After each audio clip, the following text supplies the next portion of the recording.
Hello, we're live again. So happy days.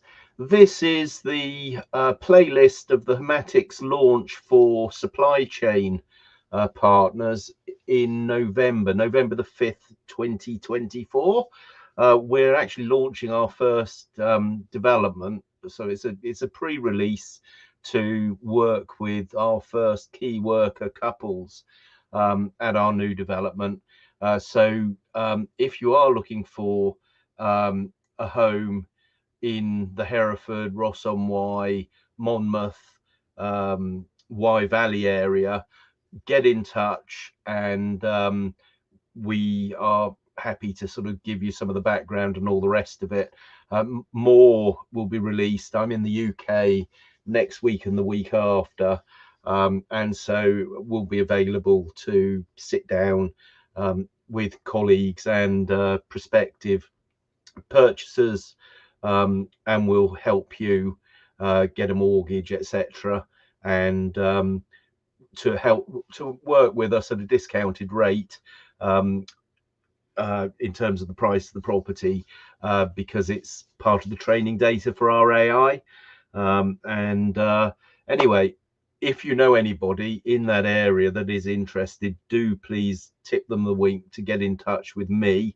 I'm the CEO of Homatics, and we really want to help, and we need your help to train our AI.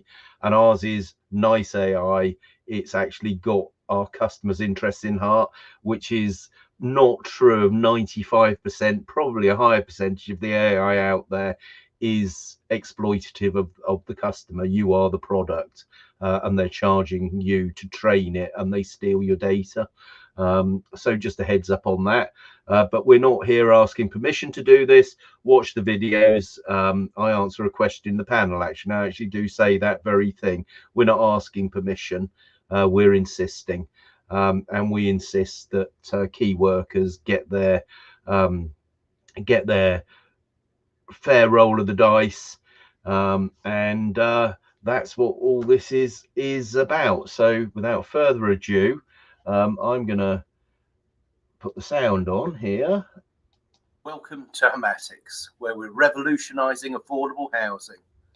We're not just building homes, we're creating a sustainable future for our key workers. Get ready to discover how technology and innovation are transforming the housing market in ways you've never imagined. Buckminster Fuller said it best: don't fight reality, build something better. That's exactly what Homatics is doing. We're combining passive house quality with cutting-edge digital platforms to create affordable homes that aren't just houses, but gateways to a sustainable future. The challenge is clear and pressing. Our key workers can't afford homes in the communities they serve. This isn't just a housing crisis, it's affecting our healthcare, education, and emergency services. But where others see problems, we see opportunities for innovation. Enter Homatics, where technology meets affordability. Our digital twins track sustainability, AI streamlines design, and passive house standards ensure efficiency. It's not just about building homes, it's about creating a seamless, sustainable living experience.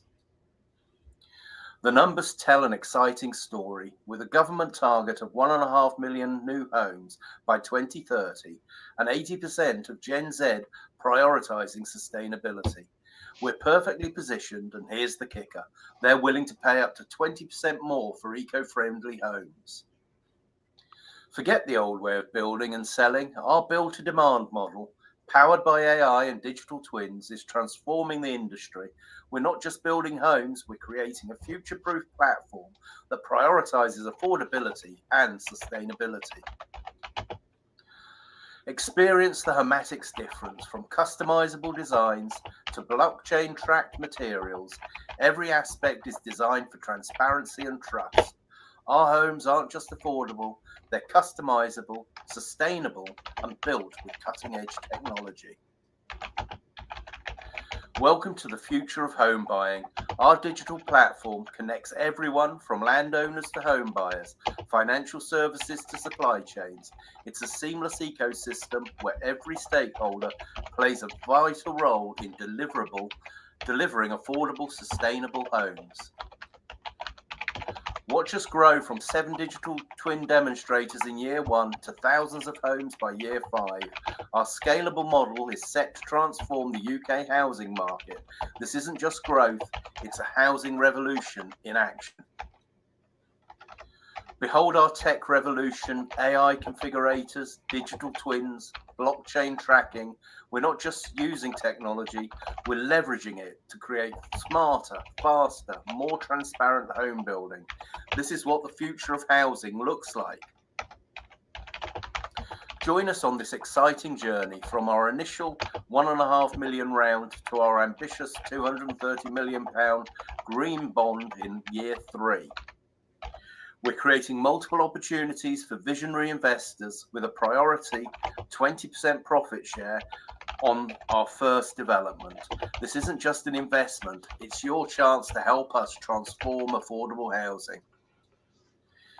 The opportunity is clear, high growth potential, proven model, tech-driven efficiency. We're leading the charge in sustainable housing. Don't just invest in property, invest in the future of home building. Meet the heart of our mission, the dedicated key workers who keep our nation running. Through our To Serve video, witness the emotional journey of an NHS nurse discovering her dream home. This is what drives us, making home ownership accessible to those who serve our communities. Ready to explore further? Dive into our Cawdor Gardens flagship development that brings everything you've seen to life. Click through to discover how we're turning this revolutionary vision into reality.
I'm the CEO and co-founder of a company called Unisot.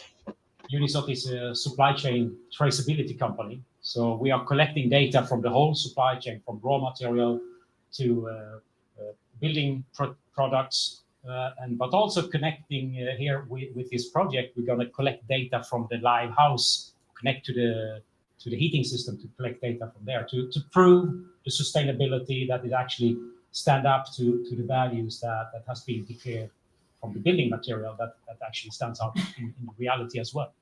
But what is the value that it's bringing each and every one of your companies? The problem that we have today is there is a lot of data in everywhere and a lot of different systems and a lot of different companies. The problem today is to actually get that data available, to open up these data silos. So that's what our role is here, to actually connect to different systems in the supply chain, but also connect directly to the houses. But how are we looking at construction material, also looking at the technology to make homes more sustainable, more efficient, and be able to track all of that? look at other countries, how they are building, because there is a lot of difference building high quality homes or building sustainable homes.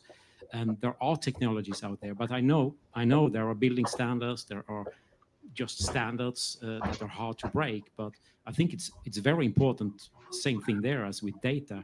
We have to take information and knowledge from other countries as well, and take the best from each country and use that. What do you all see in regards to the trends or the challenges in affordable housing today? And what's unique with Homatics right now is that you are picking all of us guys here with some specific knowledge and technologies and putting it together in a completely unique way. So there is not a lot of new technology, new ways here, but it's just the way that we put it together and actually create a wonderful product out of it. And that's why I'm super proud to be in this gang of people here and be able to use the technology that exists out there and have been proven and put it together in a great way.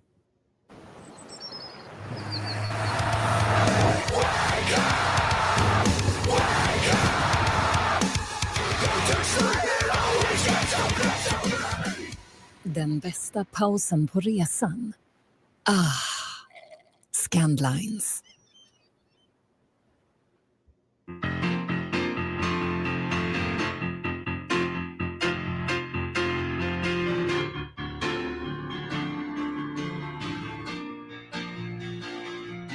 This project offers the opportunity to have a revolution in homemaking, not just house building, but homemaking.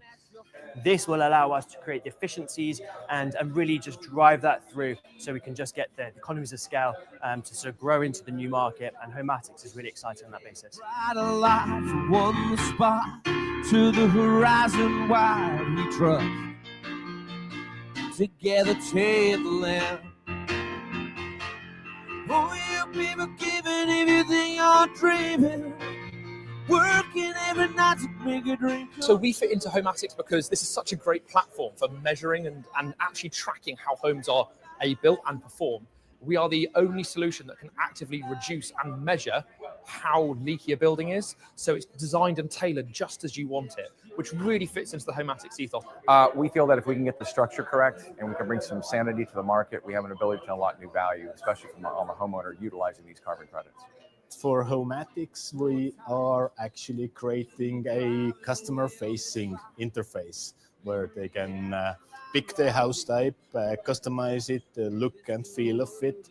What Roy just tried to create with Homatics is what we see, the evolution of the industry. We want to be a part of that. We are supporting Homatics by creating material passports for the buildings that they are creating for their sustainable, affordable homes. And I'm very grateful and respectful to the organizers of this conference who have had this pioneering vision. And I, for one, am determined to learn more about it and do what I can as a former member of Parliament to help them.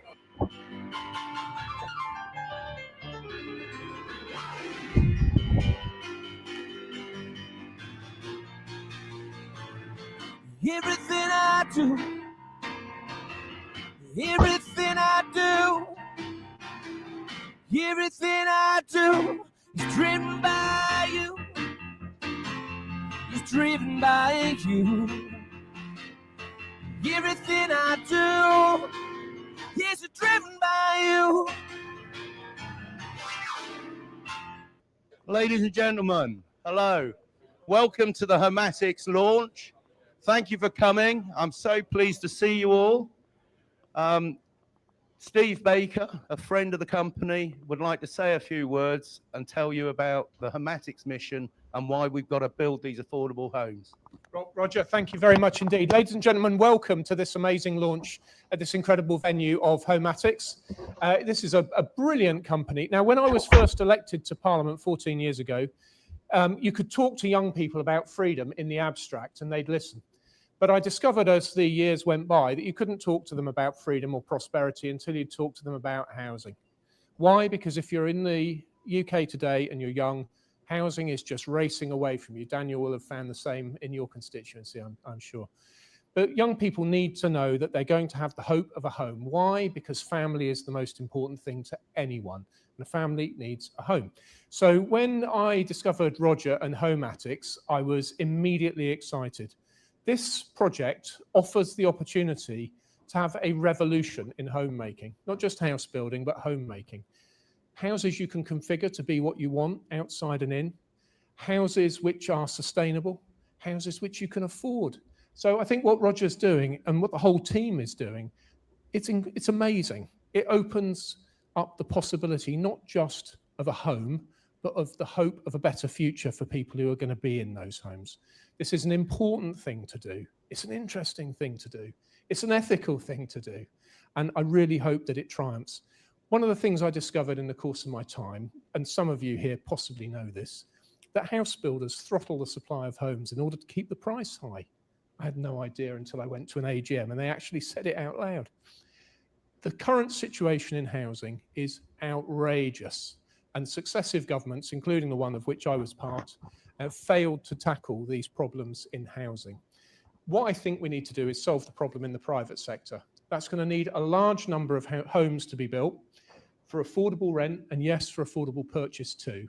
And I think that Homatics is going to provide us with a revolutionary path forward. And it's going to be able to do that with the help of all of you at every stage in the supply chain, whether you're doing the software, whether you're building the houses, whether you're finding the plots. I'm sure I've forgotten somebody. So I want to say a huge thank you. I'm here today just to find out more, but I'm hoping that Roger and also my masters who determine what I'm allowed to do will allow me to be a bit more involved. But the reason I want to be involved is because it offers people the hope of a better future. And for that, Roger, I want to say congratulations before we go any further. Well done. It reminds me of Aesop's fable and who will bell the cat. And we just arrive there with this massive bell and everyone's looking around. So I don't know what's happening in that space to enable this to take forward and be adopted here.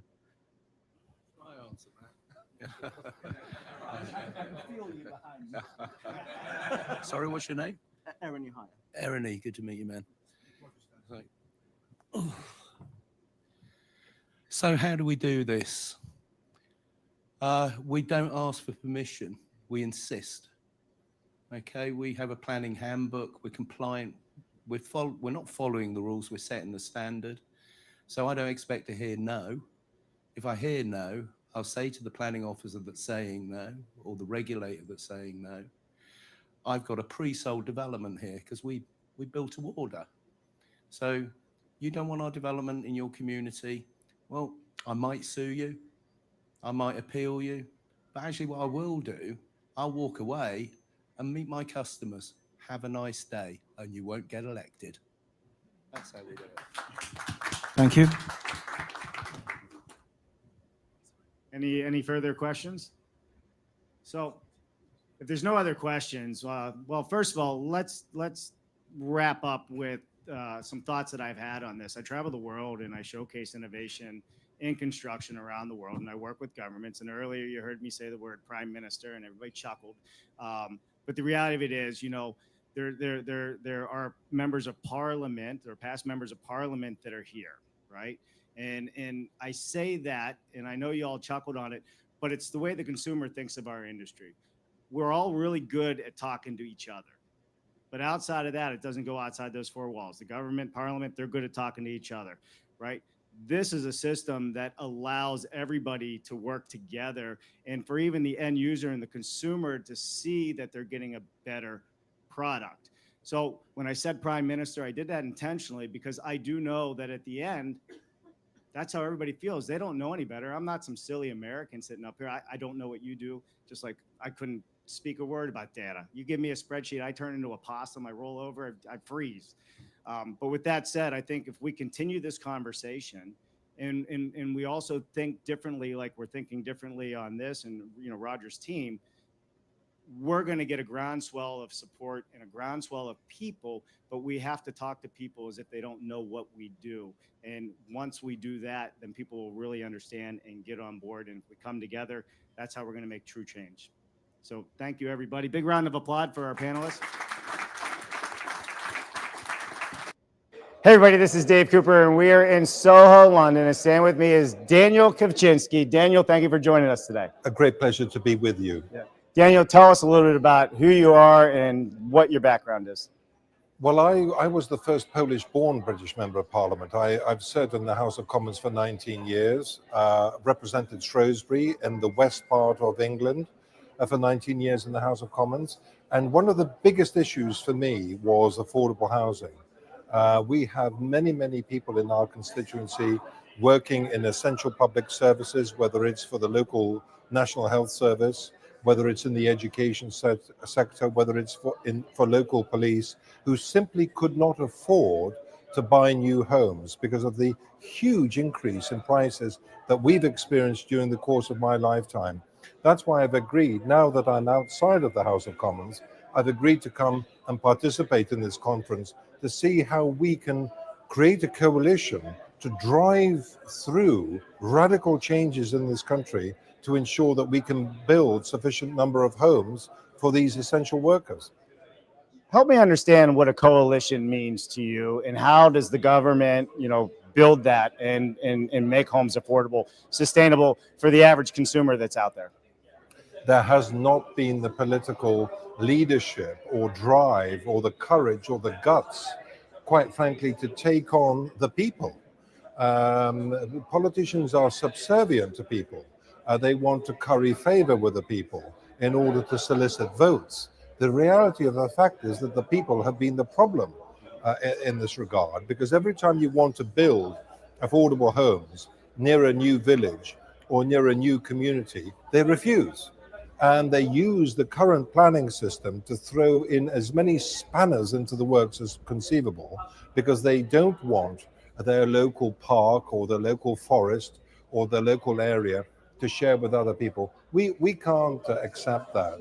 And actually, with the pressures that now are there for people to have homes, there's nothing more important, I would argue, for your average person than with a family than having a home. And we have a duty and a responsibility to make sure that a radical change takes place. Yeah, we need a radical change. I have daughters, they can't afford a home today and even moving forward. So it's a global issue, not just here. Talk to me a little bit about why you're here at the HomeAddicts launch and what value you see this bringing.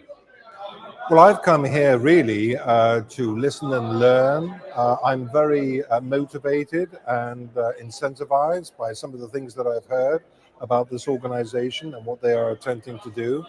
Actually, in reality, what I've been told so far is that all governments have come in and promised a radical change in the planning process and promised to facilitate it, to make it easier for people building affordable homes to build them. And in reality, over the last 30 years, nothing has happened.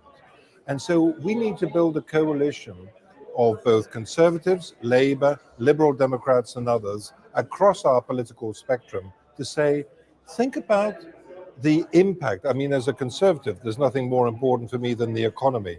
But think about the impact for our economy. Less than 5% of the United Kingdom has been developed on. But think about the impact for the economy if people were able to buy affordable homes.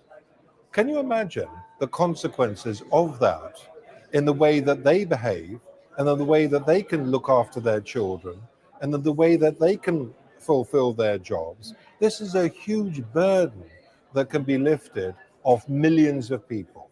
And that's why it's so appealing. And I'm very grateful and respectful to the organizers of this conference who have had this pioneering vision. And I, for one, am determined to learn more about it and do what I can as a former member of parliament to help them. Yeah, and HomeAddicts is really approaching this in a much different way than what we've seen before. So, Daniel, thank you for stopping in and having a few words with us. I'm Dave Cooper. We're in Soho, London. And Daniel Kowczynski, thank you again. We'll see you next time. Thank you. Hey everybody, this is Dave Cooper, and we are in Soho, London, and standing with me is Andrea Charleston, Medasta. That's right. Andrea, tell us a little bit about who you are and what you do. Yep, I'm Andrea. I'm the Managing Director of Medasta UK. Medasta is a software platform that creates material passports for buildings. So we try to assemble all the information about what materials and products go into buildings, where they've come from, where they are in the assets, and where they can go in the future as well. And therefore, that becomes the passport. So wherever they're built in the world, you're tracking where they're going and how it's being used. Exactly, and it's all about enabling traceability and also enabling like a future life, so kind of supporting a circular economy, maximizing reuse, recycling, and those kind of ideas. So we're at the Homatics launch. What brings you here? What brings us here is that we are supporting Homatics by creating material passports for the buildings that they are creating for their sustainable, affordable homes. So we're going to work with the Homatics team and their supply chain to capture as much information about the materials that go into their assets as possible. So you're going to have a passport for every material within the Homatics platform, so everybody always knows where their products are coming from. It's trackable, sustainable. They can do the carbon credits, all the things that help what they're doing. That's the intention, that's the goal, that's the aim. So yeah, it's starting small, but that is the intention. All the products, all the materials, all catalogued in one place to enable value now and value in the future. There you have it, everybody. Andrea Charleston, Medasta. I'm Dave Cooper. We're at the Homatics launch in Soho, London. Thanks for watching. Hey, everybody, this is Dave Cooper, and we are in Soho, London at the Homatics launch. And standing with me is Ian Divot, Met Homes. Ian, thank you for joining us today. Pleasure to be here. Ian, tell us a little bit about who you are, what you do, and what is Met Homes. Sure. Well, I'm from a background of MMC. I've been here for sort of 10 years working in the industry, within light gauge steel predominantly. I set up Met Homes to sort of turn the telescope around and create a panelized approach, which is a kit of parts with 13 defined parts, which can deliver homes up to 3 stories, single family homes predominantly, 2, 3, 4, 5 bed. And what we've done is we've just said it is a kit of parts approach. It is standardized from our 13 panels. We've got 50 odd house types we can deliver. So we just sort of tried to create a system that brings together traditional and MMC. And MMC. So we are at the Homatics launch here. Yeah. Why are you here, and what do you see in the Homatics? Opportunity. Fundamentally, we're a supply chain partner, or I want to be supply chain partner to Homatics. What Roger's tried to create with Homatics is what we see, the evolution of the industry. We want to be a part of that. Yeah, there's a lot of people here. This is going to be a big event. Yep. So with Met Homes and the kit of parts, right, you basically have productized your process and what you're delivering, and that's a little bit about what Homatics has been doing as well. Exactly. There's a lot of synergies, and that's the conversations we've had with Roger before have been around those lines. He's trying to create a product. We've got a product that fits that, and together we think we got something. Yeah. Well, Ian, thank you for joining us today. I'm Dave Cooper, Soho, London. Met Homes, check them out. Thanks for watching. Hey, everybody, this is Dave Cooper, and I'm standing with Tom Roberts, SmartX Data, and we are at the Homatics launch. Tom, thank you for joining us. Thank you. Tell me a little bit about who you are and what you do. Thanks for having us. SmartX Data is leveraging traditional market structures to unlock the value of data, unleashing new types of opportunities for businesses. We are also leveraging a global ISO standard to allow for more standardization. Yeah. And your company works around the world, yes? Correct, yes. Yep. Why are you at this launch with Homatics? For us, the important part for Homatics is about the metadata data, because we have to know where and what we have, especially when we're dealing with carbon credits and offsets. So we bring some of that acumen to the table to allow for that value. So you're working with Homatics behind the scenes with all that metadata and data and all those things you just said. All the fun stuff. All the fun stuff. All the fun. So where do you see this moving to in the future with Homatics? We feel that if we can get the structure correct and we can bring some sanity to the market, we have an ability to unlock new value, especially on the homeowner utilizing these carbon credits. There you have it. Tom Roberts, SmartX Data. I'm Dave Cooper, and we are in Soho, London at the Homatics launch. Okay. Hey, everybody.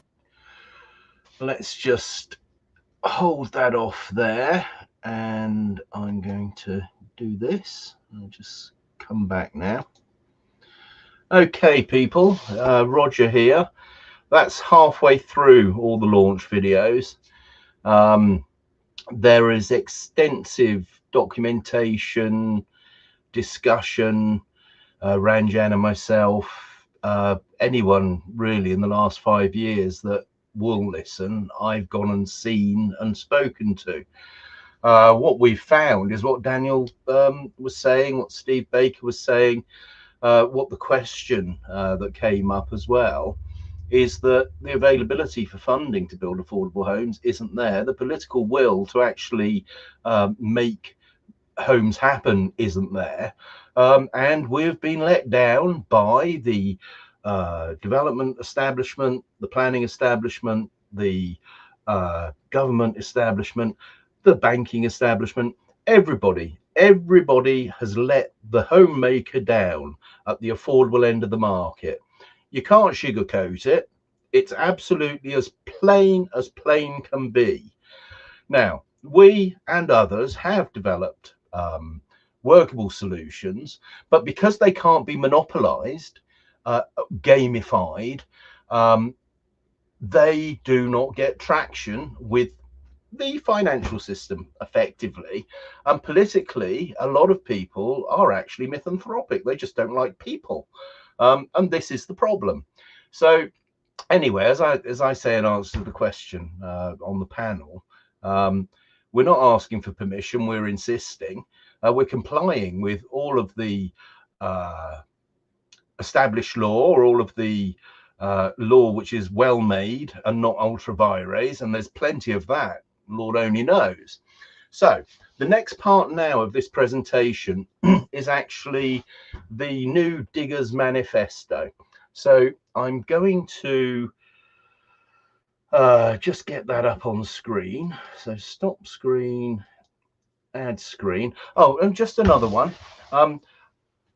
David Malone is a shareholder in Homatics, and he owns all the rights actually to the film Dangerous Knowledge. And this film Dangerous Knowledge has been used in our AI to provide a manifesto which sets out not just what's wrong with the planning system, but what's wrong with the political system, what's wrong with the financial system, and what is wrong with the monopoly state capitalism, the tech-driven oligarchy state capitalism, which is actually despoiling local commerce and commercial prospects for small to medium enterprises, small businesses, independent businesses across the G7, across the world, for goodness sake.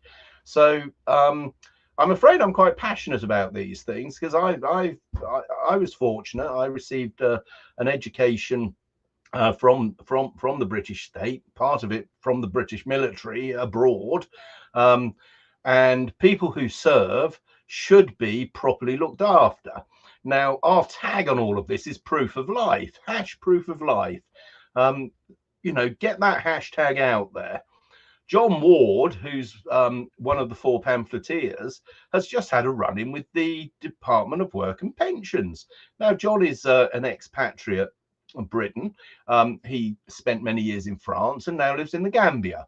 The DWP were asking him for proof of life, which he had sent, and they conveniently mislaid. And lo, they were asking for more confirmation later on. Well, the Telegraph, bless them, they took up this cause, and all of a sudden the DWP found the paperwork. Now, what the charge is that actually the people at the DWP are actually on commission not to pay pensions, to stop paying pensions, which are not due to the beneficence of the state. My grandparents, your grandparents, great-grandparents, ourselves, and now our older children are all paying something called national insurance. And it's an insurance policy. And what the government are trying to do is use those premium payments to get public-private partnerships back on the road. Now, PFI, frankly, was a massive failure. And they're trying to reinvent it, rebrand it, call it something else, and rifle private pension funds to invest in jobs for the boys. Now, and it just won't do. It simply won't do. So that's what this next segment is about. And it goes into it in some considerable depth. It's about 4 hours long, what I'm going to play next. You can read it. It's properly indexed. And I'm going to show you that now, and I'll show you how it works. So I'm going to share my screen. Share screen, and it's this one here. Share. Right, there she blows. So, the New Diggers movement, the 4 pamphleteers discovering the commons again. Proof of life. Live now, new stream, hashtag proof of life. Right. Being a modern update of Lewis H. Berrin's classic work, adapted for the digital age of going direct and wiki ballot democracy. Live now. This is me live. Proof of life. I am not a bot. I have had 2 weeks, 3 weeks, in fact, probably a couple of years of bot armies, okay, many of which are actually controlled by the people who own Substack, actually hijacking my my writing, and they do this to other people as well, and people who make their living from writing. I don't, mercifully, I don't have to make my living from writing. And what they do is they scrape the content, place it into an AI, they repurpose it, rejig it about, change the message, and then they push it out to bots. And then these bots then amplify each other, having surrounded the original writing, which could be anything from art, video, to essays, to poetry, etc. Okay, and they drown out the original post, so that and they also monetize these bots. These bots of saying contribute, etc. Well, frankly, that's fraud. It's fraudulent. Okay, now when Elon Musk bought Twitter, he was sort of saying, oh, I think about 20% of everything on Twitter is just bots. And he wanted a reduction on the price that he agreed to pay for Twitter because of this. Well, when they introduced notes to Substack, a problem much larger than the one that was in Twitter, and I don't think they've actually fessed up completely to quite how bad the problem was on Twitter. I can assure you it's very bad on Substack, because I've been logging it. I've been marking their card. Okay, so their cards are marked, and my job at Homatics as the homemakers advocate is to make sure that no one can mark your card when you use our AI on our dashboard, which will be open source free software, which means that you control the software. Okay, you can look at the source code. It's not proprietary. And to get the full SP on that, you need to look up Richard Stallman, the founder of the GNU, which stands for GNU, not Unix Foundation, which is the Free Software Foundation. And he warned in 2012, he was on tour around Europe, and he said, if it's free, it's not free. You're paying with your identity, you're paying with your data, etc., etc. You are not controlling free software that's given to you gratis, right? You're paying actually with your data, and it is controlling you. You're not controlling it. And that's an odd sort of bargain for any business to make with any customer. So anyway, that's that. So what we're now going to do is we are going to, number one, the link to this is in the description. Okay, it's on Grub Street Next Style Substack, which is basically something that feeds into our web SEO. We've got a whole network of web SEO stuff, and it's basically locked and loaded to defend the mothership, which is the dashboard, which isn't in the wild yet. On the website, there is a beta version of our configurator, but our software, our dashboard, our origination procurement engine is not on the in the wild, and never will be. It will be on a distributed network. It will not be a server farm in sight. Okay, and everything is secure, encrypted, and your identity is safe with us from these vultures. So let me see. So if we just, I was going to show you this. So if you click over here, there's an index. So this is all indexed, chapters and all the rest of it. And what it does is it will take you through a story of some stuff you've probably suspected, but have never had spelt out quite this clearly. But this is actually spelt out on Winstanley's new Commonwealth Diggers Manifesto, which you weren't talked about. You know, it's very unlikely you were taught about this stuff at school. I was taught this stuff by my grandfather. So anyway, here we go. Let's just see. So this corbel here, this is a quote from Ludwig Wittgenstein. Remember, we sometimes demand explanations for the sake, not of the content, but of their form. Our requirement is an architectural one. The explanation, a kind of sham corbel that supports nothing. Right, that's corporate spin we're talking about there. Okay, so anyway, this is embedded, what I'm doing now in streaming. The stream that I did earlier of this was taken down. Here's the content taking down notice here, look. And the reason for that is because I was streaming David Malone's Dangerous Knowledge film, of which he owns all the rights. I have permission to use it. I'm assuming the BBC saw the Horizon logo or whatever. It was independently produced and only broadcast on the BBC. David Malone is quoted extensively in here, and is one of our 4 pamphleteers. And on top of that, he's also a shareholder in Homatics. So the irony is delicious, and no mistaking, I've been having a bit of fun with that. So here's David on IMBD. Here's the Wikipedia article. Here's Wikiballot, etc. There's some stuff about bots and all the rest of it. So here he is here. And here is where I'm getting to. So there we are, the 4 pamphleteers. There's David on the left, John Ward second left, Ranjan Bamakumaran in the middle, and you're sure the portly Porthos is me on the right there. So and this is embedded here, and so I'm not going to play that until I have sorted out the lawyers at YouTube who have maliciously and damagingly on Twitter, all the YouTube channels. This is simulcasting to 3 YouTube channels at the moment, but this is original content, and I am now going to play it. It's 4 hours long. I might sort of interject I halfway through the other one. I have recorded the other one, and I'll upload that later.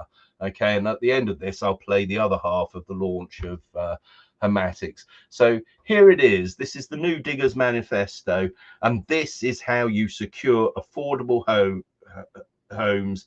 This is how you secure proper services. This is how we save the NHS. Not Wes Streeting, not some politician that's being paid by large American insurance companies who are trying to hollow out our NHS from the inside. Yes, you, Keir Starmer. Okay, these people, they're neoliberals. They're all about financialization of everything, including nature, and they are trying to steal our commons, our birth rate, what our grandfathers, great-grandfathers fought and died for in the Great War and the Second World War. And it's the same the world over. And, well, you know, enough's enough. There are plenty of people that do know this stuff, but guess what? They get killed in the bots, in the twiddlers, basically in the digital censorship, which is done quite set, but you need to look up someone called Zach Verhoeves, who actually was a whistleblower at Google, and what he blew on, it's a hell of a lot more now. And some of you may remember Edward Snowden. Some of us actually read the files and read Vault 7. Okay, so there you go. That's it. So this is news. This is big stuff. This is serious. We are serious business people with a serious mission, and we are not going to ask permission. We're going to take back control. Dominic Cummings, if you're listening or if you're watching, we know about taking back control because we've had it. We're wealth creators, and we've had it with people talking about it in theory, theorizing in your ivory tower, okay, with your, you know, with your pseudo, I'm not sure what to say. I really ought to be quiet. But anyway, If you want to have a chat, I'm more than happy to have a chat. Lloyd Evans is a friend of mine. I believe you know Lloyd from The Spectator. Same you too, Boris. I believe Lloyd was at Balliol with you. But, you know, this is it. We're here and we are yelling from the rooftops. And we don't need your stinking internet, your rubbishy YouTube, your Substack gamed platforms to get the word out, because we use the most sophisticated communication in the world, and that's word of mouth, jungle drums, okay, the bush telegraph. That's what we use. We talk quietly, we persuade with rational facts backed up by evidence, not spin. That's because we're business people, we're not professional politicians, okay, or corporate spin doctors, right? We are the wealth creators. It's our commons that you're messing with. It's our society. It's our society, and we are taking back control. So here we go.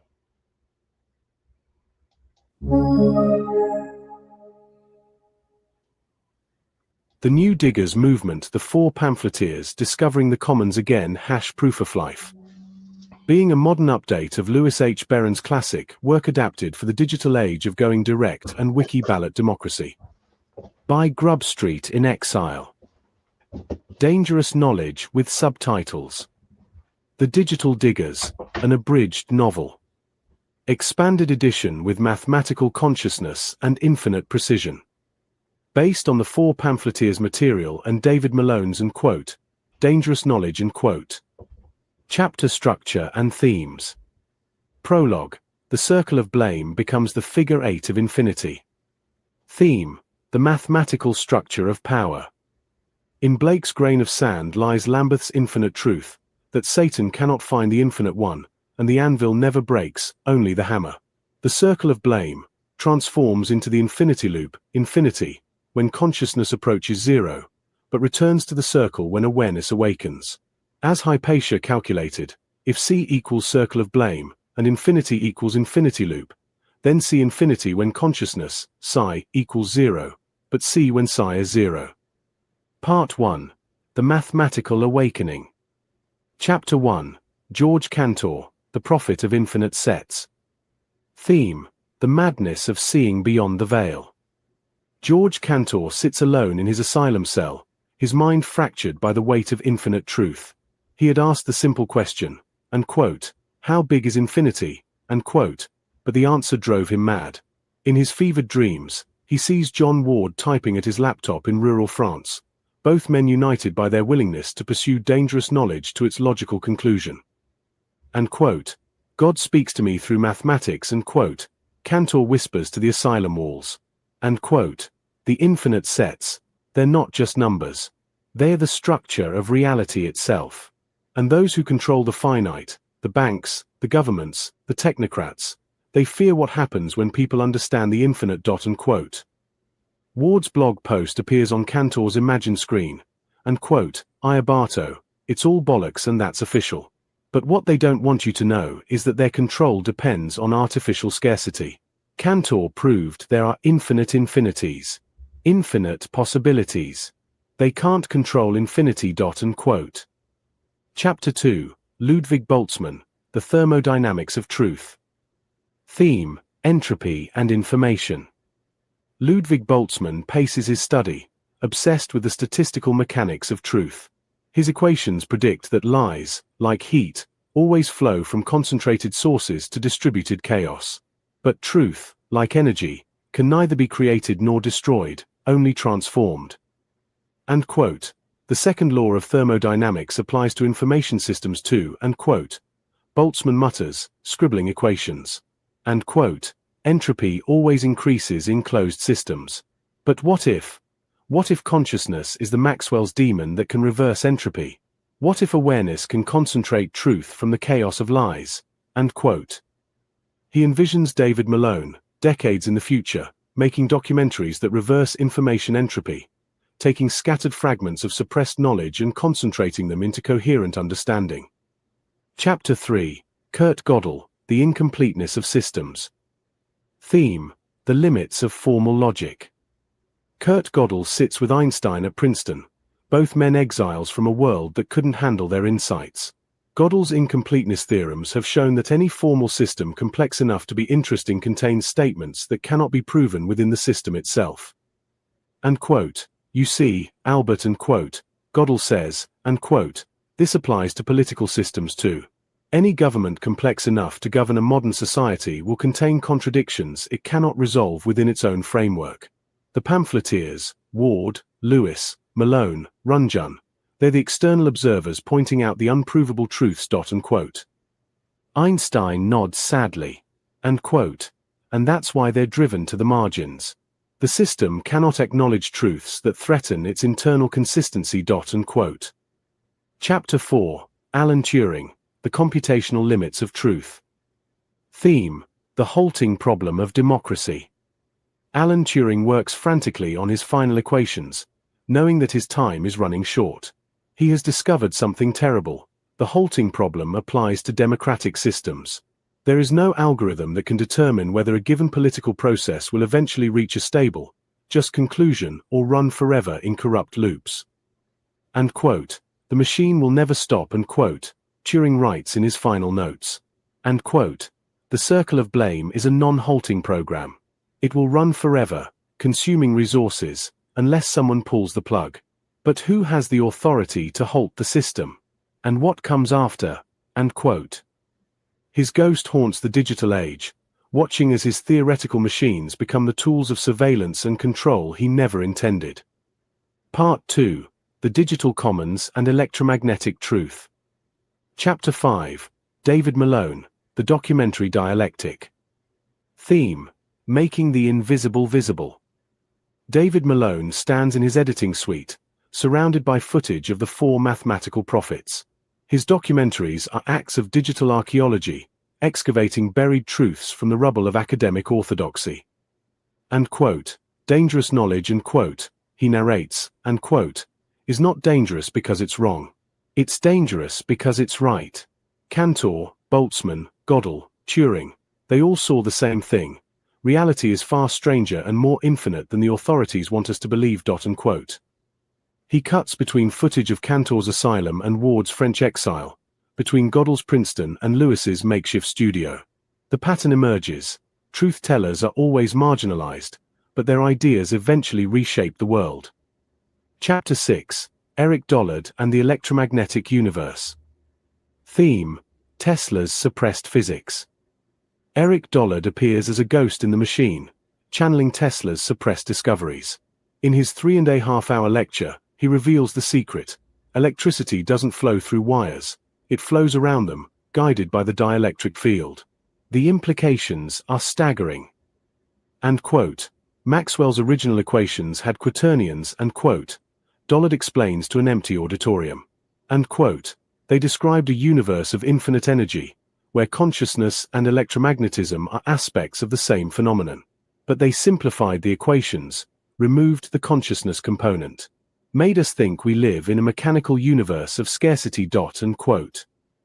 Hypatia materializes beside him, her ancient robes flickering with digital static. And quote, the electromagnetic field of patriarchy operates on the same principles, and quote, she observes. And quote, it propagates instantly through cultural structures, making oppression seem as natural as gravity. And quote. Chapter 7, The Morphic Resonance of Resistance. Theme: Sheldrake's Fields of Information. Rupert Sheldrake's morphic fields connect the four pamphleteers across space and time. Each act of truth-telling strengthens the field, making it easier for others to access dangerous knowledge. Ward's blog posts in France resonate with Lewis's broadcasts in Wales. Malone's documentaries amplify the signal. Runjon's Eastern perspective completes the circuit. Together, they form a standing wave of resistance that cannot be dampened by conventional means. And quote, the old patterns are breaking down, and quote, Sheldrake explains from his laboratory.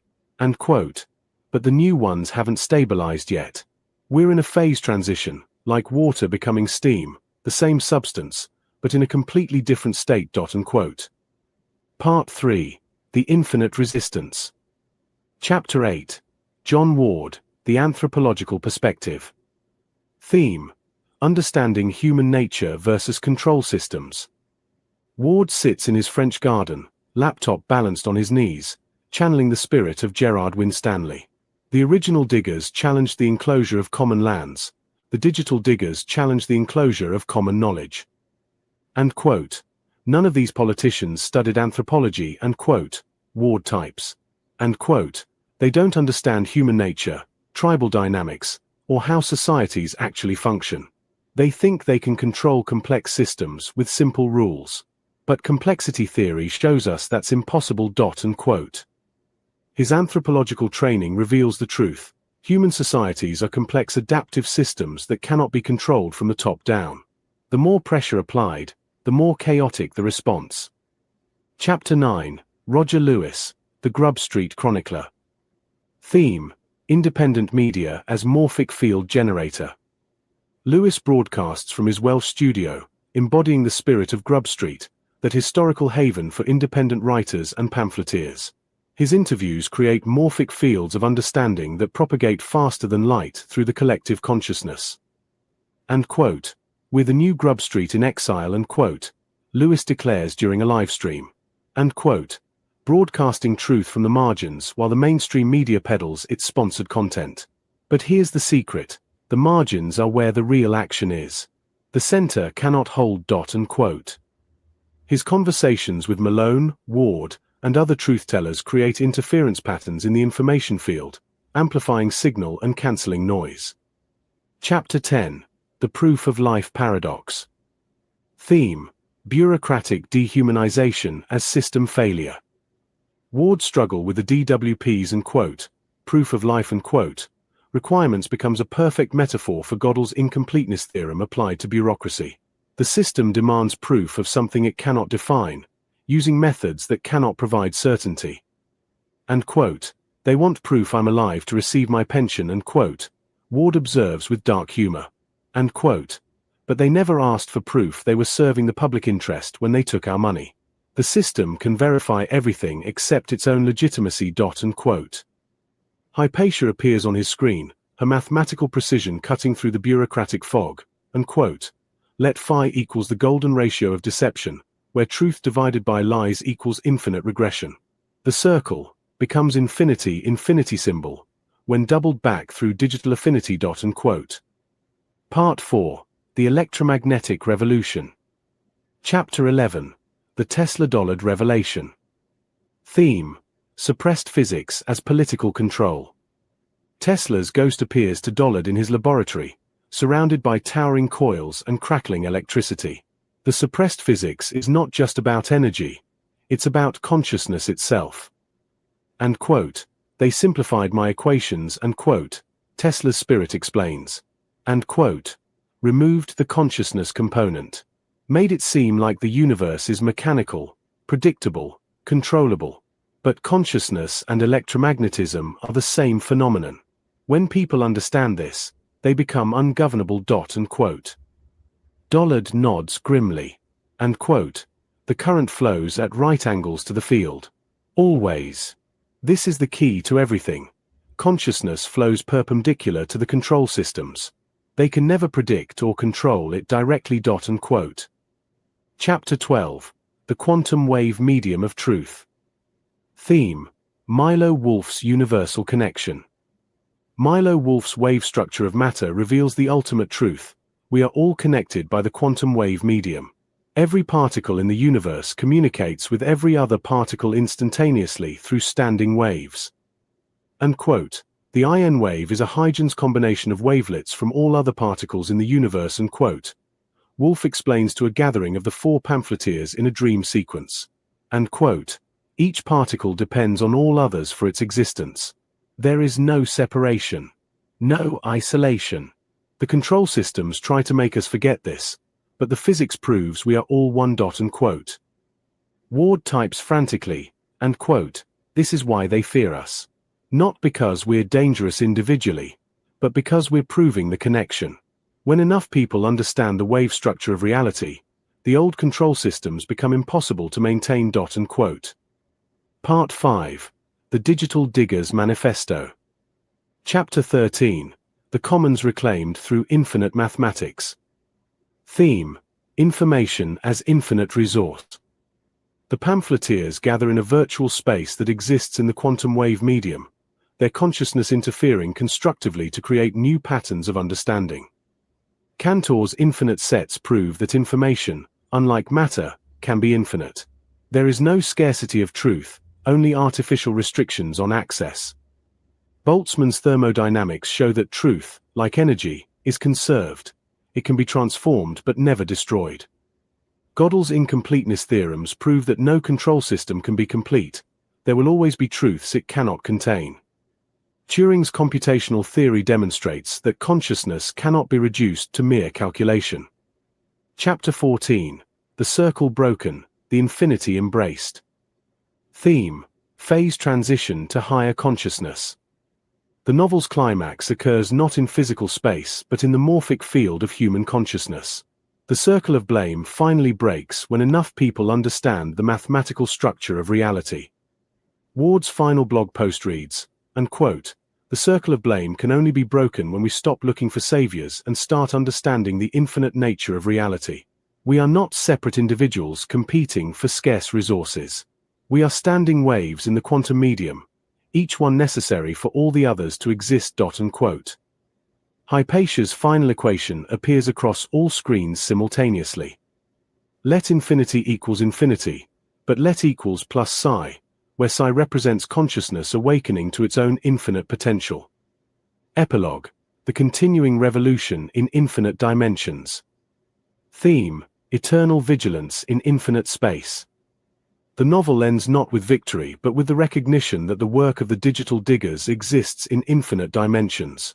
Each generation must rediscover the infinite nature of reality and resist attempts to reduce it to controllable finitudes. The four pamphleteers continue their work, now understanding that they are not just individuals but interference patterns in the universal wave function. Their truth-telling creates standing waves that resonate through the quantum medium, making it easier for others to access dangerous knowledge. David Malone's voice provides the final narration, and quote, "We live in turbulent times. Is this a misfortune? I think not. The laminar flow of unremarkable times is breaking apart into whirls and vortices of possibility. We are living at that moment when literally anything seems possible. The old world is running up like parchment in the fire. What emerges from the flames will depend on whether we choose the finite circle of blame or the infinite spiral of consciousness." Unquote. Central themes throughout. Mathematical consciousness. How mathematical insights reveal the infinite nature of reality. Electromagnetic truth. Tesla and Dollard's suppressed physics as metaphor for suppressed consciousness. Quantum interconnection. Wolff's wave structure proving universal connection. Morphic resonance. How truth-telling creates fields that amplify across space and time. Incompleteness and uncertainty. Gödel and Heisenberg's principles applied to political systems. Computational limits. Turing's insights into what can and cannot be calculated. Thermodynamic truth. How information entropy relates to social control. Infinite sets. Cantor's mathematics as liberation from artificial scarcity. Standing waves. How consciousness creates interference patterns in reality. Phase transitions. The moment when old systems collapse and new ones emerge. The novel serves as both entertainment and consciousness-raising tool, showing how the spirit of the original diggers lives on through mathematical and scientific truth-tellers who refuse to accept the artificial limitations imposed by control systems. It demonstrates that the ultimate revolution is not political but ontological, a shift from finite, controllable reality to infinite, creative possibility. Blake's final wisdom, and quote, "To see a world in a grain of sand and heaven in a wild flower, hold infinity in the palm of your hand and eternity in an hour." Unquote.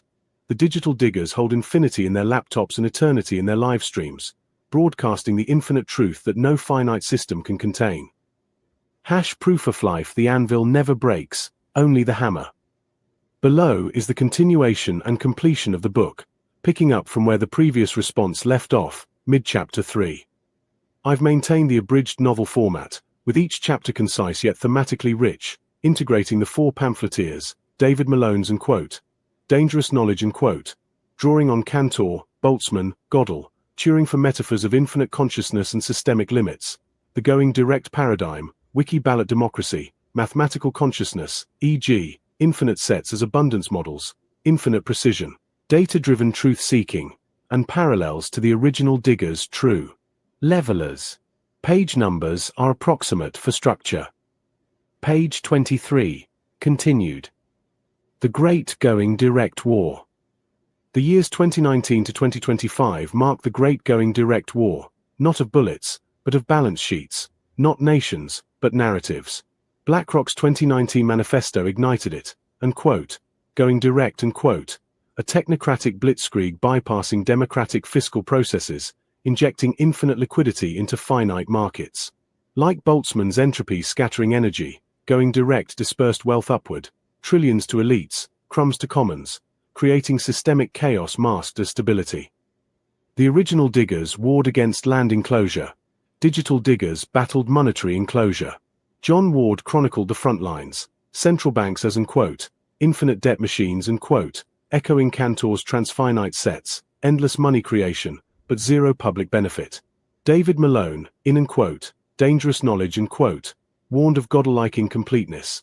Financial systems claiming totality but riddled with unprovable contradictions, like growth built on infinite debt. Roger Lewis poeticized the war as a circle of blame infinity loop politicians blame markets, markets blame regulators, all while BlackRock harvests the chaos. The Financialized Collective provided infinite precision, blockchain audits revealing $30 trillion in direct transfers post-2020, fueling asset bubbles while starving public services. Wiki ballot emerged as the resistance's weapon, digital primaries reclaiming electoral commons, like diggers planting on St. George's Hill. Consciousness awakened. Mathematical minds saw infinity not as threat but abundance. Turing's halting problem proved it. No algorithm could halt human resistance. The war's turning point? 2024's global primaries, where citizens dug virtual land, proving democracy's infinite potential against finite control. Yet, as Malone noted, victory demands vigilance. Infinite precision reveals truths, but only awakened consciousness sustains them. Page 33. Chapter 4. The Four Pamphleteers. Page 34.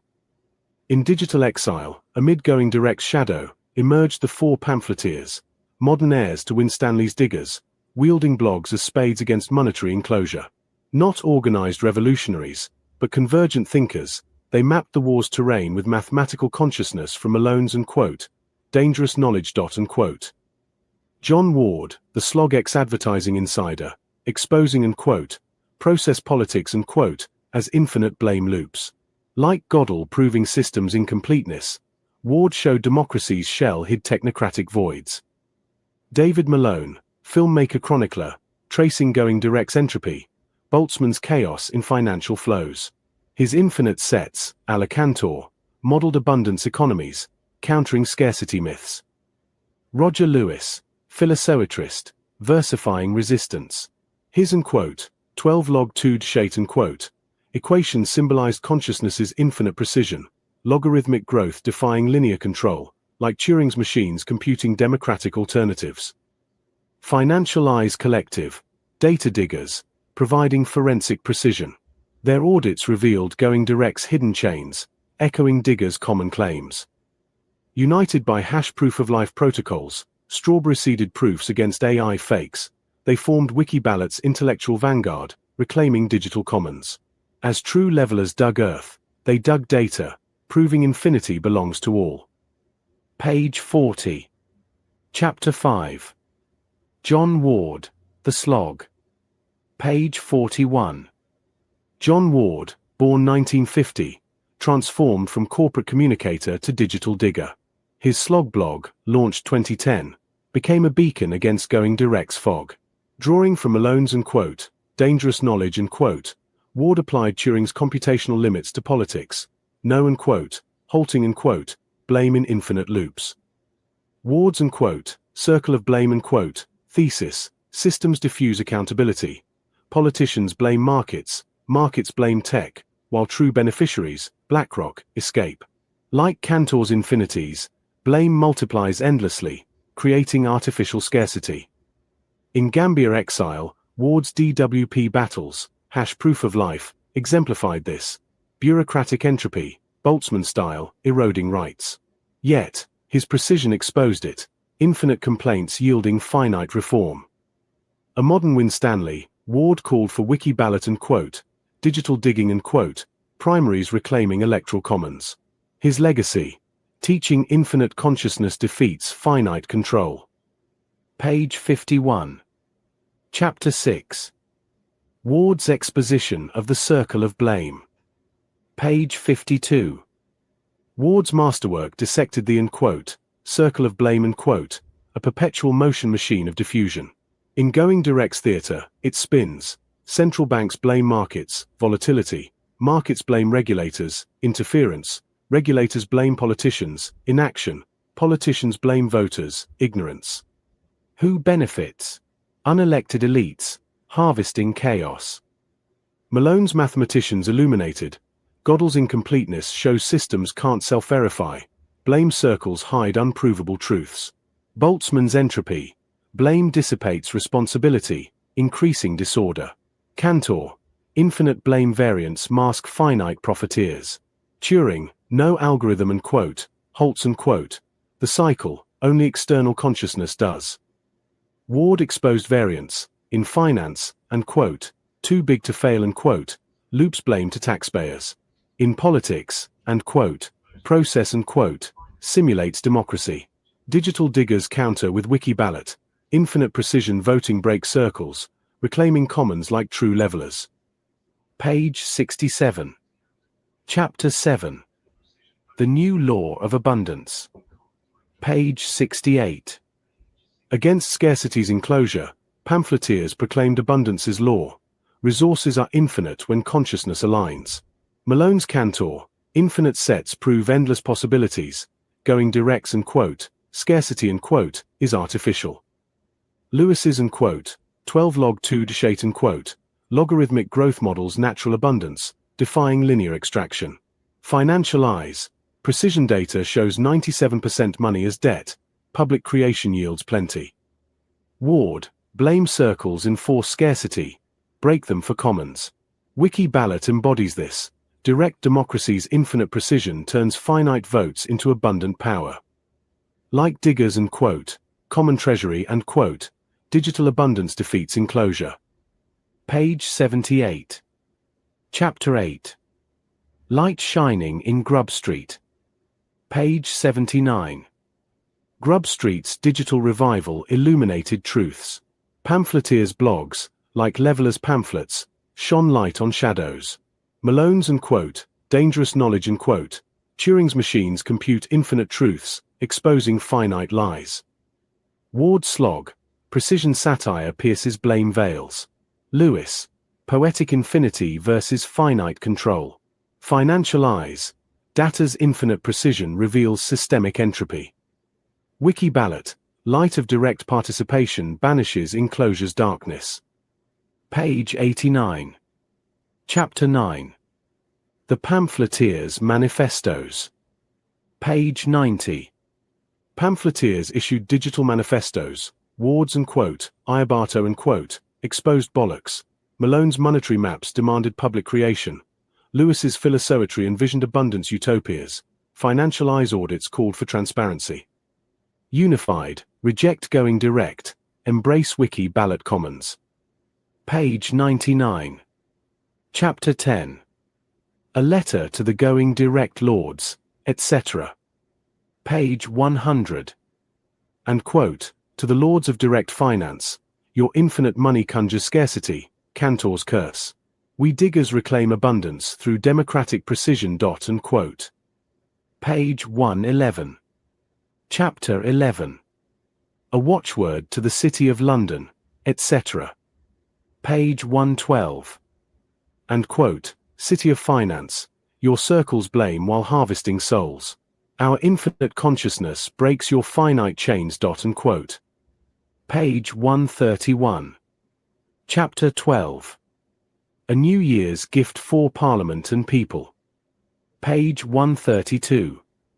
And quote, Gift, Wiki Ballot, Democracy's Infinite Tool Against Finite Tyranny. And quote. Page 145. Chapter 13. A Vindication, a Declaration, and an Appeal. Page 146. Vindication, Pamphleteers Defend Abundance. Declaration, Digital Commons Now. Appeal, Join the Infinite Resistance. Page 161. Chapter 14. The Four Pamphleteers' Utopia, The Law of Wiki Ballot. Page 162. Utopia, Wiki Ballot's infinite primaries create abundant governance, dissolving blame circles. Page 178. Chapter 15. The Same Continued. Page 179. Detailed Mechanics. Blockchain ensures infinite precision in voting. Page 205. Chapter 16. The Same Continued. Page 206. Implementation, From Local Digs to Global Abundance. Page 227. Chapter 17. Concluding Remarks. Page 228. The New Digger's Triumph, Infinite Consciousness Defeats Finite Control. Appendix A, The 12 Articles of the Digital Peasantry, 2025, page 235. Demands for Digital Commons and Abundance. Appendix B, Ward on Toleration, page 241. Excerpts on Democratic Tolerance. Appendix C to Pamphleteers Laws for a Free Digital Commonwealth, page 244. Rules for Wiki Ballot Governance. Bibliography, page 255. Malone, Behrens, etc. Index, page 257. Key Terms and Concepts. This abridged novel maintains the original structure while expanding with modern elements. Each chapter builds the narrative of resistance, using mathematical consciousness as a unifying theme. If you'd like expansions or adjustments, let me know. The New Diggers Movement #Tining Data of Our Plagiarism Identification. The Four Pamphleteers Discovering the Commons Again. Being a modern update of Louis H. Behrens' classic work.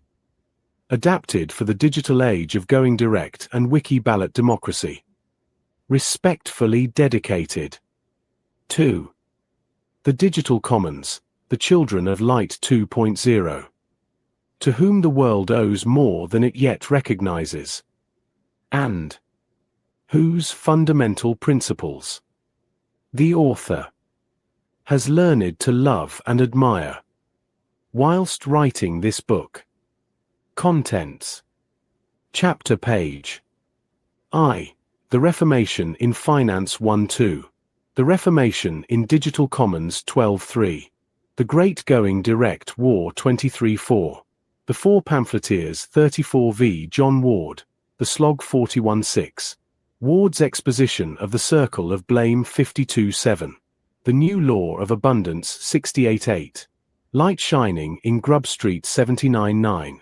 The Pamphleteers Manifestos 90x. A Letter to the Going Direct Lords, etc. 111. A Watchword to the City of London, etc. 112-12. A New Year's Gift for Parliament and People 132-13. A Vindication, a Declaration, and an Appeal 146-14. The Four Pamphleteers' Utopia, The Law of Wiki Ballot 162-15. The Same Continued 179-16. The Same Continued 206-17. Concluding Remarks 228. Appendix A. The 12 Articles of the Digital Peasantry, 2025 235. Appendix B. Ward on Toleration 241. Appendix C. The Pamphleteers Laws for a Free Digital Commonwealth 244. Bibliography 255. Index 257. Chapter 1. The Reformation in Finance. And quote, Whatever the prejudices of some may suggest, it will be admitted by all unbiased judges that the going direct paradigm was neither more nor less than an open rebellion against democratic oversight. Indeed, the mere mention of central bank independence, on which it was avowedly based, is enough to substantiate this fact. To establish the right of monetary sovereignty beyond democratic control was to appeal from the people to algorithms. It was to increase the play of each banker's intellect. It was to test the opinion of the electorate by the opinions of technocrats. It was, in fact, a rising of the creditors against their debtors, of the rulers against their ruled. Ward.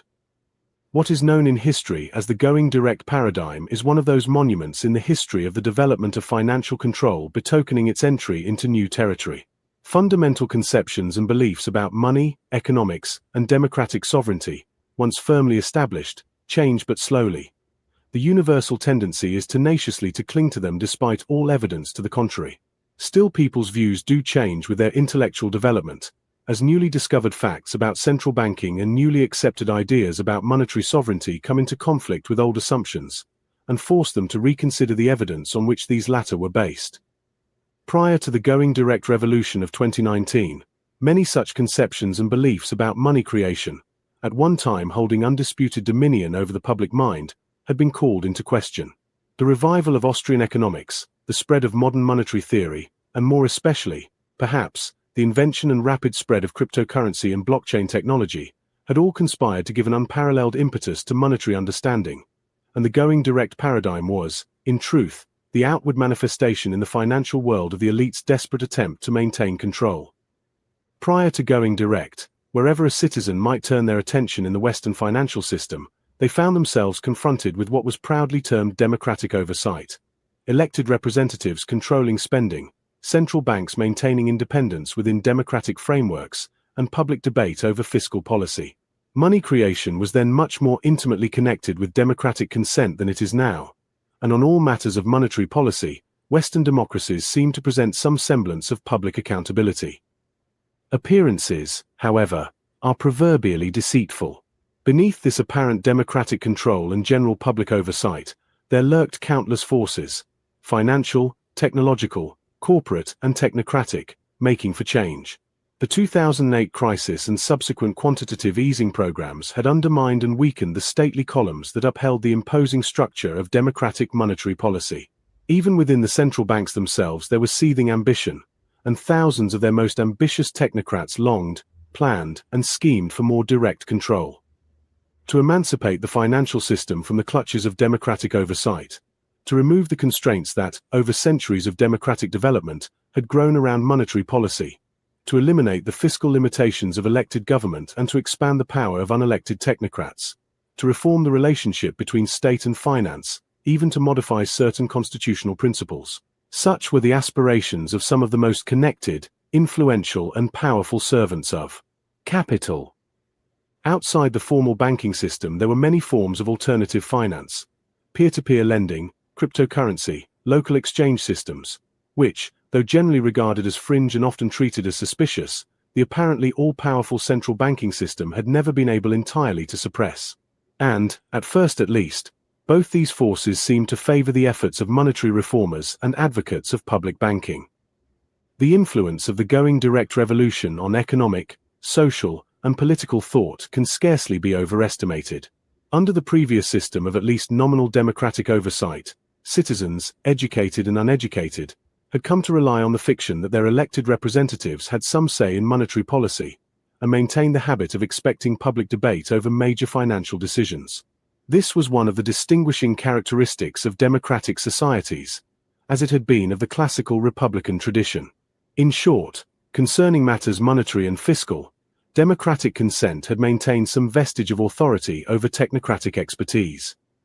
Hence any major changes in monetary policy, whatever their technical merit, were regarded not only with justifiable suspicion and caution, but as requiring public justification and democratic approval, unless, of course, they could be shown to be mere technical adjustments within existing frameworks, or had received the clear mandate of electoral victory. But even central banks themselves were popularly regarded as bound by democratic accountability, and when monetary authorities implemented major policy changes, it was understood they did so within the constraints of democratic oversight and constitutional government. the habits of centuries still constrained the early going direct advocates. Circumstances compelled them to attack some of the principles and practices of democratic monetary policy, of which at first they were inclined to regard themselves as reluctant but necessary reformers. The logic of the 2019 crisis, however, soon forced them beyond democratic constraints. Then, but then only, for the authority of democratic oversight, they substituted the authority of economic science and algorithmic necessity. To apply John Ward's own words from the slog, and quote, they had saved the markets, the people they could not save. And quote, in their eyes democratic accountability and technical efficiency were mortal enemies, as unfortunately they remain to this day in the eyes of a steadily increasing number of their followers, and they did not hesitate to demand the sacrifice of democratic input when it conflicted, or appeared to conflict, with the demands of market stability.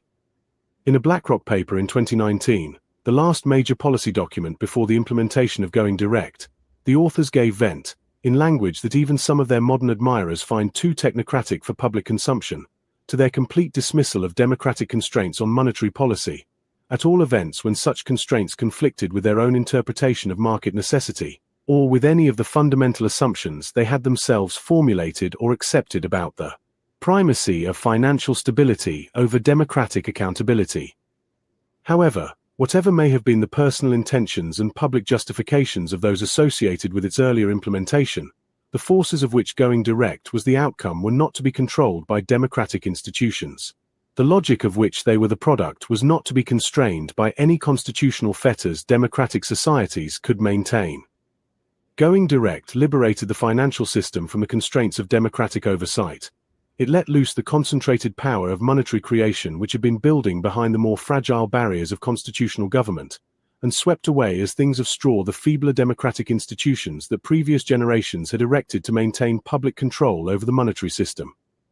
The futility of all such democratic constraints we can now gauge. They could not then foresee the consequences. Democratic oversight of monetary policy, in matters both fiscal and financial, had been the watchword and animating principle of the constitutional order against which they had rebelled. Technocratic efficiency and market necessity were the watchwords and animating principles of the movement of which they, owing to their expertise, had become the recognized leaders. The right of market primacy, in other words, the supremacy of financial stability as sole judge and arbiter of all matters, economic as well as political, was the essential element of the movement of which going direct was the outcome. How, then, could they, the servants of this system, hope to maintain even the fiction of democratic consent? When considering the forces and circumstances that made going direct possible, when so many previous attempts at such comprehensive monetary control had failed, we should not lose sight of the favorable crisis conditions.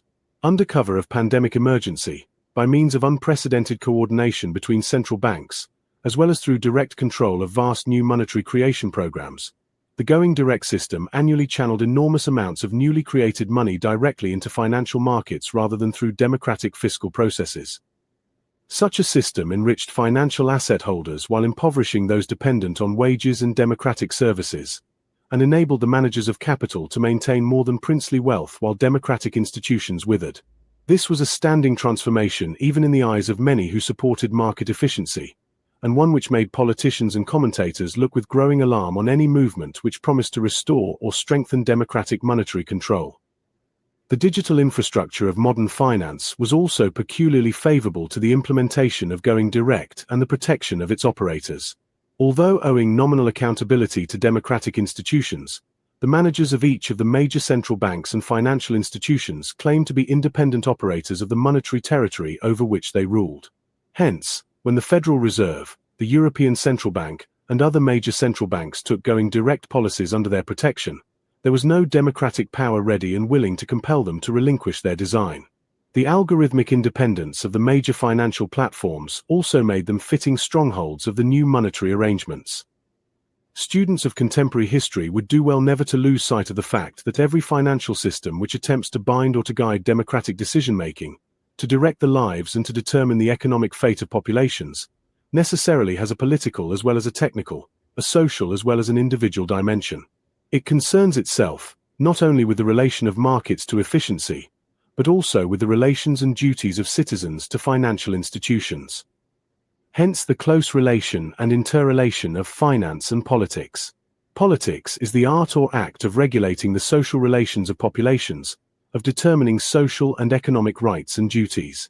It is neither more nor less than the practical application of accepted abstract principles about power and justice in the domain of social life.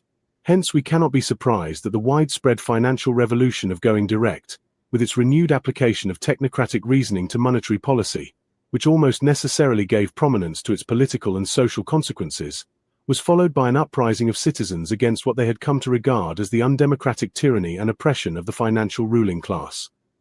The writings of Ward and the Slog in the early 21st century were followed by the emergence of wiki ballot and direct democracy movements. The implementation of going direct and its associated policies in the early 21st century by the pamphleteer revolt. Chapter 2. The Reformation in Digital Commons. The transformation of England's approach to information, knowledge, and democratic participation during the early 21st century bears striking parallels to the religious Reformation of the 16th century.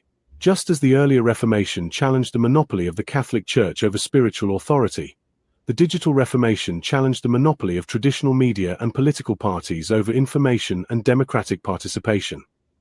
The invention of the printing press had democratized access to written knowledge. The invention of the Internet promised to democratize access to all knowledge. But just as the early printing presses were quickly controlled by established authorities, the early Internet was rapidly captured by corporate interests and surveillance states. The English digital Reformation began, like its religious predecessor, with a growing awareness that the existing system of information control and democratic participation was corrupt, unresponsive, and served primarily the interests of those who controlled it rather than those who were subject to it. The established system of British democracy in the early 21st century resembled nothing so much as the Catholic Church of the early 16th century. A vast, hierarchical institution claiming to mediate between the people and political power, demanding unquestioning faith in its processes, and systematically extracting wealth and consent from the population while providing little in return. The major political parties had become like the medieval clergy, a professional class claiming special authority to interpret the will of the people, while actually serving the interests of wealthy patrons and institutional power. The mainstream media had become like the church hierarchy, claiming to provide truth and guidance while actually controlling information flow to serve established interests. Just as the early reformers had called for a return to the original sources, sola scriptura, the digital reformers called for a return to direct democratic participation, sola populus. The wiki ballot movement, like the early Protestant movements, sought to eliminate the mediating institutions that claimed authority over democratic participation. The parallel extends to the response of established authority. Just as the Catholic Church had initially attempted to reform itself while maintaining control, the British political establishment initially attempted to co-opt digital democracy while maintaining their gatekeeping function. Online petitions, digital consultations, and social media engagement were offered as substitutes for real democratic participation, just as indulgences and reformed practices had been offered as substitutes for fundamental change. But the logic of digital democracy, like the logic of the Reformation, not be contained within the existing institutional framework. If citizens could communicate directly with each other, organize their own political activities, and access information without mediation, what need was there for the elaborate apparatus of parties, representatives, and media gatekeepers? The four pamphleteers emerged from this context as the digital equivalent of the early Protestant reformers, individuals who had mastered the new technology of communication and used it to challenge the fundamental assumptions of the existing order. John Ward of the Slog represented the tradition of the independent preacher, someone who had worked within the system, advertising and communications, but had come to see its corruption and spoke truth directly to the people without institutional mediation. David Malone represented the tradition of the scholarly reformer, someone who used the new media to educate people about the technical realities of power, monetary policy, financial systems, that the established authorities preferred to keep obscure. Roger Lewis represented the tradition of the visionary prophet, someone who saw in the new technology the possibility of a fundamental transformation of human social organization, and expressed this vision in poetic and philosophical terms. The Financial Eyes Collective represented the tradition of the investigative reformer, those who used the new tools to dig into the actual documents and data that revealed how power really operated, rather than accepting the official explanations. Together, They represented the emergence of a new form of democratic participation that bypassed the traditional gatekeepers and spoke directly to the people. Their blogs, podcasts, and digital platforms functioned like the early Protestant churches, spaces where people could gather to hear alternative interpretations of current events and participate in discussions that were forbidden or discouraged in the mainstream institutions. The response of the established authorities followed the predictable pattern. First, they ignored the digital reformers. Then they attempted to co-opt them by offering platforms within the existing system. Then they attempted to discredit them by associating them with extremism or conspiracy theories. Finally, they attempted to suppress them through algorithmic manipulation, deplatforming, and legal harassment. But the technology itself made complete suppression impossible. Just as the printing press had made it impossible to completely control the flow of written information, the internet made it impossible to completely control the flow of digital information. New platforms, new networks, and new forms of organization emerged faster than they could be controlled. The Wiki ballot movement represented the logical culmination of this process, the creation of alternative democratic institutions that operated entirely outside the control of the established political system. Citizens could organize their own primaries, select their own candidates, and coordinate their own political activities without requiring permission from or participation by the traditional parties. This was the digital equivalent of the Protestant principle of the priesthood of all believers, the idea that every citizen was capable of political participation without requiring mediation by professional politicians or parties. The implications were as revolutionary as those of the original Reformation. If citizens could organize their own democratic participation, what need was there for the elaborate apparatus of professional politics? If people could access information directly and make their own judgments, what need was there for the media gatekeepers who claimed to interpret events for them? The established system responded with the same mixture of reform and repression that had characterized the Counter-Reformation. New forms of digital engagement were offered within the existing framework, while alternative platforms were subjected to increasing surveillance and control. But the fundamental dynamic had been unleashed. The digital Reformation, like its religious predecessor, had revealed that the emperor had no clothes, that the elaborate apparatus of professional politics and media gatekeeping served primarily the interests of those who controlled it, rather than those who were subject to it. The four pamphleteers had lit a fire that would not be easily extinguished. Chapter 3. The Great Going Direct War. The period from 2019 to 2025 will be remembered by future historians as the Great.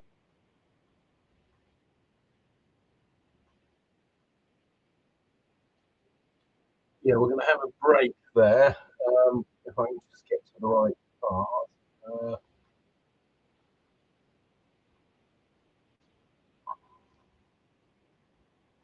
don't know about everybody else, but I just need a little break. So I'm going to play a tune, and I think that tune may well get this stream taken off. But spare not, it's all being recorded, and all the bots that are attacking us are being duly logged. There we go. Right. So, people, there are no comments. This is extensively shadow banned, but I'm doing it live because I'm recording it live and will continue to put it up. And we will keep going until we break through the dam. I was explaining earlier, actually, to Ranjan, but and David Malone yesterday, and John. Effectively, the sensors are the little Dutch boy with his finger in the dam. And what we've identified is actually all of the leverage points, the pressure points, where if we coordinate our actions, we can leverage our mental fight, as to channel Blake, our mental fight, and of course, as we all know, the little Dutch boy with his finger in the dam, you know, the dam will fall. And you know, that's basically it, really. So anyway, I am going to right now put this on and we'll see what happens. So share screen, and here we go. Now, this track is absolutely beautiful, and one of our programmers, in fact, Joseph Cooper, who programmed our TikiWiki. So in the back end, amongst everything else, our CRM, our customer relationship management, is based on TikiWiki, open source. And Joseph and I got to know each other through a platform he had called the Free Speech Guitar Club. And I could equally just play that track. But Joseph and I were talking about this sort of stuff. Joseph is like, he's a musicologist. And he sent me this track. And we're just going to play this track, and then we'll get back to we pamphleteers.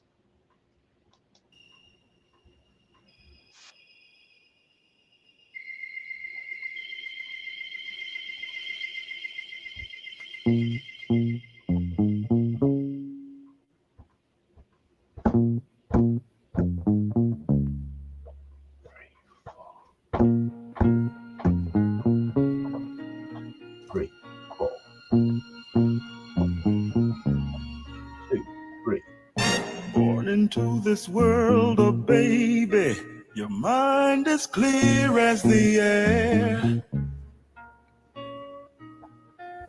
Time passes. You learn to walk and talk.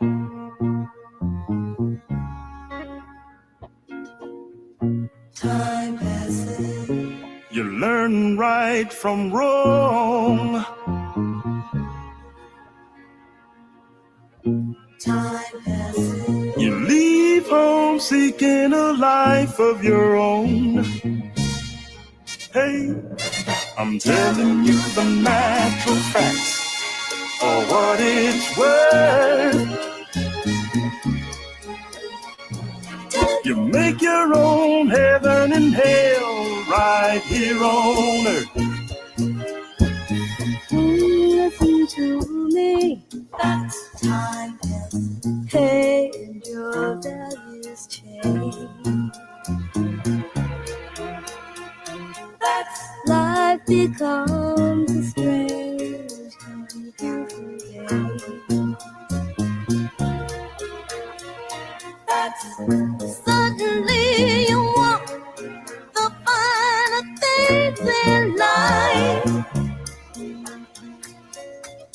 But you find it takes a lot of hard work and sacrifice. There ain't no such thing as something for nothing. Can you dig it? Oh, now you're standing at the crossroads of life.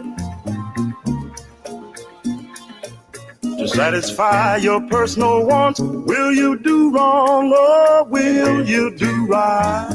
Will you do right? One thing you must admit, and you know it's true. The final decision is up to you. The final decision is up to you.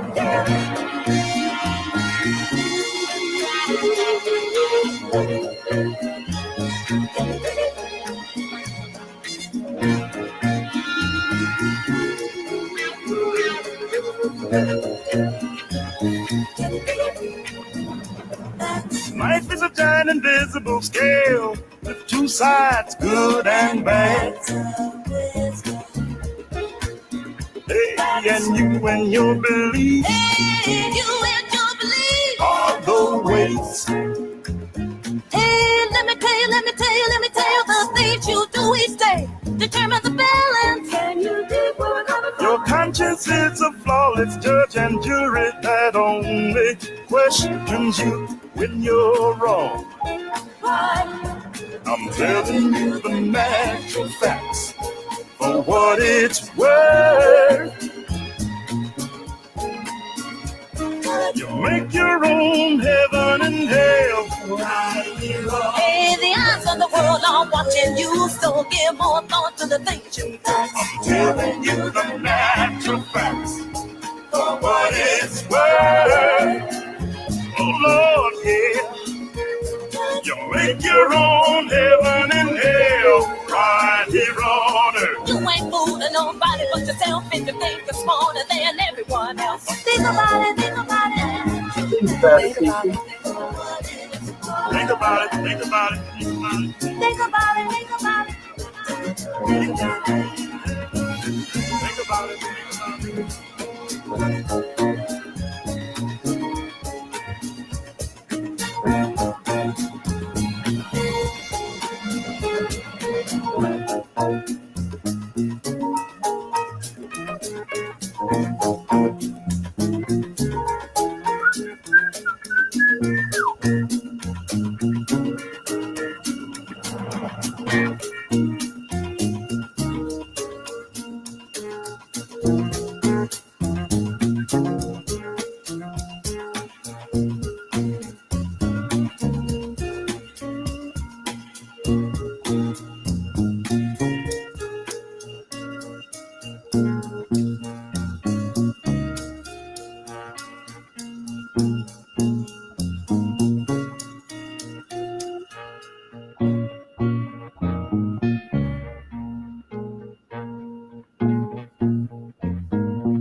Can you feel it? Oh Lord, yeah.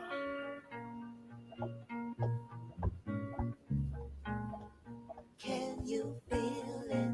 Can you feel it?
Oh, now that is one hell of a track, people. That's absolutely glorious.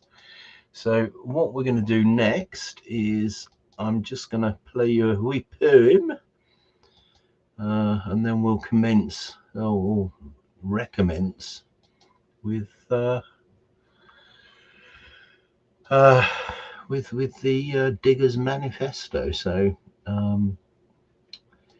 share screen, and we want this one. Here we go. Right, now this poem is amazing.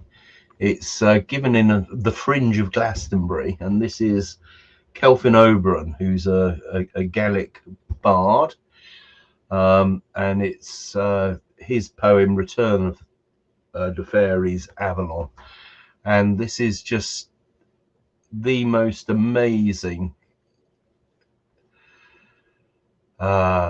meditation on these present discontents. This is a graphical representation of Avalon, which is where I've come from today. And a few others here have come from there too. And Avalon is a name to describe like Tir na Nog in Gaelic, which is the land of youth, or Shambhala in Tibet and places. It describes a place where people live on a vibration that never fell in the fall and got trapped in the religious ideas of heaven and hell. Places that still coexist with our dimension here.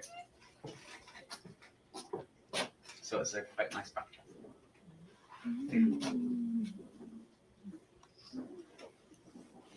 A ding dong dell. Here's a tale for a fairy to tell. The Return of the Fairies by Kelvin Patrick's Oberon.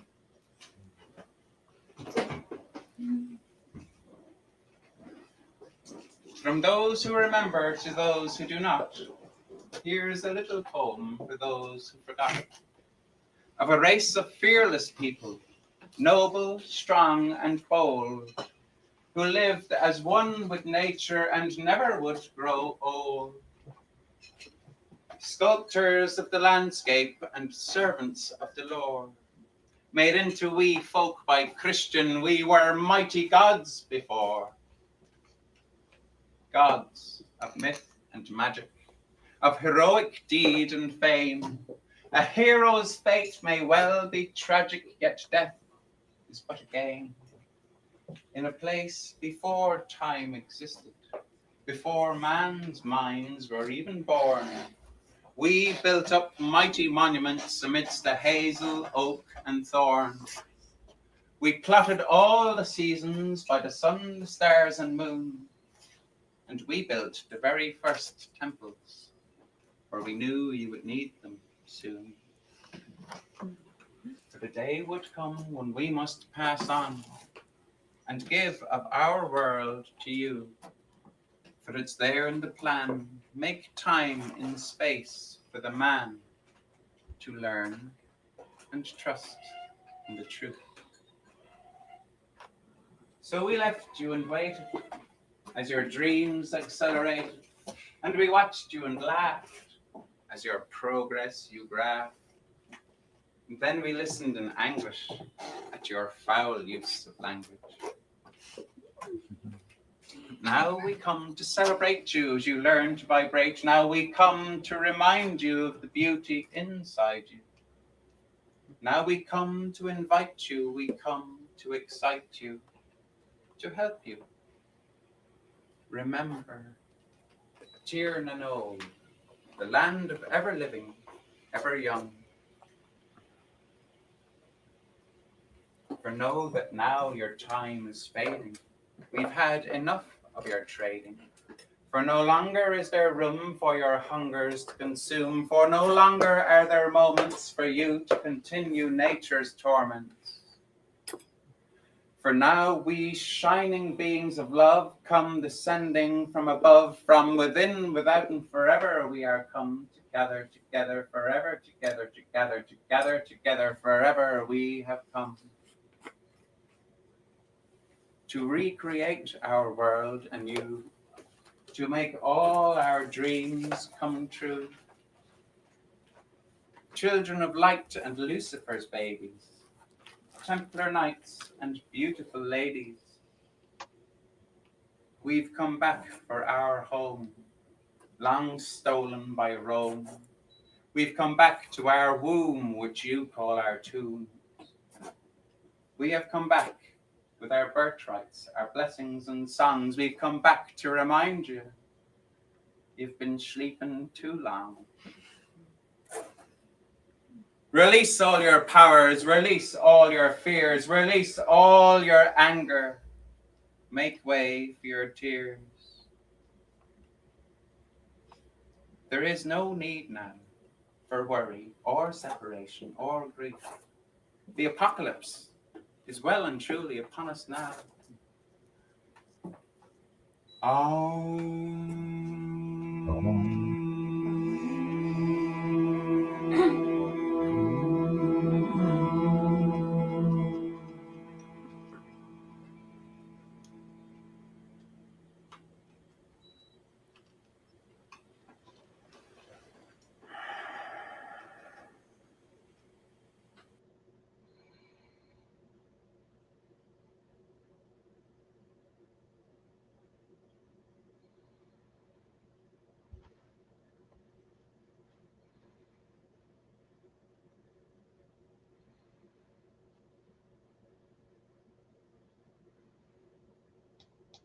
Design like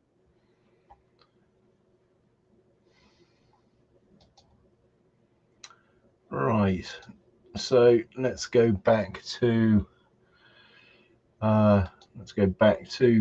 more earthly concerns, should we say. So I need to do this. Share screen, share screen. There she blows. Okie dokie. So whether any of those two will actually make sure this stream gets wasted again, it shouldn't after the email I've sent them. So here we go. And there she blows. Oh no.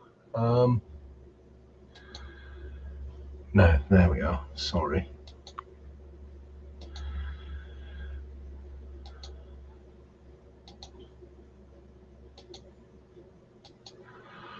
Okay, so it is this one, I believe. Is that the one? No, idiot.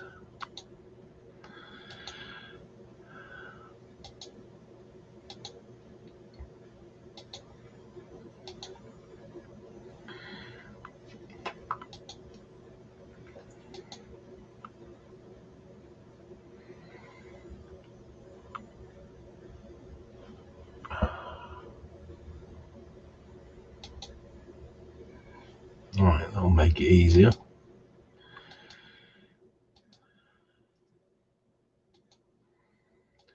Well, ta-da, that's the one. Right, well, that's just about an hour in, so I'm going to keep going, and after this next segment, I'm just going to play the second half of the Homatic stuff, and that will be that. Served as the strategic blueprint for what would become the most comprehensive transformation of the relationship between state and finance since the creation of central banking itself.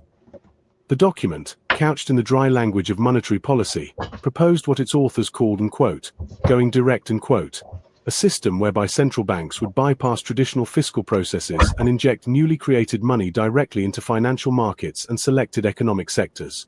This would eliminate what the authors saw as the inefficiencies and political constraints of democratic decision-making over economic policy. The beauty of the proposal, from the perspective of its advocates, was that it could be implemented without requiring legislative approval or public debate. Central banks already possessed the technical authority to create money and purchase securities. The going direct system simply expanded these existing powers to encompass direct intervention in virtually every aspect of economic life. The COVID-19 pandemic provided the perfect pretext for implementation. Emergency conditions justified extraordinary measures. Democratic oversight was suspended in the name of speed and efficiency. The normal processes of public debate and legislative approval were deemed too slow for the urgent needs of crisis response. Within months, trillions of dollars, euros, pounds, and other currencies were created and channeled directly into financial markets, large corporations, and selected economic sectors. The scale of the intervention dwarfed anything seen during the 2008 financial crisis or even during wartime mobilizations. But this was not simply a larger version of previous crisis responses. It represented a qualitative transformation in the nature of economic governance. For the first time in the history of democratic societies, unelected technocrats had acquired the power to directly allocate vast economic resources without meaningful oversight or accountability. The immediate beneficiaries were obvious. Financial asset holders saw their wealth increase dramatically as central bank money inflated stock and bond markets. Large corporations received direct support that enabled them to maintain profitability even as their revenues declined. The managers of the going direct system itself, central bankers, financial executives, and their technical advisors, saw their power and influence expand beyond anything previously imagined. The immediate losers were equally obvious. Small businesses that lacked access to central bank support, workers whose wages failed to keep pace with asset price inflation, and savers whose deposits were effectively confiscated through negative real interest rates. But the deeper loss was to the principle of democratic governance itself. The four pamphleteers were among the first to recognize the true significance of what was happening.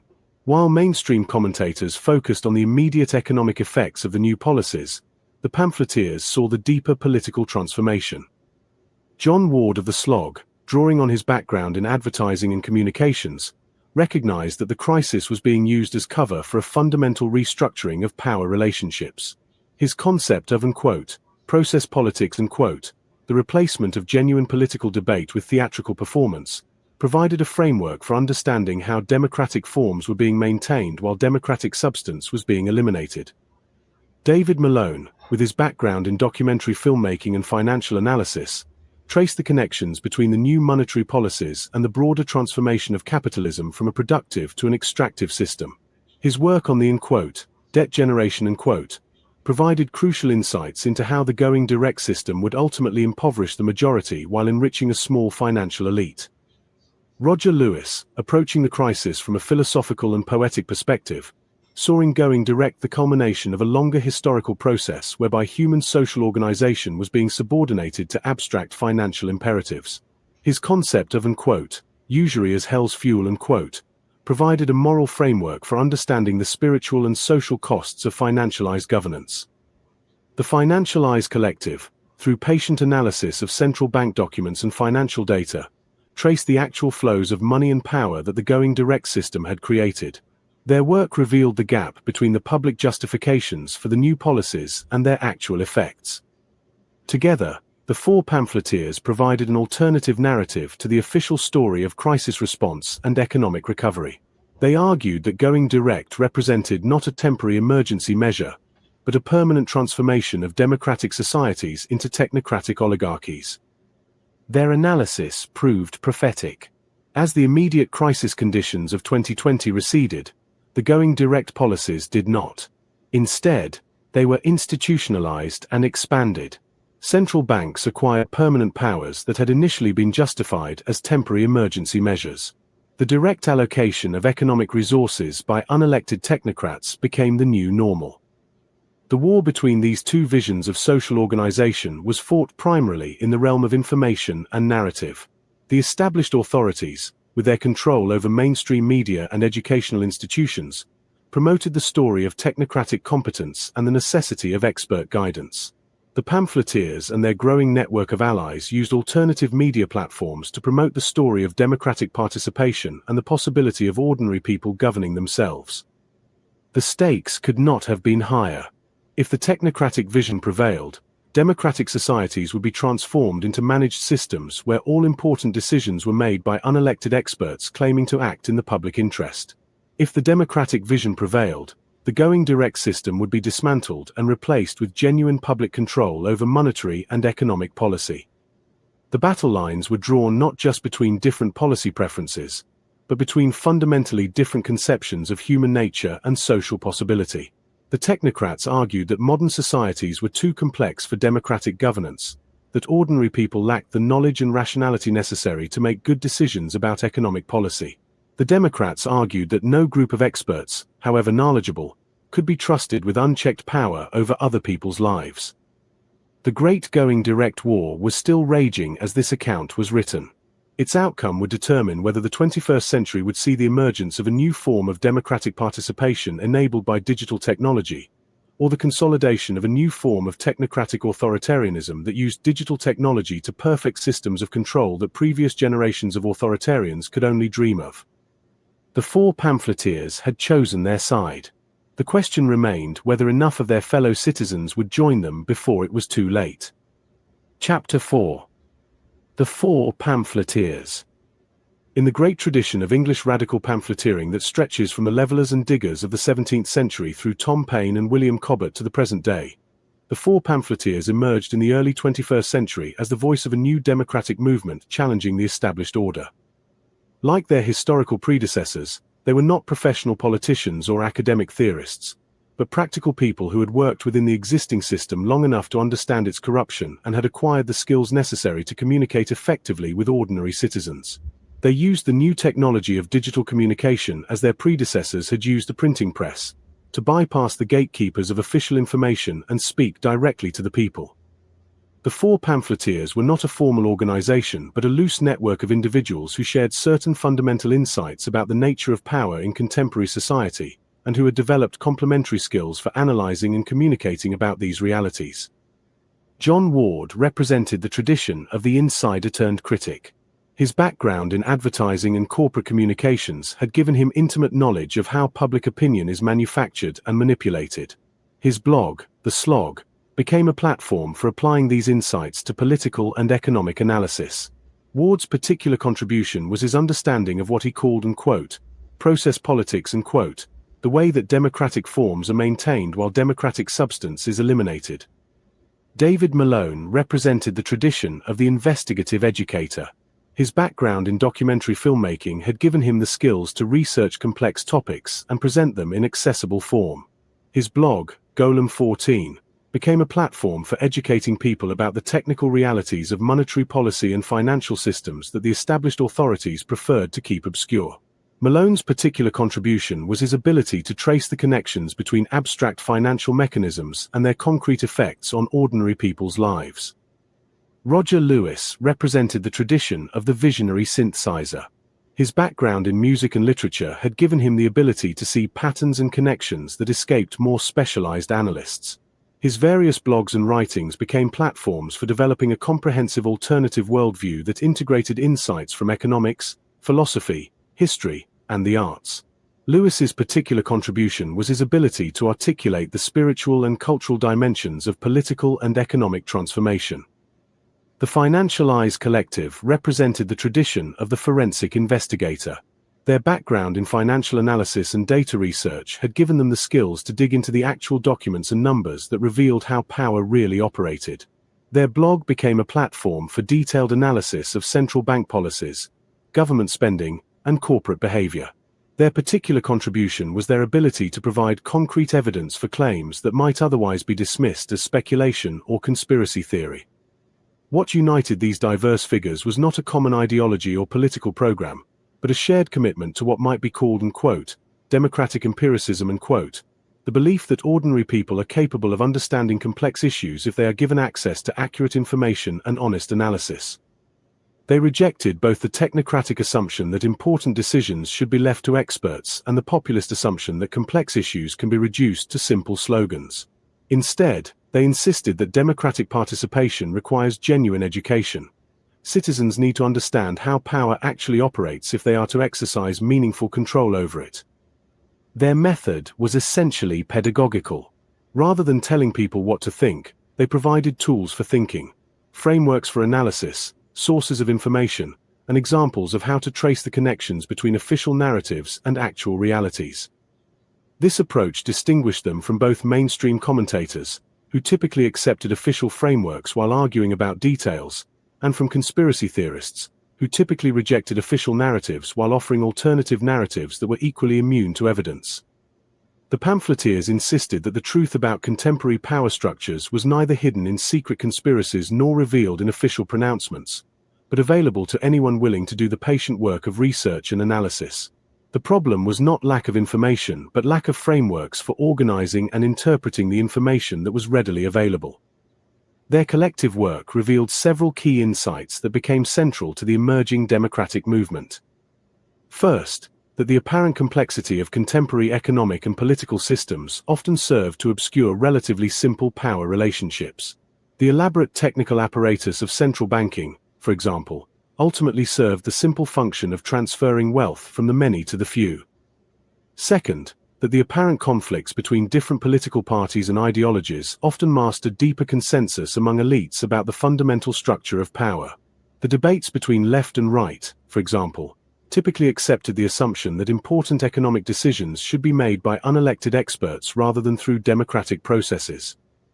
Third, that the apparent inevitability of current arrangements was largely a product of the failure to imagine alternatives.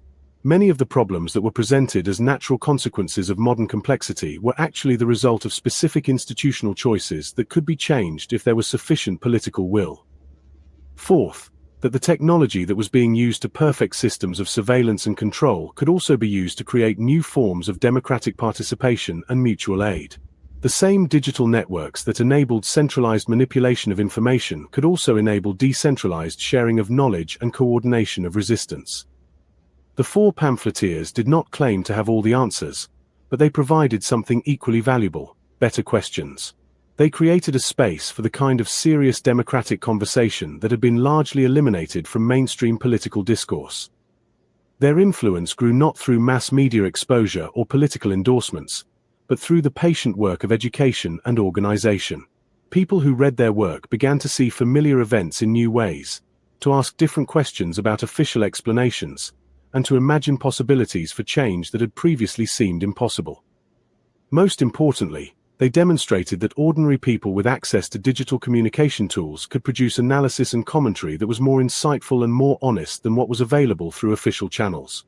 They proved that the democratization of information could lead to the democratization of understanding, and that the democratization of understanding could lead to the democratization of power. The four pamphleteers had lit a fire that would not be easily extinguished. Chapter 5. John Ward, The Slog. And quote, I'm running as an independent in the next election. I've come to the conclusion you can either have an MP who represents a party in your constituency, or you can have an MP who represents the people in Parliament, but you can't have both. Unquote. Andrew Bridgen MP.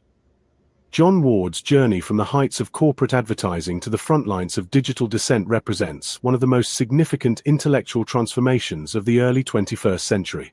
His evolution from a successful practitioner of what he would later call, unquote, the dark arts of persuasion, unquote, to one of the most incisive critics of contemporary power structures illuminates the broader crisis of legitimacy that has engulfed Western democratic societies. Born in 1950, Ward came of age during the great expansion of consumer capitalism and mass media manipulation that characterized the post-war period. His education at Liverpool University in history and politics provided him with the analytical tools that would later prove invaluable in dissecting the mechanisms of power, but his real education came through his subsequent career in advertising and corporate communications. Ward's professional success was built on his exceptional ability to understand and manipulate human psychology for commercial purposes. He rose to become CEO of a publicly listed advertising company, a position that gave him intimate knowledge of how public opinion is manufactured and how democratic consent is engineered. This insider's perspective would later enable him to see through the theatrical aspects of contemporary politics with unusual clarity. The transformation began gradually. As Ward later wrote, and quote, the more successful I became at manipulating people's desires and fears for commercial purposes, the more I began to understand how the same techniques were being used to manipulate their political beliefs and democratic choices. Unquote. The skills that had made him wealthy in the private sector made him dangerous to the established order when he turned them to political analysis. The catalyst for Ward's transformation was the 2008 financial crisis and its aftermath. Like many people, he initially accepted the official narrative about the causes of the crisis and the necessity of the policy responses. But his background in communications made him sensitive to the gap between official explanations and observable realities. Unquote. I began to notice, unquote, Ward later wrote, unquote, that the same techniques we used to sell products to consumers were being used to sell policies to citizens. The same focus groups, the same message testing, the same careful manipulation of emotional responses. But there was a crucial difference. When we sold products, we at least had to deliver something that worked. When they sold policies, they only had to deliver something that sounded good. Unquote. Ward's blog, The Slog, began in 2010 as an outlet for his growing frustration with what he saw as the systematic deception of the British public about the true nature of the economic crisis and the policies being implemented in response to it. The blog's title was deliberately provocative, a reference to the hard, grinding work required to uncover truth in an environment of systematic obfuscation. The early posts focused primarily on economic and financial issues, drawing on Ward's business experience to explain complex policy issues in accessible terms. But as his analysis deepened, he began to develop broader theories about the nature of contemporary power structures. Ward's central insight was what he called, unquote, process politics, unquote, the observation that democratic forms were being maintained while democratic substance was being systematically eliminated. Elections continued to be held, parliaments continued to meet, and media continued to cover political debates. But the actual decisions that affected people's lives were increasingly being made by unelected technocrats operating beyond the reach of democratic accountability. Unquote. The genius of the system, unquote, Ward wrote, unquote, is that it maintains all the familiar rituals of democracy while ensuring that nothing important can actually be changed through democratic processes. People are encouraged to debate endlessly about peripheral issues while the fundamental structures of power remain untouchable. Unquote. This analysis led Ward to develop his famous acronym IABATO, unquote, it's all bollocks and that's official, unquote, which became a shorthand for the systematic gap between official narratives and observable realities that characterized contemporary political discourse. Ward's background in advertising made him particularly sensitive to the techniques being used to manufacture consent for policies that served elite interests at the expense of ordinary citizens. He could recognize focus group tested language, identify the emotional triggers being used to bypass rational analysis, and trace the sources of apparently spontaneous public opinion campaigns. And quote, having spent decades learning how to manipulate public opinion for commercial purposes, and quote, Ward wrote, and quote, I can spot the same techniques being used for political purposes from a mile away. The only difference is that commercial manipulation is at least honest about its intentions. And quote. Ward's analysis of Brexit provided a perfect example of his approach. While most commentators focused on the surface level of the debate, the arguments about sovereignty, immigration, and economic benefits, Ward focused on the deeper level of the process itself. He argued that Brexit was being deliberately mismanaged to ensure that Britain would leave the European Union in name only while remaining subject to all the essential structures of EU control. The apparent chaos and incompetence of the Brexit process was actually a carefully orchestrated performance designed to exhaust public attention and create conditions where any deal, however unsatisfactory, would be accepted as better than continued uncertainty. And quote, the whole Brexit process, and quote, Ward wrote, and quote, is a masterpiece of process politics. The public is encouraged to focus on the theatrical aspects, the personalities, the parliamentary procedures, the media drama, while the actual substance is decided behind closed doors by. Continue. Claude 4 Sonnet. The same technocratic networks that were in control before the referendum. And quote. Ward's prediction that Brexit would result in, and quote, Brino, and quote, Brexit in name only, proved remarkably prescient. Despite the apparent victory of the Leave campaign, Britain's departure from the European Union left most of the essential structures of EU control intact while eliminating Britain's formal voice in EU decision-making. This analysis established Ward as one of the most reliable political forecasters of his generation. His success came not from access to inside information or sophisticated polling data, but from his ability to see through the theatrical aspects of political events to the underlying power dynamics. Ward's move to the Gambia in later life provided him with additional perspective on the nature of contemporary British governance.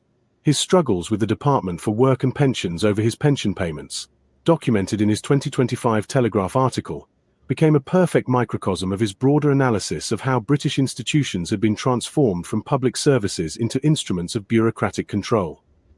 And quote, the DWP's proof of life requirements, and quote, Ward wrote, and quote, perfectly illustrate the broader transformation of British governance.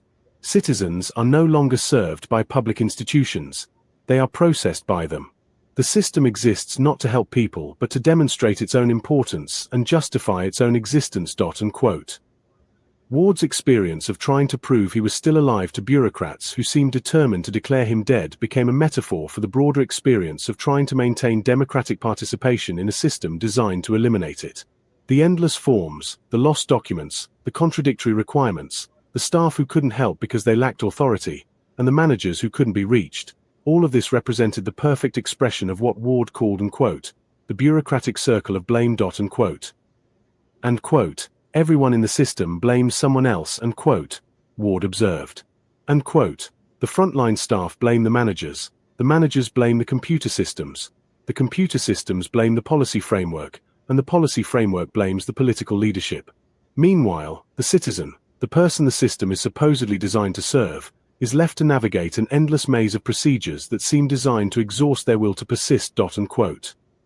Ward's analysis of this experience connected it to his broader understanding of how contemporary power structures operate. The apparent incompetence and dysfunction of institutions like the DWP was not accidental but functional.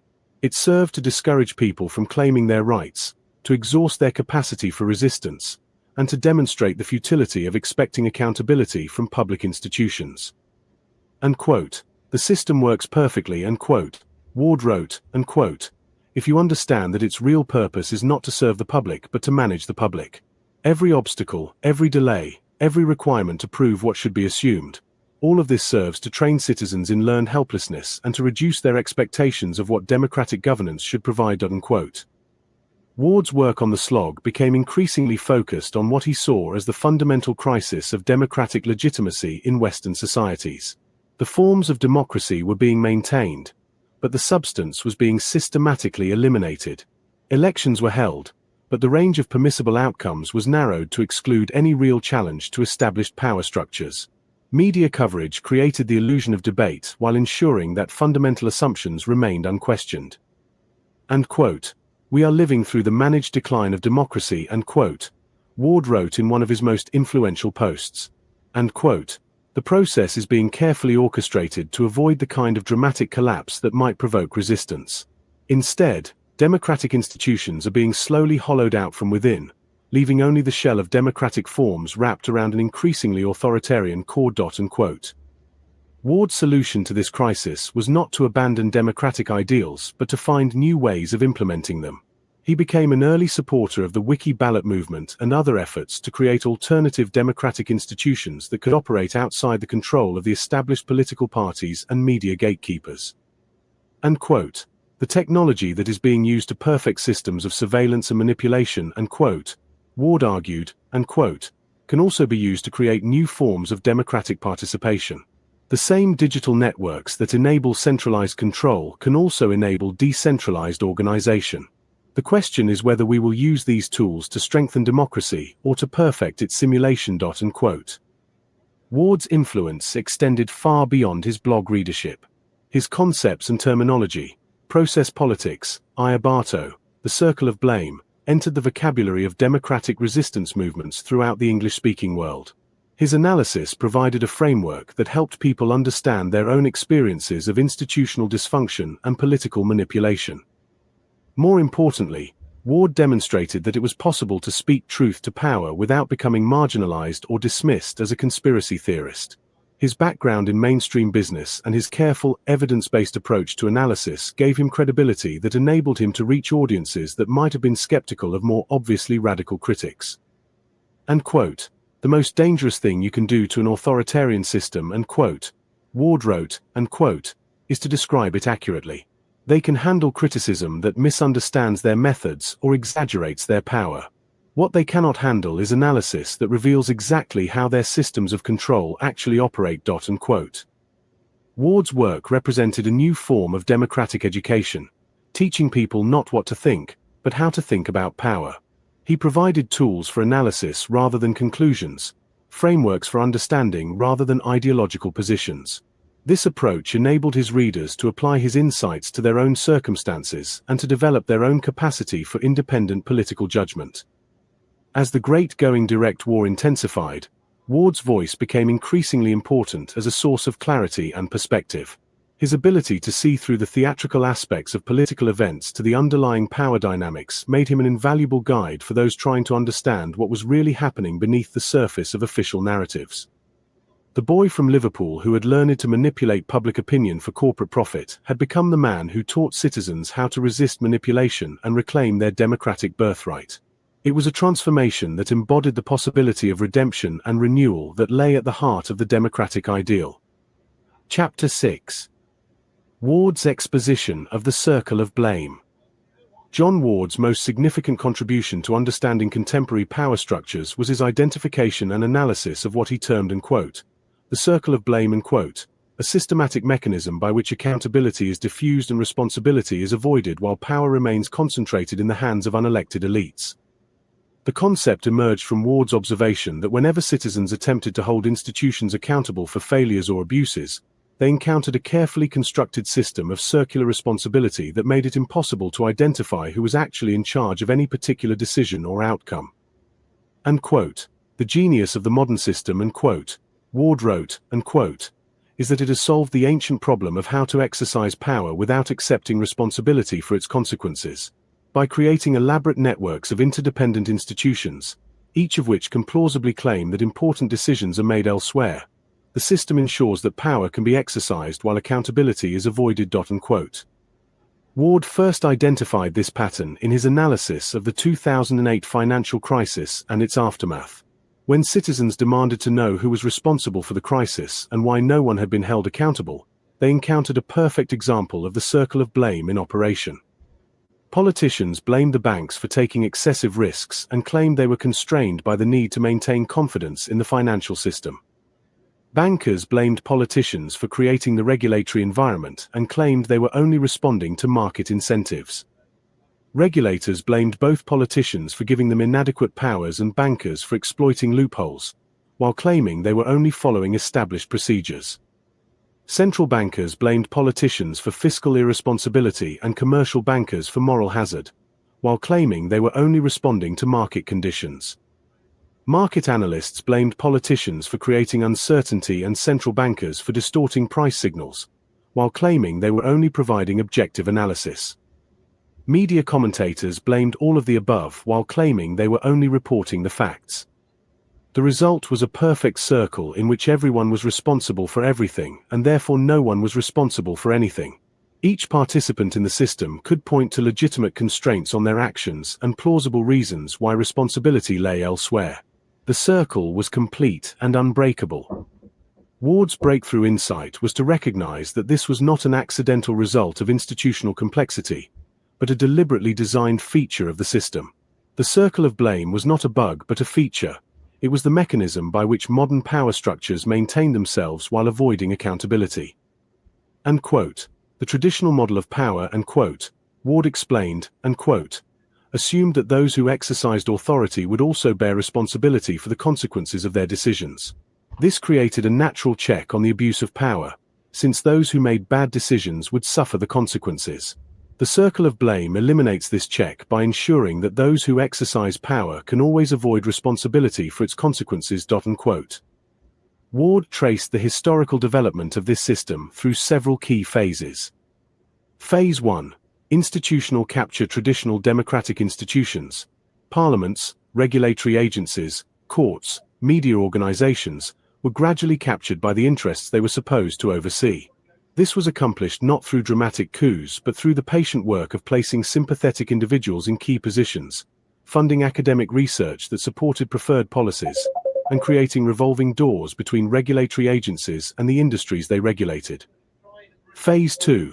Complexity multiplication. Once key institutions had been captured, the system was made deliberately complex and opaque. Simple processes were replaced with elaborate procedures. Clear lines of authority were replaced with overlapping jurisdictions. Straightforward accountability mechanisms were replaced with complex networks of interdependent relationships. Phase 3. Blame distribution. The complex institutional networks were designed to ensure that responsibility for any particular outcome could be distributed among multiple actors, none of whom could be held fully accountable. Every decision became the result of multiple inputs from multiple sources, making it impossible to trace clear lines of causation or responsibility. Phase 4.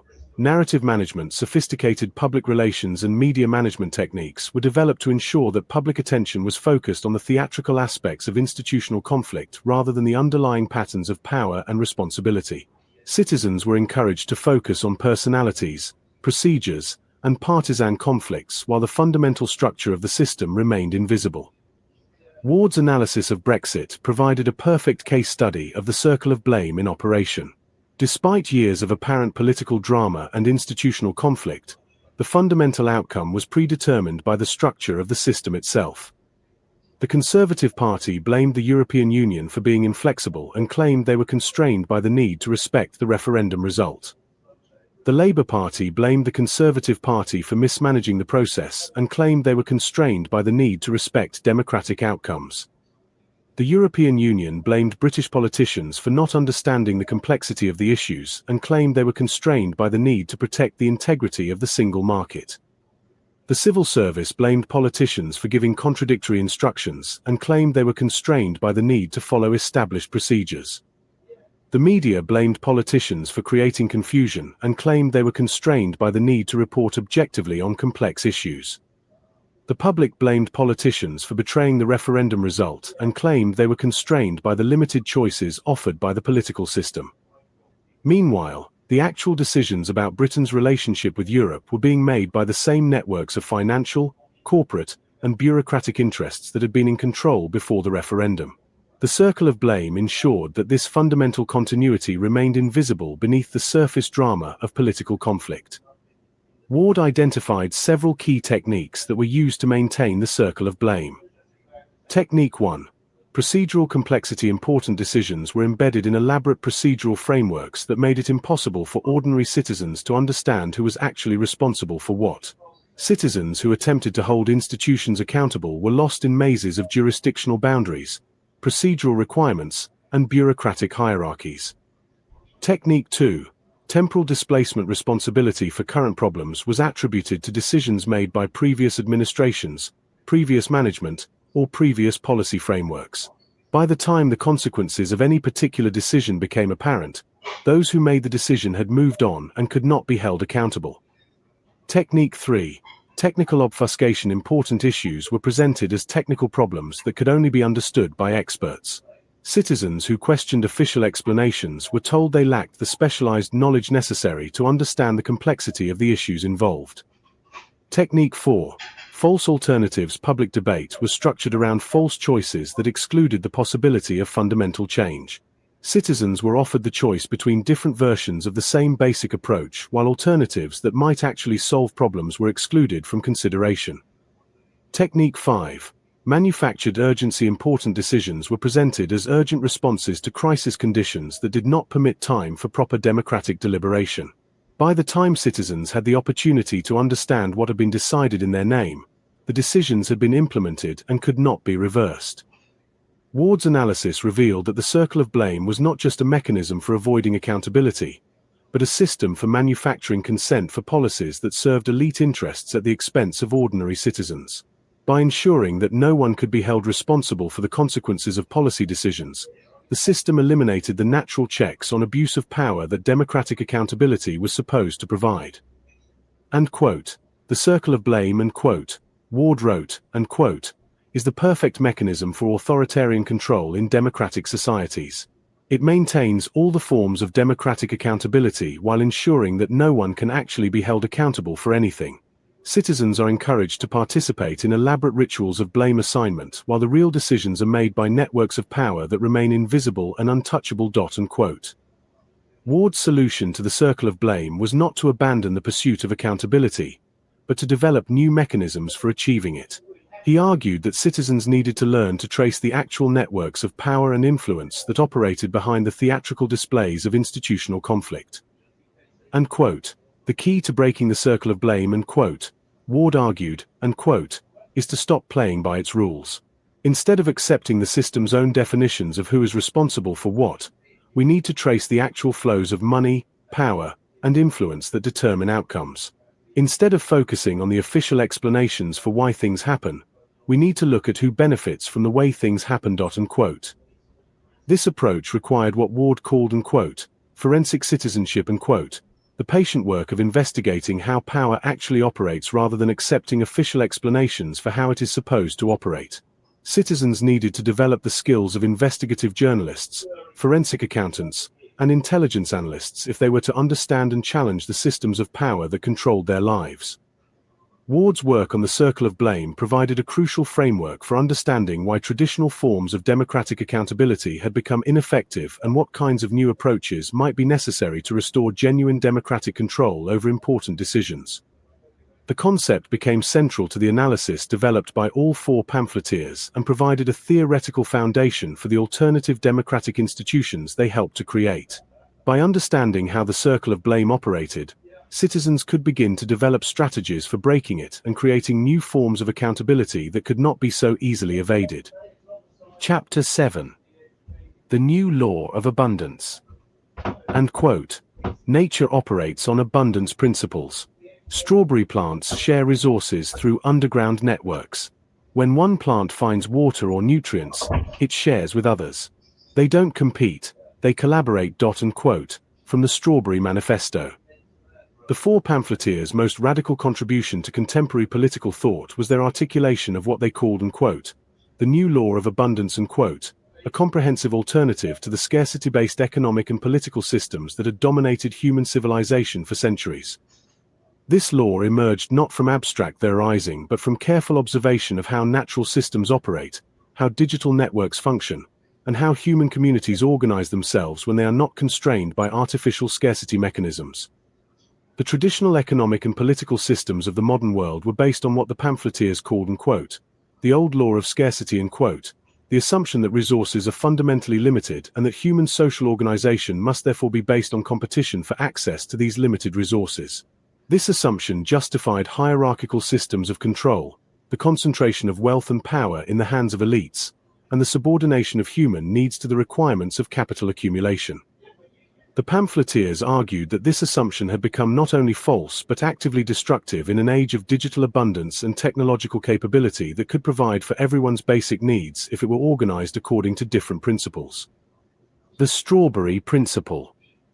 Roger Lewis's contribution to this analysis was his development of what became known as, and quote, the strawberry principle, and quote, the observation that strawberry plants naturally organize themselves according to abundance rather than scarcity logic. And quote, when you observe how strawberry plants actually behave, and quote, Lewis wrote, and quote, you discover that they share resources through underground networks of runners and root systems. When one plant finds a rich source of water or nutrients, it doesn't hoard these resources for itself but shares them with the entire network. The result is that the whole system becomes more productive and resilient than any individual plant could be on its own. And quote. Lewis argued that this natural model provided a template for how human economic and political systems could be reorganized. Instead of organizing society around competition for scarce resources, it could be organized around collaboration to maximize abundance for everyone. And quote, the scarcity model assumes that if I have more, you must have less, and quote, Lewis explained. And quote, the abundance model recognizes that if we organize our systems properly, we can all have more. The strawberry plants understand this instinctively. Humans have forgotten it, but we can learn to remember. And quote. The digital commons. David Malone's contribution was his analysis of how digital technology had created new possibilities for abundance-based organization. Unlike physical resources, information and knowledge could be shared without being diminished. In fact, they became more valuable when they were shared more widely. And quote, the internet demonstrates the abundance principle in action, and quote, Malone wrote. And quote, when I share information with you, I don't lose the information myself. Instead, the value of the information increases because it can be combined with other information to create new knowledge and new possibilities. And quote. Malone argued that the artificial scarcity mechanisms that have been imposed on digital information, copyright laws, paywalls, proprietary software, surveillance systems, were not necessary features of digital technology but deliberate choices made to maintain existing power structures. And quote, the technology exists to create a world where everyone has access to all human knowledge, where everyone can participate in creating new knowledge, and where the benefits of technological progress are shared by everyone, and quote, Malone explained. And quote, the only reason this doesn't happen is that it would threaten the power of those who profit from artificial scarcity. And quote. The monetary abundance model. The Financialized Collective contributed detailed analysis of how monetary systems could be reorganized according to abundance principles. They demonstrated that money scarcity was not a natural feature of economic systems but a deliberate policy choice that served the interests of financial elites. And quote, modern money is created out of nothing by banks when they make loans, and quote, they explained. And quote, there is no natural limit to how much money can be created. The only limits are the policy decisions made by central banks and governments about how much money to create and how to distribute it. And quote. The collective showed how these policy decisions systematically created artificial scarcity for ordinary people while creating artificial abundance for financial institutions and large corporations. The going direct paradigm was simply the latest and most extreme example of this pattern. And quote. The same central banks that claim there is no money for public services, infrastructure investment, or social programs somehow find trillions of dollars to support financial markets whenever they face difficulties, and quote, they observed. And quote, this reveals that money scarcity is a political choice, not an economic necessity. And quote. The democratic abundance framework. John Ward's contribution was his analysis of how political systems could be reorganized according to abundance principles. He argued that the artificial scarcity of democratic participation, the limitation of meaningful political choices to a narrow range of pre-approved options, was the foundation of all other forms of artificial scarcity. And quote, Real democracy would be based on the abundance of human creativity, intelligence, and problem-solving capacity, and quote, Ward wrote. And quote, instead of limiting political participation to choosing between pre-selected candidates and pre-approved policies, it would enable everyone to contribute to identifying problems and developing solutions. Unquote. Ward's concept of unquote, wiki democracy unquote, was based on the same principles that made Wikipedia successful. The recognition that collective intelligence, properly organized, could produce better results than expert knowledge, and that the technology existed to enable large-scale collaborative decision-making.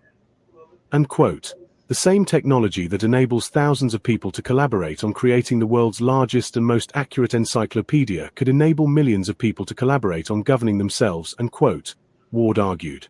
And quote, the only reason this doesn't happen is that it would eliminate the need for the professional political class that currently controls the system. Unquote. The integration, abundance economics.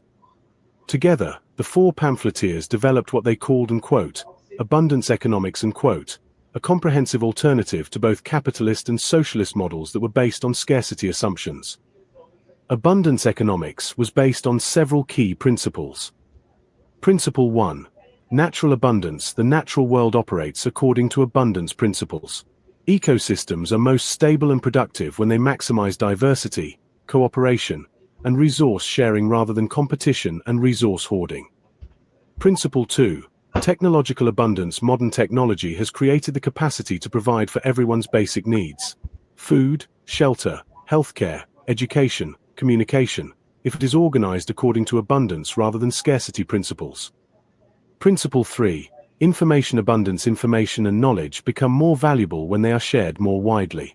Systems that restrict access to information create artificial scarcity that reduces overall productivity and innovation. Principle 4. Creative abundance. Human creativity and problem-solving capacity are unlimited resources that become more productive when they are enabled and coordinated rather than restricted and controlled. Principle 5. Monetary abundance. Money is a social technology that can be created in whatever quantities are needed to enable productive activity. Artificial money scarcity serves only to maintain existing power relationships. Principle 6. Democratic abundance. Democratic participation and decision-making capacity can be expanded indefinitely through appropriate technology and organization. Artificial restrictions on democratic participation serve only to maintain elite control. The practical implementation. The pamphleteers argued that abundance economics was not a utopian fantasy but a practical alternative that could be implemented through existing technology and institutions. They pointed to examples that already existed: open-source software development, Wikipedia, local exchange systems, community land trusts, participatory budgeting, and various forms of cooperative organization. These examples demonstrated that abundance-based organization was not only possible but often more effective than scarcity-based alternatives. And quote, the technology and organizational models already exist, and quote, they argued. And quote, what's missing is the political will to implement them on a larger scale. This political will can only come from people understanding that abundance is possible and that scarcity is a choice. And quote. The transition strategy. The pamphleteers developed what they called a quote, dual power and quote, strategy for transitioning from scarcity-based to abundance-based systems. Rather than trying to capture existing institutions and reform them from within, they advocated creating parallel institutions that operated according to abundance principles. And quote, instead of trying to make the existing system work better, and quote, they argued, and quote, we should create alternative systems that work differently. As these alternatives demonstrate their superiority, more and more people will choose to participate in them rather than in the old systems. And quote. This strategy was embodied in projects like WikiBallot, which created alternative democratic institutions that operated outside the control of existing political parties, and various local currency and mutual aid networks that created alternative economic institutions that operated outside the control of existing financial systems. The vision. The new law of abundance pointed toward a fundamentally different kind of society, one based on cooperation rather than competition, sharing rather than hoarding, creativity rather than control, and abundance rather than scarcity. And quote, imagine a world, and quote, the pamphleteers wrote, and quote, where everyone has access to everything they need to live a fulfilling life, where everyone can contribute their unique talents and abilities to the common good, where decisions are made through genuine democratic participation rather than elite manipulation, and where the benefits of human knowledge and creativity are shared by everyone rather than hoarded by a few. Unquote. This was not presented as a distant utopian goal, but as an immediate practical possibility that could be achieved through the conscious choice to organize human affairs according to abundance rather than scarcity principles. The new law of abundance represented the theoretical foundation for all the practical work that the four pamphleteers and their growing network of allies were doing to create alternative institutions and demonstrate that another world was possible. Chapter 8. Light shining in Grub Street. Unquote. The revolution will not be televised, but it will be blogged, analyzed, satirized, and poeticized by those who still remember that the emperor has no clothes, and that pointing this out is both a civic duty and a form of art. Unquote, from the Strawberry Manifesto. The emergence of what became known as unquote, Grub Street in exile unquote, represented a fundamental transformation in how democratic resistance could be organized in the digital age. Just as the original Grub Street of 18th century London had been the home of independent writers and pamphleteers who challenged the established order, the digital Grub Street became the virtual home of a new generation of independent analysts and democratic activists. The name itself was both homage and provocation. The original Grub Street had been dismissed by the literary establishment as the domain of hack writers and political agitators who lacked the refinement and respectability of official culture. The digital Grub Street embraced this reputation, recognizing that independence from established institutions was not a weakness but a strength. The technological foundation. The digital Grub Street was made possible by the democratization of communication technology that had occurred in the early 21st century. For the first time in human history, individuals with access to basic digital tools could reach audiences that rivaled those of major media organizations. Blogs, podcasts, social media platforms, and video channels enabled anyone with something to say it directly to the public without requiring permission from editors, publishers, or broadcasters. This technological shift created the possibility for a new kind of independent media that was not dependent on corporate funding or government approval. But the four pamphleteers recognized that technology alone was not sufficient. The same tools that enabled independent communication could also be used for surveillance, manipulation, and control. The key was to develop ways of using the technology that preserved independence while building genuine community. The methodological innovation. What distinguished the digital Grub Street from both mainstream media and alternative media was its methodological approach. Rather than simply offering different opinions about the same events that mainstream media covered, the pamphleteers developed different ways of analyzing events that revealed patterns and connections that were invisible from mainstream perspectives. John Ward's concept of unquote, process politics unquote, provided a framework for understanding how democratic forms were maintained while democratic substance was eliminated.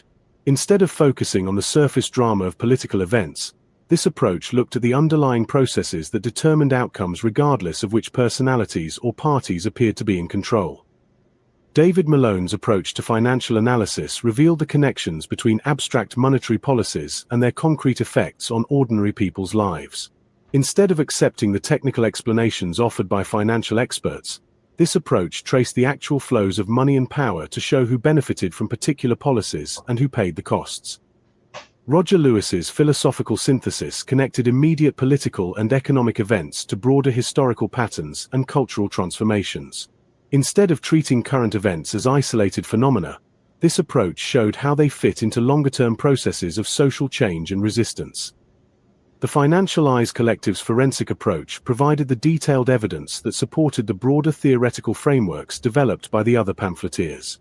Instead of relying on official statistics and explanations, this approach dug into primary sources, regulatory filings, and other documents that revealed how institutions actually operated rather than how they claimed to operate. The community building. The digital Grub Street was not just a collection of individual voices but a genuine community of people who shared certain fundamental commitments about truth, democracy, and human dignity. This community was built through patient work of education, discussion, and mutual support that took place in comment sections, email exchanges, and various forms of digital collaboration. The community was held together not by ideological agreement but by methodological commitment. Members might disagree about particular issues or policies, but they shared a commitment to evidence-based analysis, honest dialogue, and democratic participation.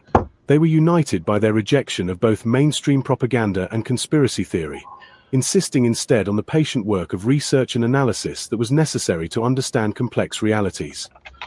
This community provided something that was increasingly rare in contemporary society: a space for genuine democratic conversation.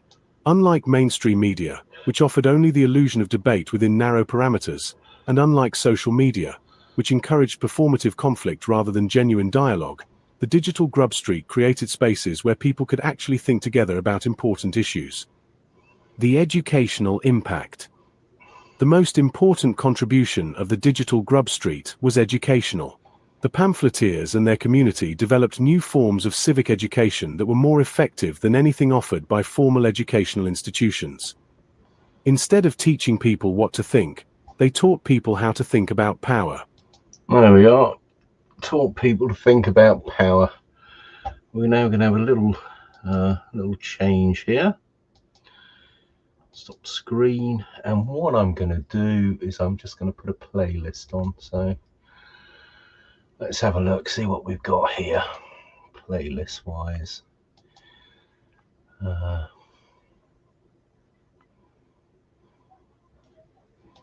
Playlists.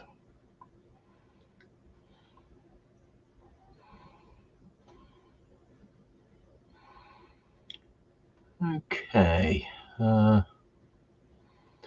here we are. We'll put this playlist up.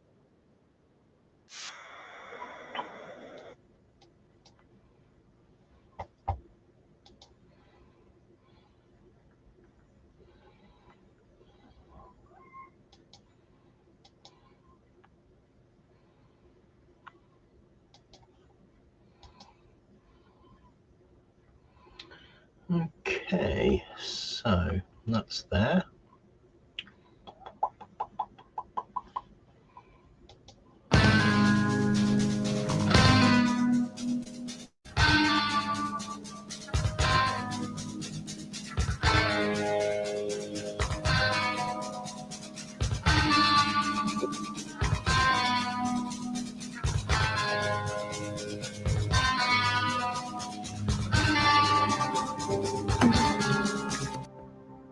I'm dressed in this, and it's 12 below zero.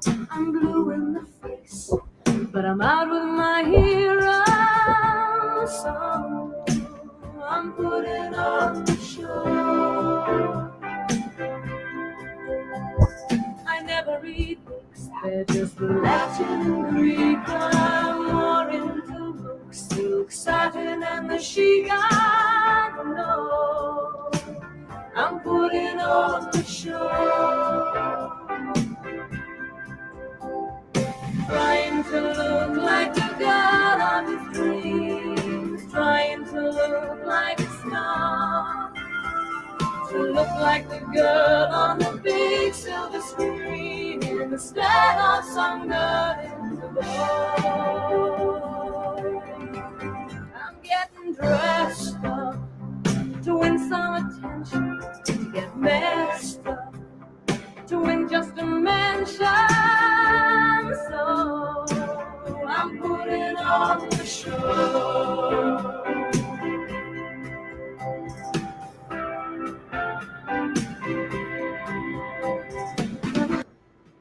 RLD has been involved in hundreds of transactions in the Docklands property market, totaling over 3 million square feet of property.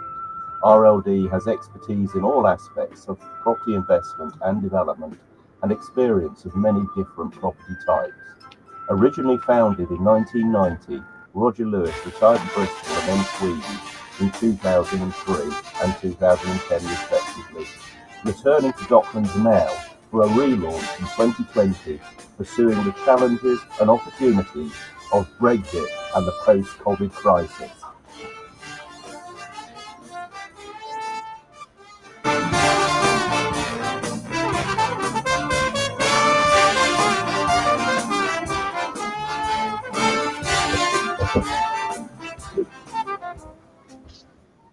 London Docklands. Docklands is located just to the east of the City of London. The area has undergone a transformation in recent years to become one of Europe's largest business centers. Docklands benefits from one of the finest integrated travel systems, ensuring easy access to and from the region. London Docklands is now considered the premier location for... You made a deal. He says she's back, and she's back with that roof on her face.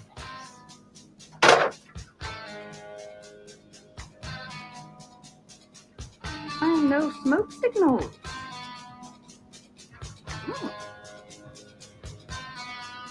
She can't be back. She's on the beach being shafted by the what? Must go, Nesta. Have a nice day now.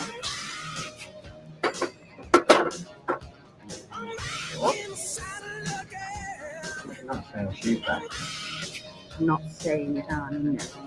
I'm screeching it at the top of my lungs. Connie's back, and don't tell me you didn't know. I'm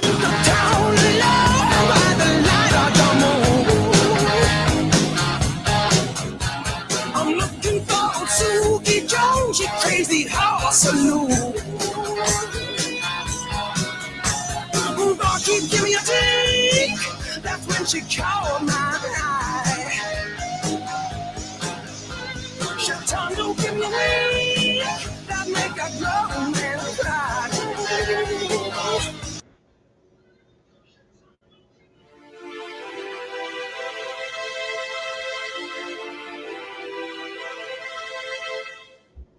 London-based RLD is a sales, marketing and management company serving developments and investments owned by related companies.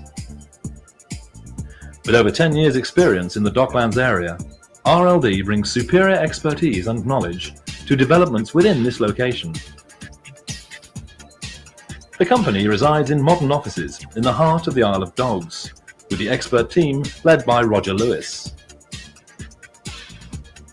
The team have played an active part in the growth of the Docklands area, creating a thriving business and residential community. With a successful history of property deals, RLD continue to expand their portfolio, providing a healthy return on investors' capital. With such specialist knowledge of the local area, the team focus on development projects that will satisfy demand for innovative properties completed to very high standards of build quality.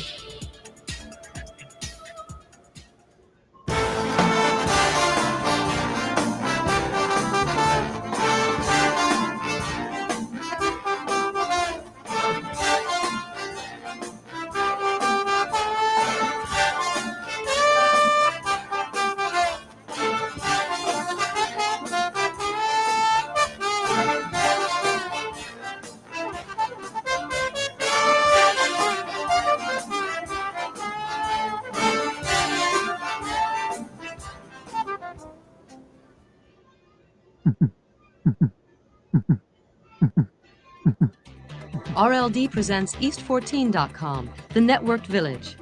The worldwide explosion in electronic business is fueling the demand for a new category of property development.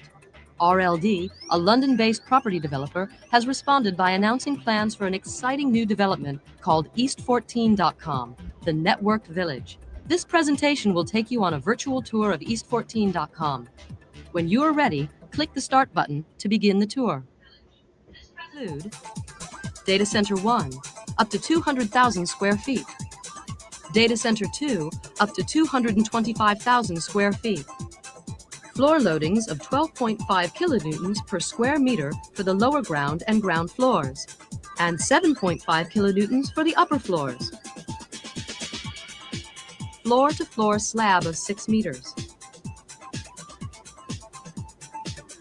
9-meter grid design to maximize tile sales and accommodate multiple backup supplies within a single grid.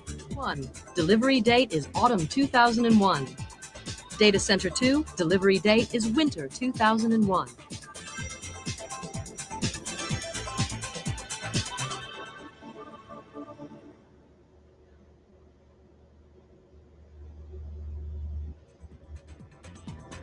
East14.com is an attractive waterside development lying on the banks of the River Lee and River Thames. opposite the Millennium Dome and adjacent to the historic East India Dock Basin. East14.com, the Network Village, is a mixed commercial and residential development designed to provide a modern and highly serviced environment for companies and individuals involved in electronic commerce. Phase 1 of the development is approaching completion with the conversion of 42 Orchard Place into fashionable live-work apartments.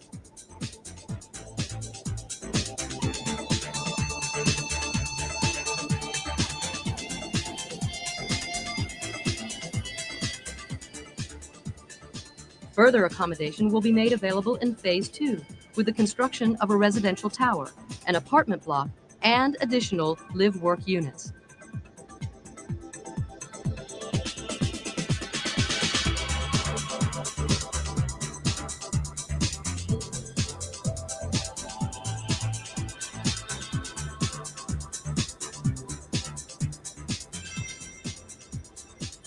Riverside walkways, landscaped open spaces, and natural habitats for wildlife will create a unique environment where residents can relax in their network village.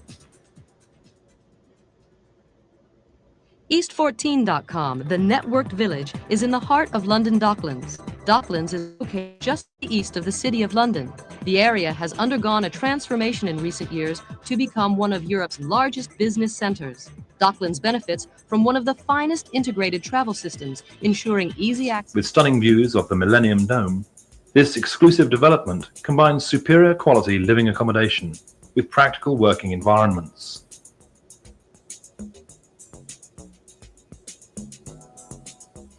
With over 20 live-work apartments in the building, there are numerous design combinations to suit the residents' spatial requirements.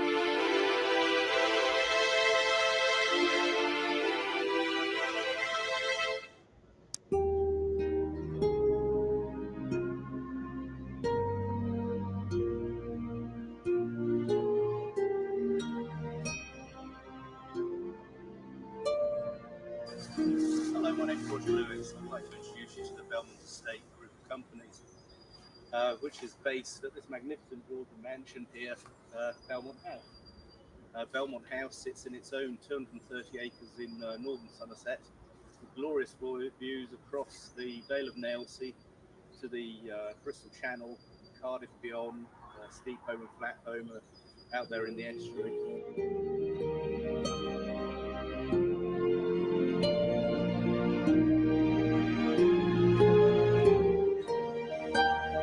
We have a vision to build a group of companies around the estate lifestyle brand, encompassing weddings, corporate parties, equestrian sports, stables and equine equipment, and alternative energy.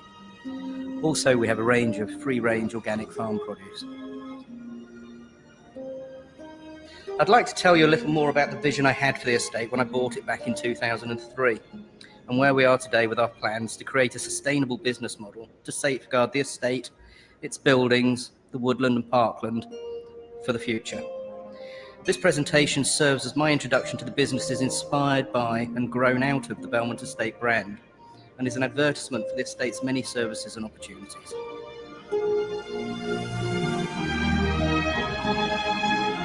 The estate neighbours the National Trust Tinsfield Estate. It is actually some 100 years older in its origins as an estate.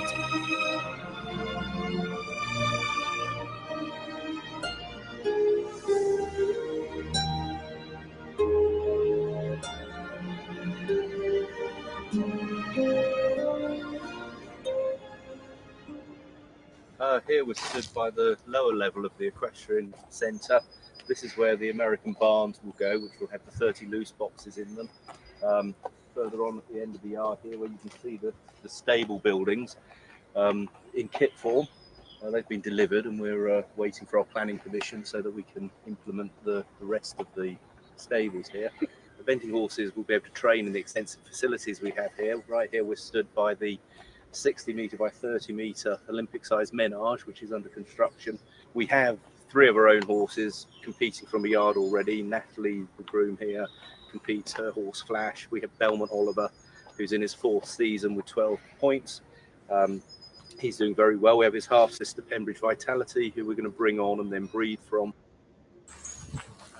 stood here at the landing area of the drop fence, which is about 2/3 of the way around the cross-country course here at Belmont.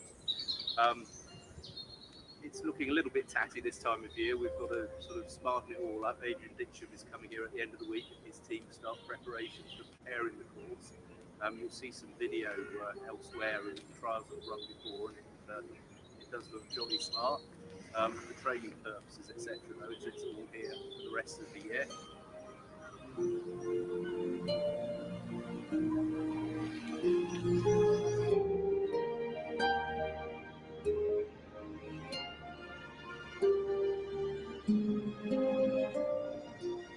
We're stood here behind me where we want to build our agricultural barn.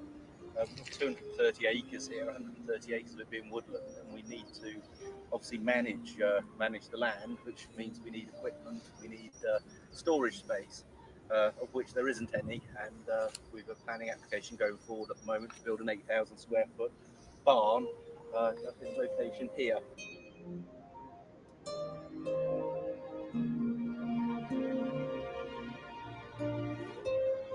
The Rackets Court at Belmont, along with the principal reception rooms and the Lebanese cedar lawn, offer spaces from 300 square foot to upwards of 3,000 square foot in a marquee or within the house itself to tailor weddings and corporate events.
This is an aerial tour of London Docklands.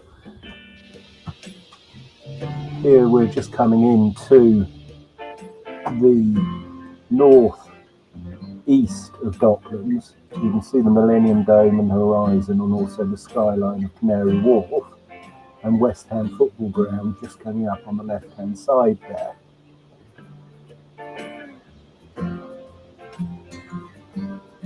So here's West Ham, and it's going to zoom into the centre of the ground in a minute, and then pull back for a longer view of Stratford International. So there's the Hammers.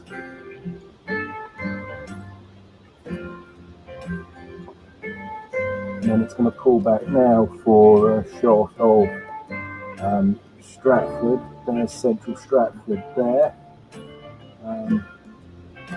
And then we're going to come down a little bit further now, and you'll see the Harry Hyams Manhattan Loft tower there.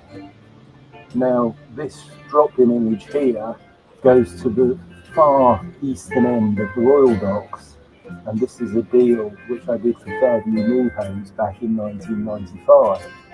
This is the Galleons Reach development. So you can see the Thames here in the foreground.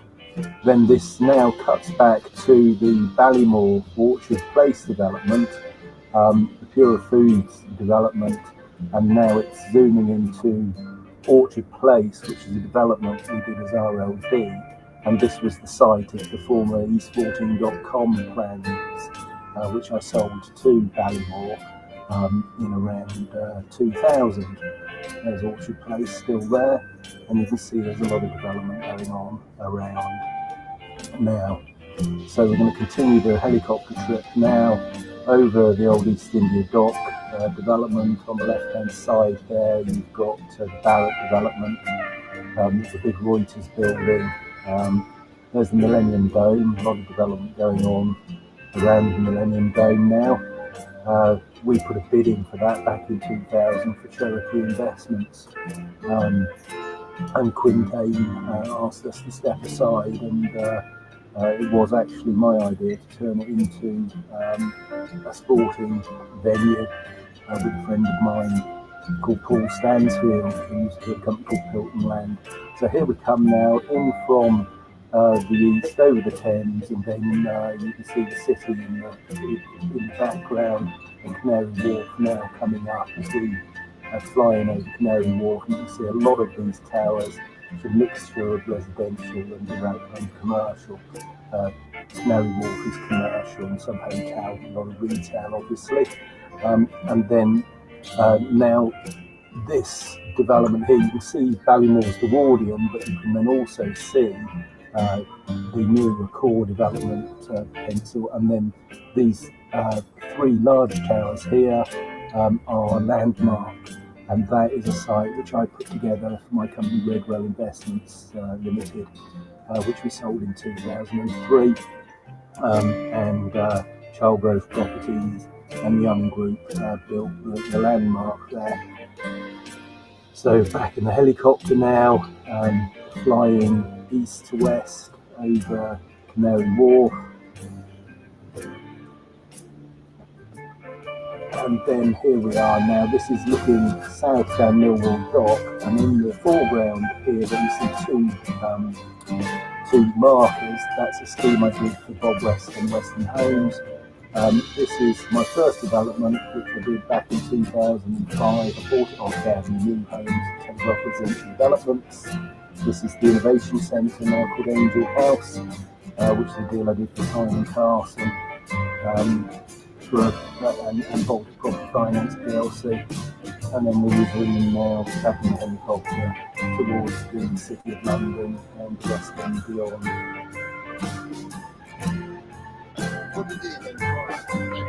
There we are. Can you see the one? Then in the place, which is great. It's great. Adding a bit of culture to the show. But all right, I'll translate it for you. See now, pro vendito. Tia, that's for sale. See, luxury villa, 3 reception rooms, 4 bedrooms here, 4 bedrooms. Olia Moderna Bogia. means all mod cons.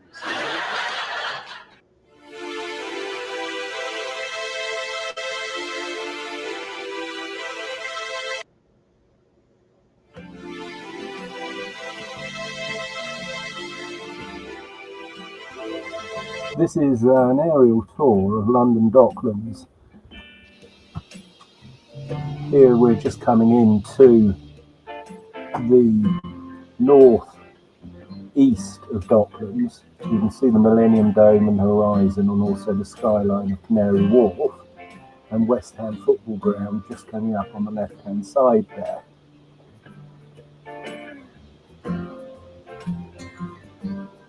So here's West Ham, and it's going to zoom into the centre of the ground in a minute, and then pull back for a longer view of Stratford International. So there's the Hammers. And then it's going to pull back now for a shot of Stratford. There's Central Stratford there. And then we're going to come down a little bit further now, and you'll see the Harry Hyams Manhattan Loft tower there. Now this drop-in image here goes to the far eastern end of the Royal Docks, and this is a deal which I did for Fairview New Homes back in 1995. This is the Galleons Reach development. So you can see the Thames here in the foreground. Then this now cuts back to the Ballymore Orchard Place development, the Pura Foods development, and now it's zooming into Orchard Place, which is a development we did as RLD, and this was the site of the former esporting.com plans, which I sold to Ballymore in around 2000. There's Orchard Place still there, and you can see there's a lot of development going on around now. So we're going to continue the helicopter trip now over the old East India Dock development. On the left hand side there you've got the Barratt development, the big Reuters building. There's the Millennium Dome, a lot of development going on around the Millennium Dome now. We put a bid in for that back in 2000 for Cherokee Investments, and Quintain asked us to step aside, and it was actually my idea to turn it into a sporting venue with a friend of mine called Paul Stansfield, who used to be a company called Hilton Land. So here we come now in from the east over the Thames, and then you can see the city in the background, and Canary Wharf now coming up as we are flying over Canary Wharf. And you can see a lot of these towers, it's a mixture of residential and commercial. Canary Wharf is commercial, and some hotel, a lot of retail obviously. And then now this development here, you can see Ballymore's the Wardian, but you can then also see the newer core development pencil, and then these three large towers here are Landmark, and that is a site which I put together for my company Redwell Investments Limited, which we sold in 2003, and Charlegrove Properties and Young Group built the Landmark there. So back in the helicopter now, flying east to west over Canary Wharf, and then here we are now. This is looking south down Millwall Dock, and in the foreground here you see two markers. That's a scheme I did for Bob West and Western Homes. This is my first development, which I did back in 2005. I bought it off Fairview New Homes, it represents developments. This is the Innovation Centre now called Angel House, which is a deal I did for Simon Carson and Baltic Property Finance PLC. And then we're resuming now back in the helicopter towards the City of London and West End beyond. What the deal then? There we are. Can you see the light? See the light? Now, then in the place, which is great. It's in green. Actually, a bit of culture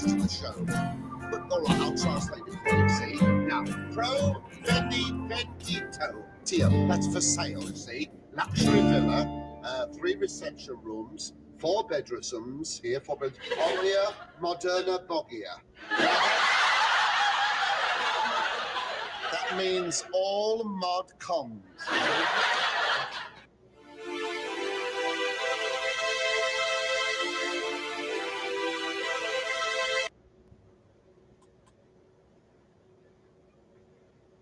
Good afternoon, everybody, and welcome to another webinar in the Built Environment Networking webinar series. Lots to talk about, lots of great things still happening in the properties and construction sector, despite the dip in economic activity, which was expected, but there's lots happening now to help us with the bounce back. It's fair to say that the effects of COVID-19 form a major part of the conversation, but I have to say Brexit has reared its head a few times in discussions this week. So not to forget that we have that to look forward to at the end of the year as well. But the good news is, I think from our conversations, we very much have a heightened awareness now of issues such as well-being, diversity, inclusive growth, zero carbon, social value. They're all very much part and parcel of the conversations that we have on the webinars now, which is great. Communities seem to be stronger than ever, and fingers crossed we can see light at the end of the tunnel, and we're on the cusp of a recovery. So the government's announcement regarding Build, Build, Build last week was very welcome, and we heard yesterday from the Chancellor with some more good news for the property sector in terms of stamp duty and green housing. So we've had some fascinating conversations across our 90 or so webinars that we've run so far in the UK. We've covered housing, procurement, planning, infrastructure, historic buildings, and many others that are all very relevant in the context of this afternoon's discussion, which is on major regeneration projects. So I'd like to give a quick mention to our national sponsors for their support. We have Wilmot Dixon, Pagabo, Frame, CLS, Recoup Capital, New Former, CIOB, International Fire Consultants, Perfect Circle, and Cornerstone. So the format for the webinar, for those that haven't done one of ours before, quick presentations from the speakers into a discussion, and we'll invite you to ask your questions via the software. You can type them in via the questions tab, or you can put your hand up and I will invite you to ask your question in person. So, major regeneration projects. Sharing their expertise on our virtual stage today are Mark Williams, the Executive Director of Rivington Hart. Roger Lewis is the founder of Real Estate, Land and Development Group. And Natasha McIntyre Hall is the Assistant Director for Strategic Development at Portsmouth City Council. First and foremost, we're going to hear from Natasha. So the stage is yours. Hi there. Thanks very much for having me. Just a very little bit about me before I start. I represent Portsmouth City Council as a property developer. So I sit within the council, but I get to have tricky conversations like the rest of you with the planning team and various colleagues. Now, we've been really lucky so far. Our councillors and decision makers have been really supportive on actually tackling whatever we're coming out of COVID with, without using austerity, and absolutely understanding that regeneration is the way to help us recover. So when we're talking about regeneration versus development, traditionally we've really talked about that as a difference in size and it being a big project versus a small project.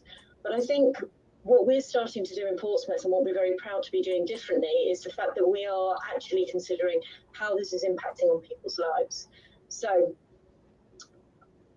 up behind me now, or below me in fact, are a bunch of slides that really show what it could be like to live in one of the developments that was built in the 1940s and 50s, and how the environment has grown up and it's adapted over time, but mostly to try and make sure that we are better connected. And most of the time that means about cars. If you think about wandering around one of these areas or moving around, if you're in a wheelchair or if you're pushing a double buggy, you've got a walking stick, or if you're just anxious for whatever reason, actually these environments can be really, really hostile. And they have been designed to separate vehicles from people. But actually, when you look at how welcoming they are and the problems that they face whilst we've been trying to promote security and safety, they haven't been doing the job. So what we're looking at in Portsmouth is putting people first. And I know a lot of people say that and they don't necessarily talk about, they don't necessarily have that at the heart of everything that we do. And hopefully I'll prove to you over the next couple of minutes that we do. So our largest project is called Tipner West. Now up on screen, apologies, it's a bit glittery, but actually you can see the site. So it's this peninsula here that's in front of us. This is really Tipner West. What I was trying to show you with this flyover is actually the proximity to water. The fact that on one side it's got a motorway, so it's really, really well connected. But actually, as it pans around a bit further, you'll actually see how close it is to the city centre as well.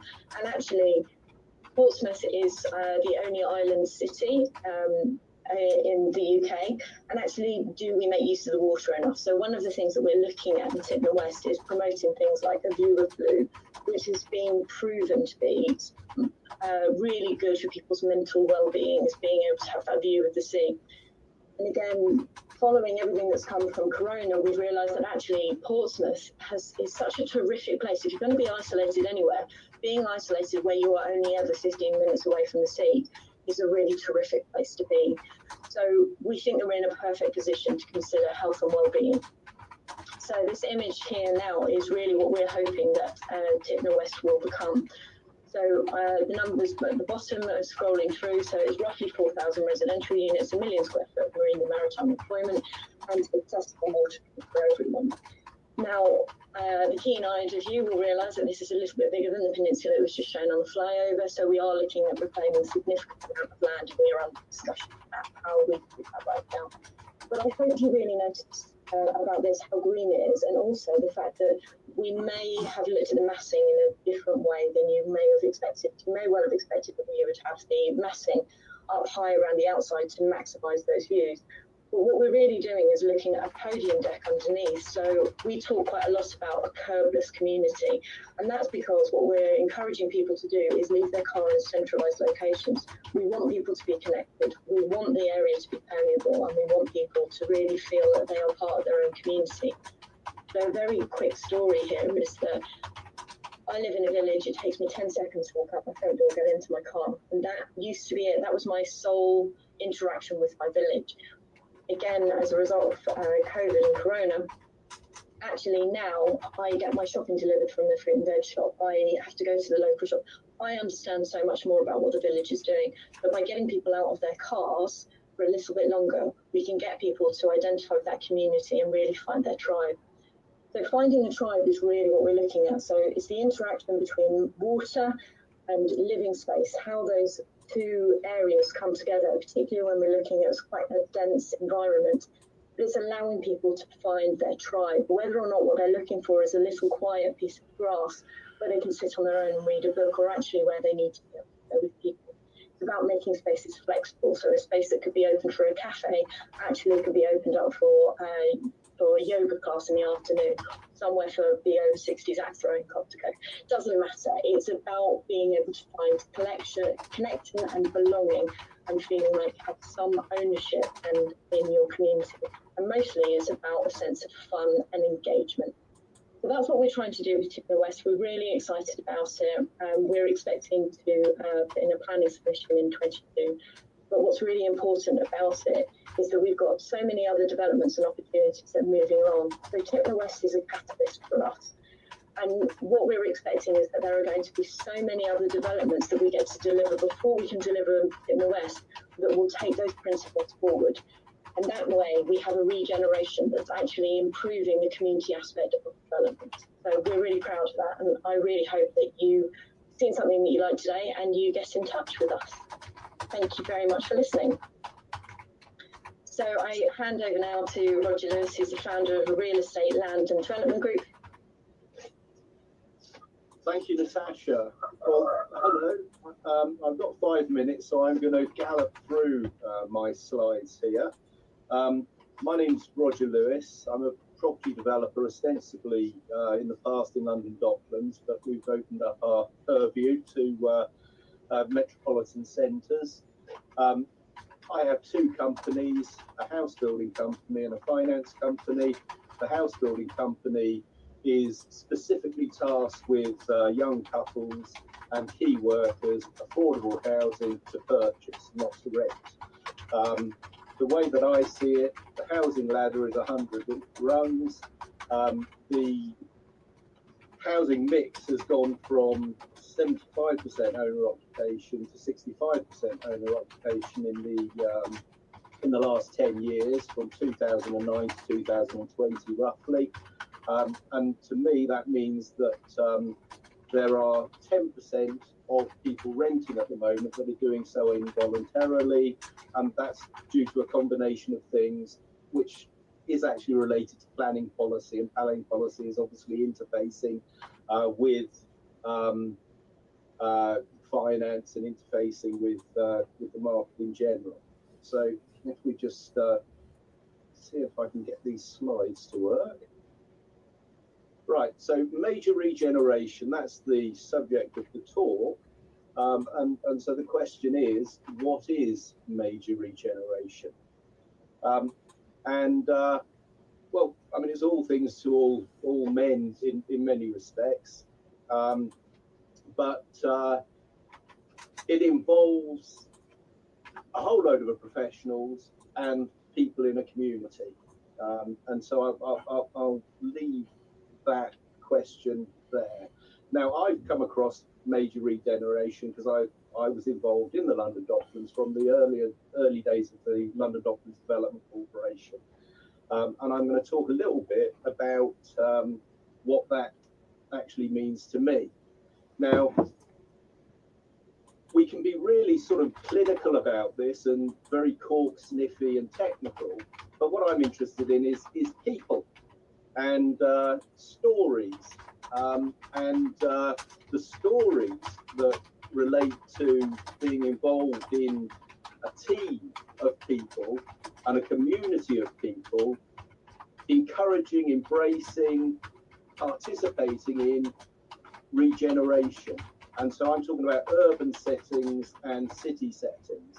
And regeneration obviously speaks about regenerating something that was there, that isn't there, that has become degraded, like the rungs on the property ladder that I've described, which is it's my business to serve my customers from rungs 25 up to rungs 50, and to put people back into owner occupation that don't want to be renting. So places, people, stories, and they're stories, they're not narratives. Narratives is a sort of a determinist idea of we know what's best for you, and trying to manipulate people into following a set out narrative. Regeneration is an emergent process over time.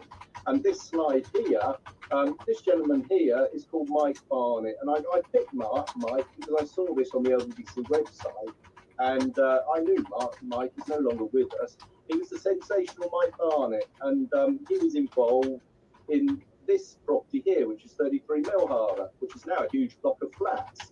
And that was a new building back in the 1980s, built by a client of mine called Morris Bentata.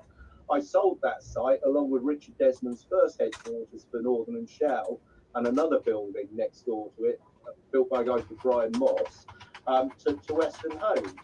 And Mike was marketing a snooker centre, and I won't tell that story. This building in the background is South Quay 3, which is now, that's emerged now as actually a big residential block, and it was an office building. And there are lots of stories related to these people, these places, and the emergent time scale, because the story of Docklands now goes back to the early 1980s. It's nearly 40 years. So, you know, there's dogs for Christmas, dogs for life, not just for Christmas. And I think urban regeneration is a bit like that as well. Let's just see if I can go.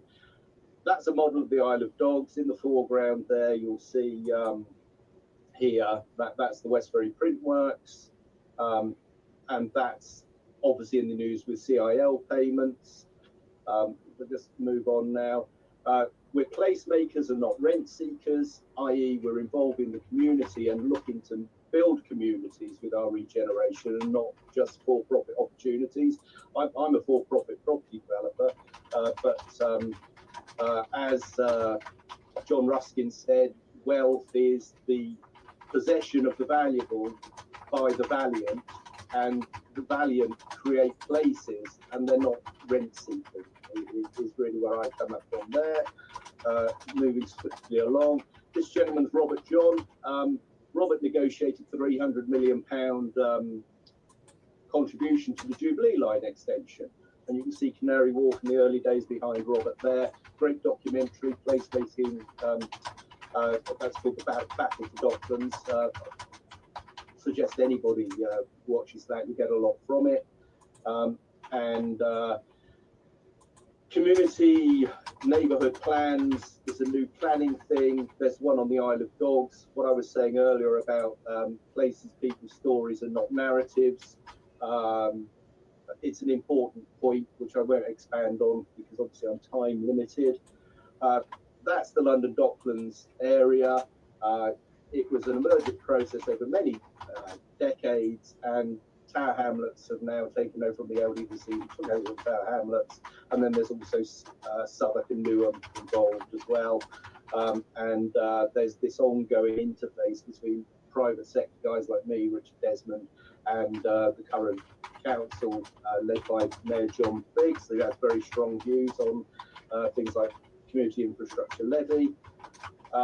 And the LDVC history website is something I think anyone will benefit from looking at, because there are lots of people, lots of names, lots of stories, and it's a great achievement, London Docklands. I'm very proud of my small part that I played in it, and I celebrate regeneration, and I'm here to say that we can, through regeneration with ambition, restore prosperity to our inner cities. So that's it from me. So I'm going to hand over now to Mark Williams of Revington Port. Mark, over to you. Thank you, Roger. Probably over a bit. My career started out in the Docklands. I was famously on site where Sir Christopher Benson announced Canary Wharf in its inception, and it's amazing to see it now.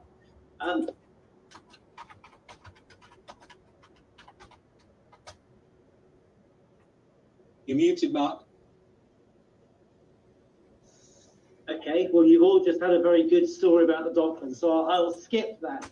I was simply saying that my career started out in the Docklands, and I was there when Sir Christopher Benson announced Canary Wharf and how it's changed. Rivington Heart, we are on the UK. I can get these slides to work. So we got something like 200 million of construction projects on site at the moment, and about 500 million in the development stage, and a capital value of projects of about 1.25 billion. So we are active, but we crossed the divide. We work both with local partnership with local authorities and also with global capital providers and banks. So we do see it from all sides. I was asked to really start with the question, why should we regenerate? And I think everybody would recognise that city centres have been too retail focused. They've become too dull, and critically, they forgot that it was about people, places and purpose. And I think that's come through in what Natasha was explaining. COVID has simply accelerated a trend that was there. And the cliche is that 10 weeks has accelerated it, but 10 years has been constituted into 10 weeks. And it's true. The changes that we're seeing now are significant, but that does provide the basis for regeneration to now take forward and create much better places. So just giving you some example projects that we are involved in, and they pick up this theme. The first is Chester. That picture of people digging the turf, we kick-started this in the middle of COVID. So this project has gone on site in COVID. The council signed it off in the COVID period in lockdown. And it is regenerating a part of the city centre, right in the heart of the city centre. But it was very horrible 1970s buildings, bad design, no sense of place. What we're creating is a £70 million construction project for a new market hall, retaining the quality listed buildings, which you can see at the bottom of the slide, a new theatre, the new cinema adjacent to the new theatre, and new car parking. But critically, it's creating a sense of place, which you'd think like a place like Chester would have.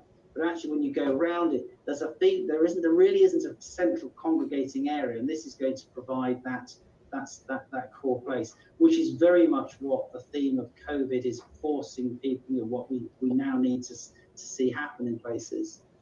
Swansea, which I've spoken at length about on some webinars like this is phase one. The City Council needed to regenerate a little bit like Portsmouth, but it's way behind. You know, sort of 1960s Luftwaffe, 1960s designed buildings, with the sea, which is its biggest attribute, completely separated from the city centre by a stocking grade dual carriageway. The project is creating a new arena and a bridge and landscaped areas connecting to it. But then more importantly, phase two is going to look at a more bigger master plan of bringing in housing, bringing in offices, a sort of public sector hub, and also looking at consolidating the core retail part of the city centre. So that project started in December, and with social distancing, we have managed to keep construction going through COVID. But again, it's taken 25 years of the private sector to try and make it work, had failed. The City Council stepped in, they're making it happen, and actually it's designed very much with the themes that are now emerging in terms of the world that we see going forward.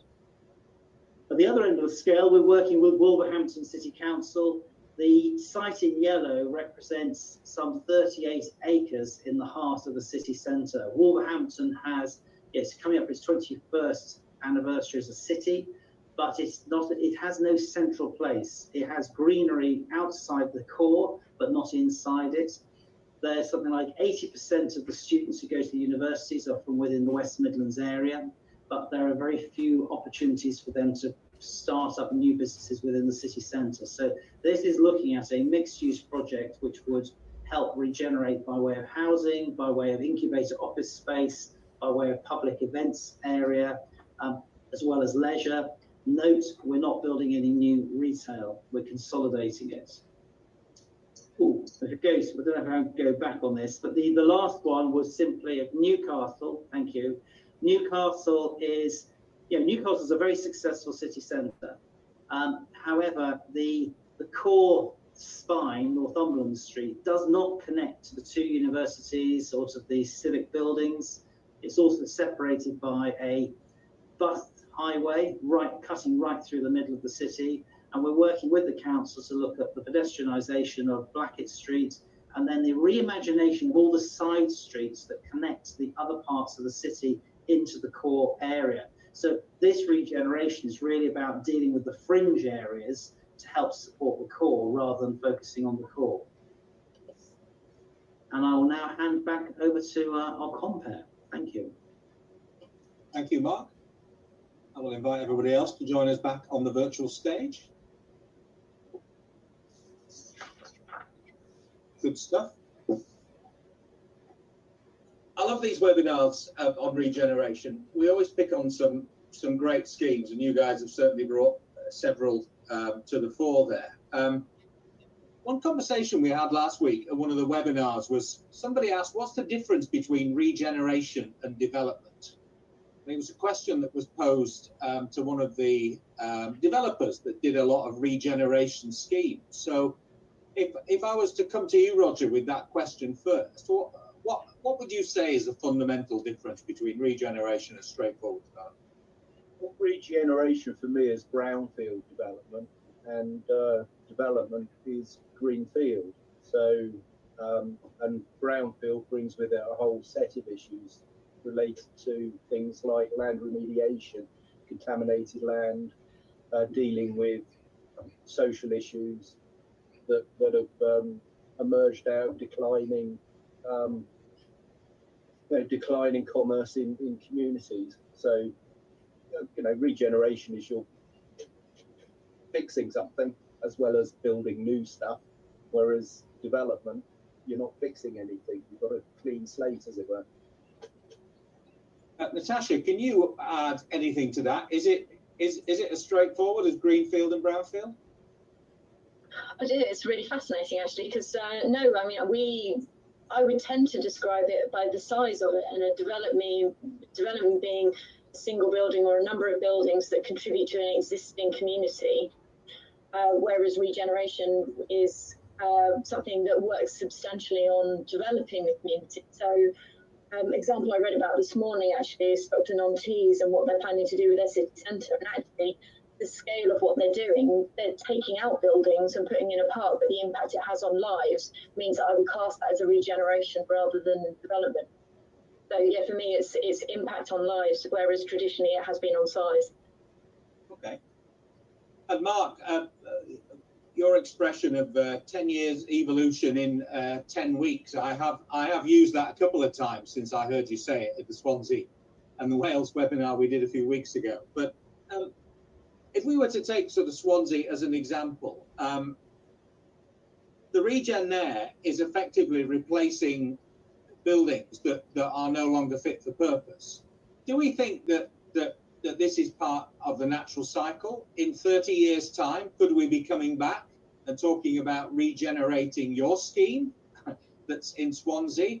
How can we avoid this, and how can we, to some extent, future-proof regeneration when we've got a world that's changing as quick as it is? Sorry, that's a hell of a question, I realise. No one can give you the definitive answer to that. I think the reality is that a lot of development took place, particularly in the 60s, some in the 70s, as a consequence of a catastrophic event that was namely the bombing of many of our cities. And the need was speed of construction, the technical, at the time, there was a lot of bold new architecture that went into some of that. And I think we're judging buildings now 40, 50 years on. The reality is when they were put up, some of them were quite stunning. They may have been built with materials that would not stand the British weather, or built poorly, or without the benefit of hindsight in terms of design construction. I think the difference now is we've learned lessons, we will continue to learn lessons, but the fact is we need places that we planned things in zones, we segregated things, and actually the public spirit, and COVID has proved that, we're social animals. We like to mix our uses up. So living and offices together. You know, when I started my career, you know, the golden rule was you don't want to have shops underneath houses. You don't want to mix. You know, housing as part of a commercial development was non-institutional. Whereas the reality is, the lessons learned abroad, particularly in places like Germany and France, those mixed-use projects have withstood the test of time. So I think we can look back and be critical of some of the mistakes taken, and certainly public transport planners they really did dictate the size of roads, motorways into residential areas, dual carriageways splitting city centres from the beach. It just didn't. It wasn't good planning then. I cannot see how it was good planning then, and it certainly isn't good planning now. But are we going to make mistakes? Yeah, I'm sure we will do. But I think we're making them But a lot of the projects that are emerging, King's Cross and picking other people's projects, they're stunning, and that will still be there in years to come. The buildings may evolve, but the place won't. The place has been transformed, as has Canary Wharf. That area, it's fantastic. The buildings may adapt, but the place has been created. Natasha, how long has Portsmouth been working on your scheme? What's the sort of timescales for getting it to where it is now? Sorry, Natasha, I think you're muted. Sorry.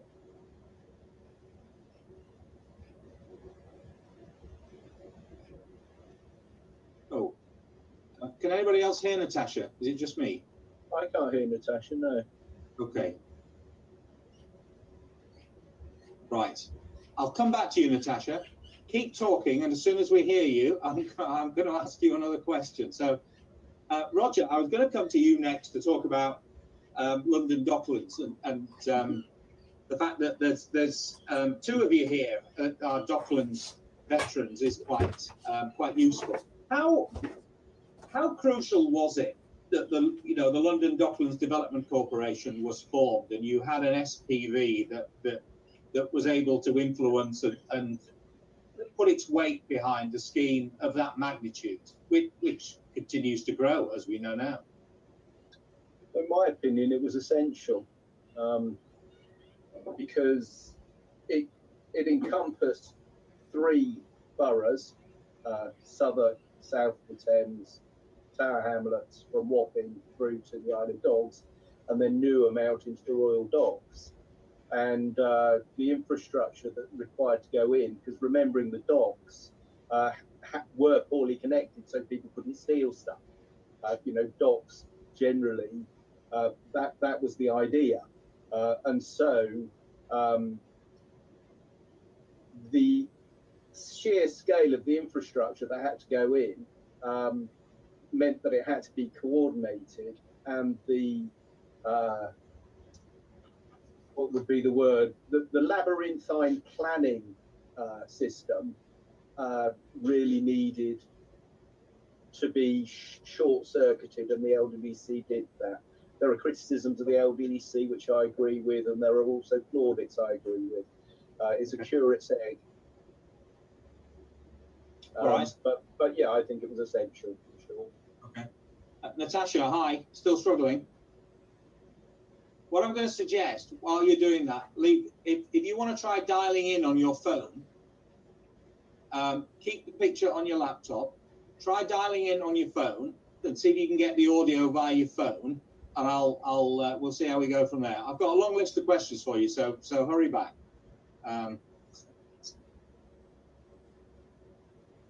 So, right, I'm going to pick off a few now in terms of the ones that are not relating to Natasha. So I've got one from Marcel Ridyard, who is asking a question. Marcel is from AFL Architects. Hi, Marcel.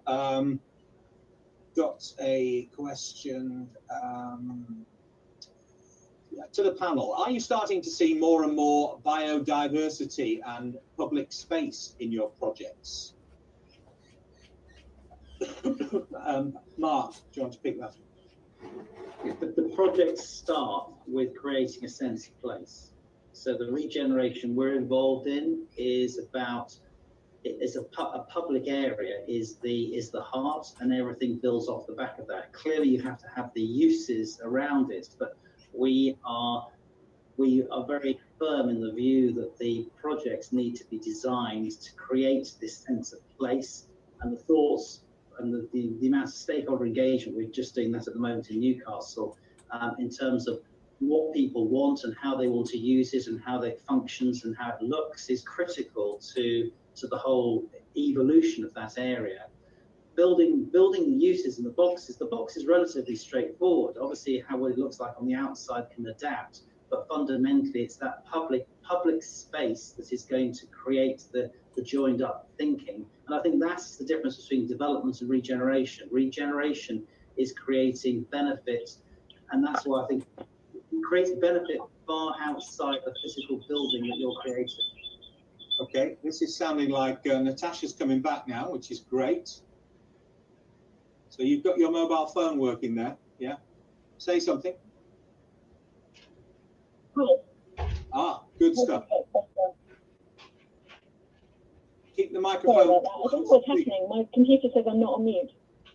Oh, okay. Now I've no idea what's happening there. So, what was the question I was asking you? Oh, yes. Biodiversity.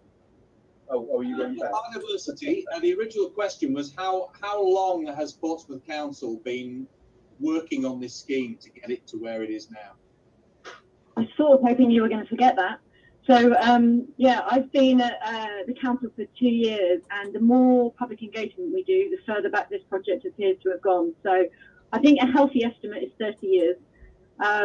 But it really got going probably about 5 years ago when we secured funding from central government to be able to start kicking it off.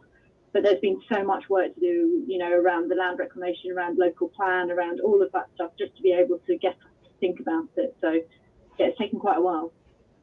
Okay, so the easy question that we then picked up afterwards was from the floor, which was with regards to biodiversity and green space. And we were just talking about how sort of green space is now fundamental to placemaking, particularly over the last 3 months with COVID-19. Presumably that's your experience as well.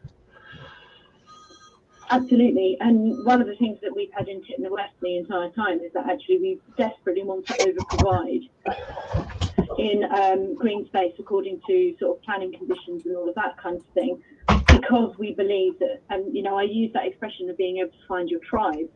Actually, if we do what we're proposing to do, create a curbless community or a carless community where the cars are separate from the people, actually people then walk out into public realm already, and then you can start to create subsets of that have different uses or different flexibilities that allow people to feel connected to that area. So it becomes safe, it becomes inclusive, but mostly people are able to find somewhere that they belong. So yeah, it's hugely important, and we talk a lot about, I think we've got at least 70% of the residential units we've got have got a view of blue and the rest have got a view of green. So we're working really hard to make sure that people have that. Okay. Just want to come back to you, Mark and Roger, sort of linked to the question that I asked Natasha in terms of the length of time it's taken for Portsmouth to get to where it is now with that scheme, you know, 30 years, but every time it goes to consultation, it seems to take a little bit longer from what Natasha was saying. Mark, was that your experience with Chester and Swansea and Wolves, or were they a little bit more encouraging for you? No, I think the history of those projects where the city councils wanted to bring in a joint venture private sector partner. Swansea, it goes back over 25 years. They've gone through two listed property companies, I won't name them. Both failed to deliver for commercial reasons. Chester, I think they went through 2 pension funds and a property company. And so in both cases, there was a realization that if they wanted to deliver it, they had to basically seize it themselves and get on and do it. And we can have a big debate around public sector intervention, but I think in my career, if you want to see these major projects happen, the reality is the public sector, it is the towns. They represent the residents of those areas. So it's their towns. They know what their residents, their catchment want. You need to have strong leadership, both probably executive and political. And the reality is they've got to step in and do some form of intervention. You can then look at how you bring the private sector in different forms. There are various forms of funding assistance, but fundamentally those projects, if they've been left to the private sector, they would not have happened. Okay. I think I disagree with that, actually. Well, in fact, I don't think I disagree, but I do disagree with that. It's more complex than a binary thing about public sector, private sector. And it comes back to the point that I made earlier about places, people's stories, and not narratives, and actually listening to what all parties and stakeholders require. And the word here is stakeholders, and the private sector doesn't exist in a vacuum. Generally speaking, it comes from the community in large part. Whilst we're in a global world and there's an external capital question, very much where you have local entrepreneurs promoting a scheme, and I consider Richard Desmond to be a local entrepreneur promoting Westbury Printworks, for instance, and he's been treated as some sort of pariah with this community infrastructure levy and the project viability. With that. Now, this comes to the timing question. Richard's owned that site since the early 2000s. It's been in the planning application process since 2015. In 2018, a revised scheme went in, and the viability has been through 3 phases. Speed to market's very important for us capitalists, and where there are delays, okay, and they are political delays, okay, these are political delays coming from the local authority, right? When you've got your own skin in the game, you want to have a certain planning process, and you need to be able to go through those processes and know where you are.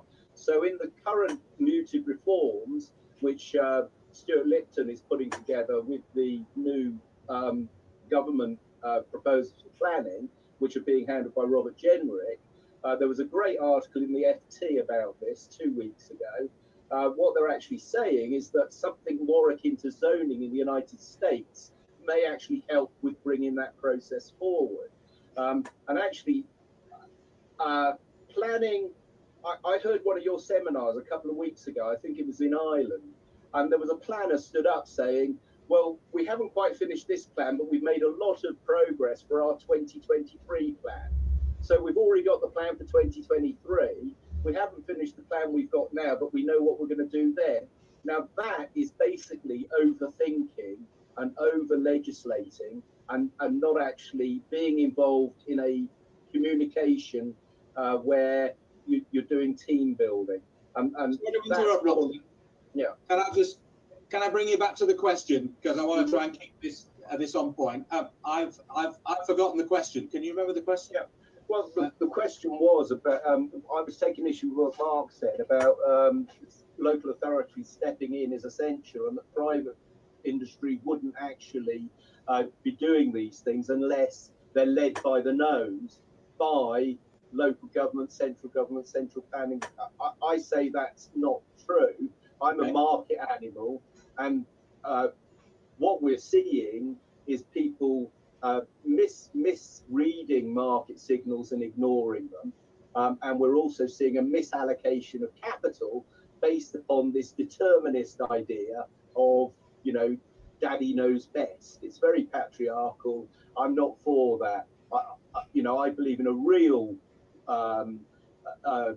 communication. I very much like the Charrette's process that was for community involvement in things, and that's very unlike the thought leadership ideas of, say, organisations. Yes, Roger, I'm just going to stop you there. So, sorry, I want to try and keep these answers short and punchy, if we can. No, I understand. Natasha, if Portsmouth Council had tried to offload your scheme onto a private sector developer, from your earlier comments, you'd probably struggle to do that because there's clearly a lot of risk associated with your project. So you've got to bring all parties together. I assume that you might need some private sector input into that scheme. Absolutely. Look, I came to bulk of my experience is private sector, and I came to public sector to use my powers for good, and to really help give things back to the community. And I believe that that's what council can do, provided we can extract the funding from central government. So, I mean, let's all gang up on central government here. However, no, the council can't do it ourselves. And also, what's really good, and one of the things I really respect about Portsmouth particularly, is that we are not trying to be greedy. We are trying to deliver for the city. So we've already gone out and done soft market testing for Tipner West. And if there are any latecomers to the party who would like to come and talk to us about being involved in some sort of partnership going forward, then we'd be delighted to hear from people. But right now we're looking at that, and we are trying to make sure that actually we're looking for the right long-term partners at the moment, for people who can help us to improve Portsmouth as a whole, not just this gateway project. So no, it cannot be pure public sector. There's no way we would expose ourselves to that much risk. However, I don't believe that private sector could take on the enabling works and the infrastructure works that would be required to get this to a site that was developable. So they need us as well. Okay. I agree with that. Question to you, Mark, that's come in, that's been emailed to me. It's from Michael Grimwood of CLS. Michael asks, to what extent does planning risk deter developers from potential opportunities? Okay, my comments are outside of London, because I think London is a bubble, so I'm going to ignore that. Planning risk for uses outside of London is not a risk, as a broad brush statement. Local authorities are desperate for regeneration. The cities and towns are desperate for regeneration. if somebody is stupid enough to come up with the idea of having a nuclear power station in the middle of a town centre, then planning is going to stop them from doing it.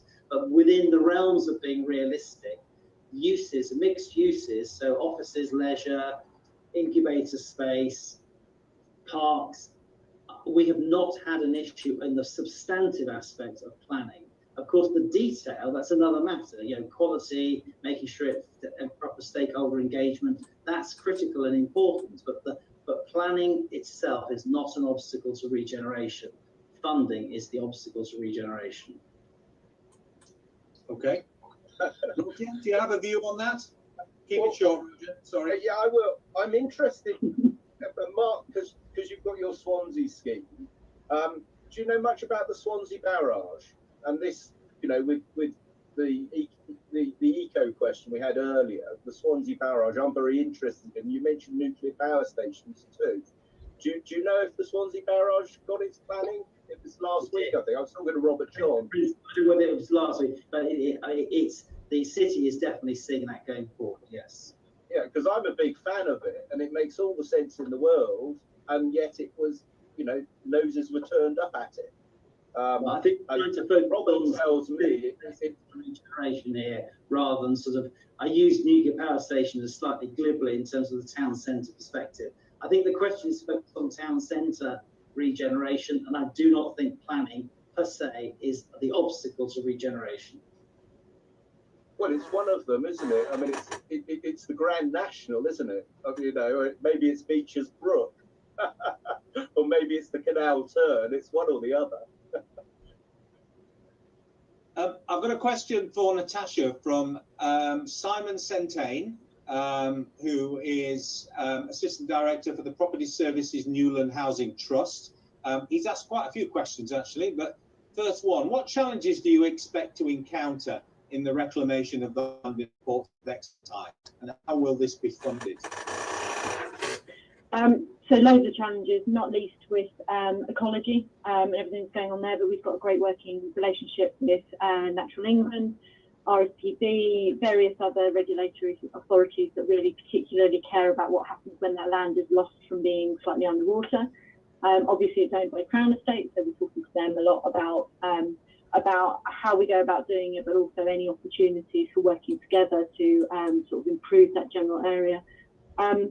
There are loads. Most of them can be solved with a lot of conversation and a degree of funding. But the funding, you know, how we reclaim that much land, there are various options. We could look at whether or not London, if it's digging lots of tunnels, whether or not it needs to dump a load of land somewhere, and we can offer them some very nice home for that. Or actually, because we've got the Navy there, who has to do a lot of clearing of the dredging of the harbour, we could use that as a waste product. We're not in the detail of figuring out exactly how we do that, but we know we have options. But if you want to get in contact either through LinkedIn or my email address was up earlier, I'm more than happy to talk to him about the specifics of the project.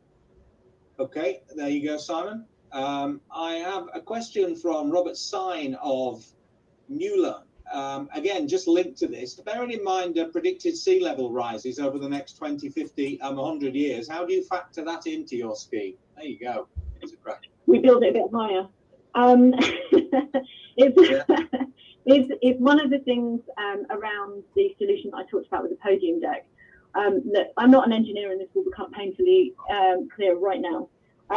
We have a small piece of land. We want to make it bigger. One of the options that we could look at is digging our small piece of land down a bit deeper and taking the waste and pushing it out.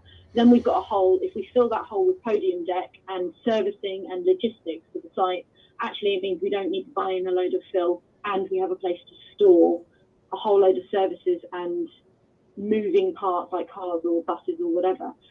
So we think that actually works very nicely to help us do that. But we are very, very aware of it. The city actually as a whole is at the moment working very, very hard with the Environment Agency to build flood defences around the entire island. So yes, we are aware. Thank you. Roger, question to you from Steve Timms of Hawley. How do you see, it's to the panel, but I'll start with you if that's okay. How do the panel see placemaking and tangible sustainability coming together in the future? Steve works at Hawley, so obviously has a building services and energy view on things. Well, I serve my customers, and I can't get away with palming off any old tat on my customers, even though I'm at the budget end and the start home end of the market. People aren't forced to live in or buy in my places. Occasionally they're kind of excluded by misallocation of credit, but we've got a finance company to address that. Sustainability, are we talking about environmental sustainability or commercial sustainability? Because the sustainability is this very ill-defined term that people bandy about. But if there are two broad types of sustainability, economic and environmental. So, you know, it's a two-headed question. Which one would you like? I think he refers to it as tangible sustainability. So I'm going to take an interpretation from that question. Economic or environmental, they're both tangible. Okay, well, let's go down the environmental route, because Steve works for Hawley, so I'm fairly sure that would be the bias. Well, I'm a huge fan of the work of Thomas Rao on materials passports and the circular economy. So I think we'll see more circular economy type development. We'll see more materials passports, more laminated timber, reinforced steel type buildings. There's a fantastic building in Gothenburg called the Universium, which is a huge timber frame building. Marvellous, by a Swedish architect called Gert Weingart. They're PLA architects that did Westbury print works. They've got a large timber frame skyscraper that I think they designed it to put it into somewhere like Sydney. So I'm very excited about those sorts of things, you know, breathable buildings that absorb carbon, all of that sort of thing, green roofs. I love all that stuff. You know, we had green roofs specified on my data centre development in Docklands in the late 90s. The free market does these things because it adds value for our customers. It's not something that we have to have a finger wagged at us to do, because it's our, you know, we're part of the community. We want sustainability as much as the next guy. We want to live amongst the communities that we're serving. Well, that's my. Okay. Mark, I mean, I said in my introduction really that sustainability and zero carbon, if we stick on the environmental aspect of sustainability, are very much at the top there. So this question is, how do the panel see placemaking and tangible sustainability coming together? How do we make it work, I guess, is another way of asking. Well, it's good design. It's good design and planning.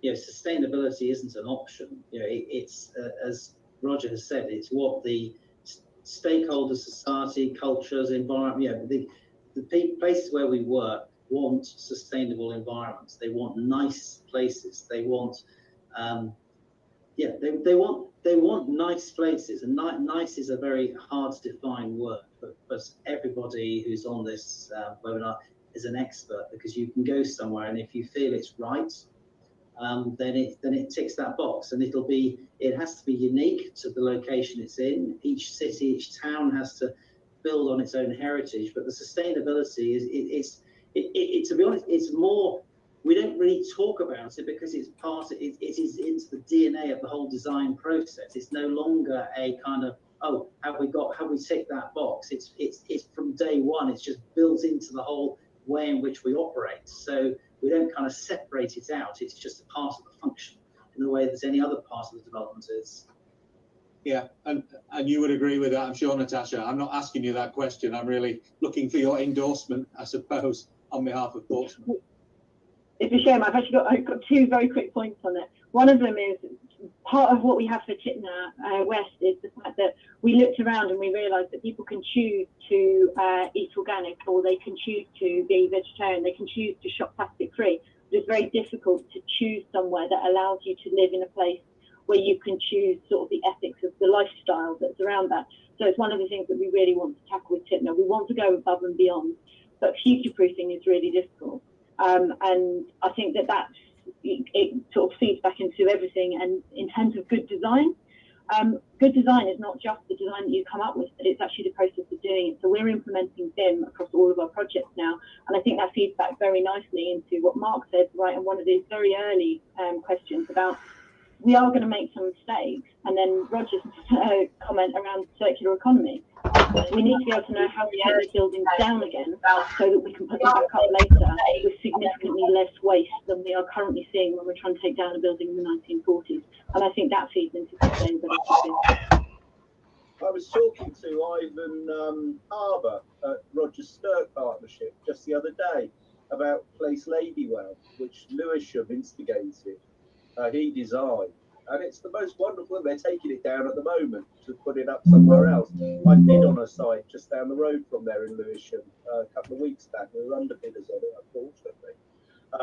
But I've got a meeting with Ivan next week, and we're going up to have a look at something else I'm bidding on. And they, with Aircom, have come up with this modular building off-site construction. I mean, it's miraculous, this stuff.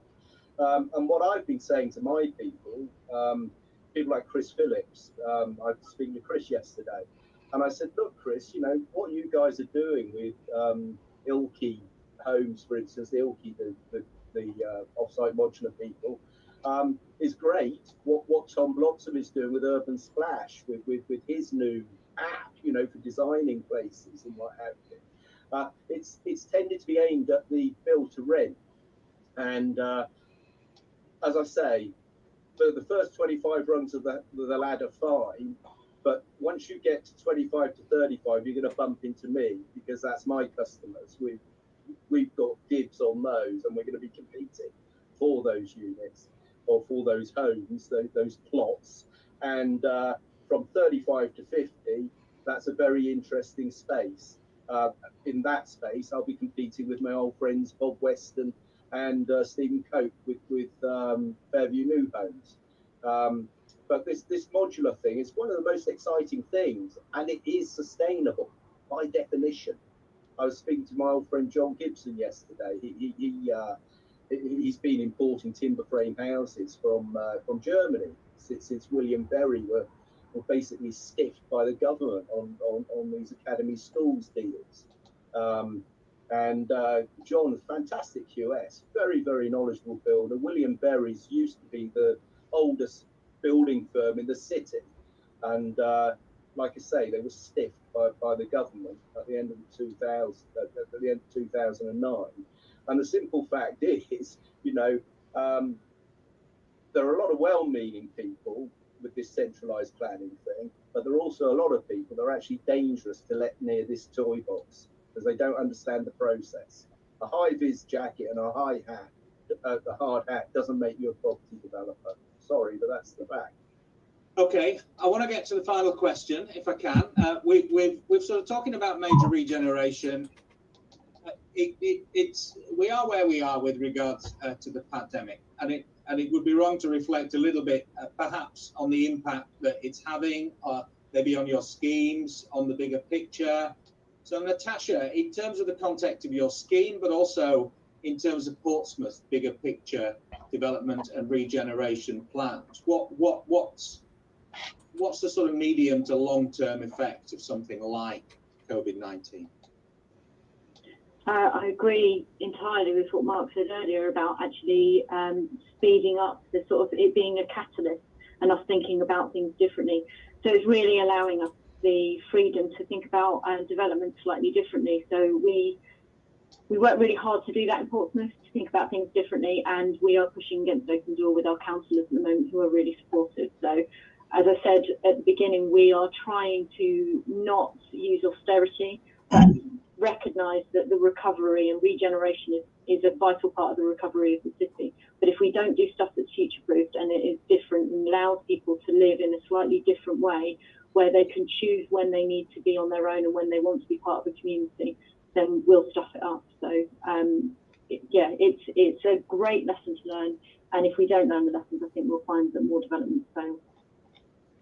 Roger, quick reflection on COVID-19?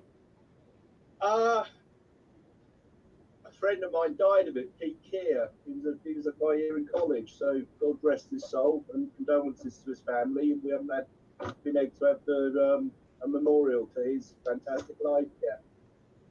Nothing more to say than that, really. You know, I hope that anyone that gets it recovers swiftly, and you know, hopefully herd immunity will emerge in due course. Okay. In the context of property and development, Mark, what are you going to take out of COVID-19? It's thrown up a lot of, you know, it's unwanted, but it's thrown up a lot of surprises. It has, people's behaviours have changed, communities have, how the public, all of us, function has changed beyond all recognition, and I don't think that is a short-term factor. We've re-established ourselves with our communities. As Natasha said, she now knows the people in her village a bit better. The reality, we've all become more community orientated. We've learned that actually that's quite nice. We found that we're social animals, so we've changed our behavior. Our working practices have changed forever, because we're not about to go back into, as the chief executive of Barclays said, he doesn't expect to see 7,000 people back in Canary Wharf. Yeah, the reality is offices, how we shop, how we socialise have changed. The key thing is to capture the positive things that come out of that evolution. And there are definitely some positives. It's going to be brutal economically for a lot of people, including developers, investors, as well as the wider public. But if we can see our way through it, we should end up with better places. And in that sense, that acceleration of the change is perhaps economically it's better that that acceleration has happened quickly rather than death by 1,000 cuts. And I think a lot of decisions will be taken recognizing that actually is not an option. We just have to get on and do it. So yeah, I mean, nobody wanted COVID, but it's happened, and now we've got to really build on the positives that come out of it. Yeah, indeed. So right, well, the clock has ticked over to 3 o'clock, so we are just about done. So thank you very much, Mark, Roger and Natasha, for your thoughts, sharing your opinions on major regen projects. Whole lot of questions unanswered, but to you in the audience, if you'd asked a question and we didn't get quite round to asking it, then a couple of the speakers have their email addresses there. If you're not able to get their email address, if you want to drop me a line, I will pass it on to whichever speaker you like. So a few housekeeping issues from me. We are going to look at major regen projects focused on the Midlands on the 30th of July. And then for those that are really missing the one-day conference experience, we have a very nice bit of software that we now use for one-day conferences, which has networking rooms, it has roundtable discussions, breakout areas, as well as the main stage and the exhibition area as well. So we're doing digital construction tomorrow. We have the space sector, which is a massively quickly growing sector on the 16th of July. We have zero carbon on the 17th of July, and then our crystal ball gazing post-COVID-19, the future of property and development conference, which will always be interesting. So there's quite a few experts on that slide that you can see that we've managed to persuade them to give us their opinion as to what the world is going to look like in the next few years. So thank you again to our panel. Thank you to you, the audience, for listening to the panel. If you want to join me on the wrap-up Zoom call, I'll see you there shortly. And to the audience, I hope we'll see you again very soon. Thank you for your support. Thank you. Thanks very much. Bye.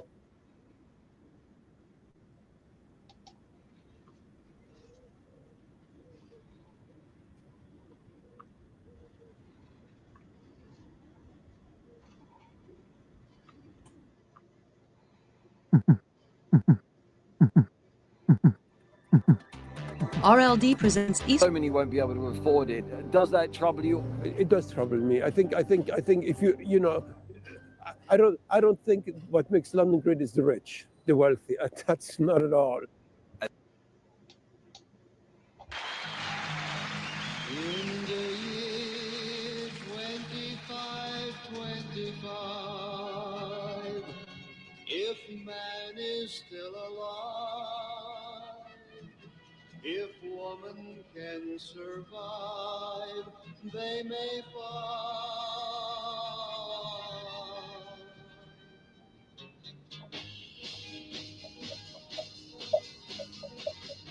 In the year 35, ain't gonna need to tell the truth, tell no lies.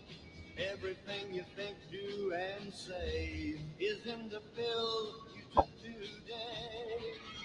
In the year 45, ain't gonna need your teeth, won't need your eyes.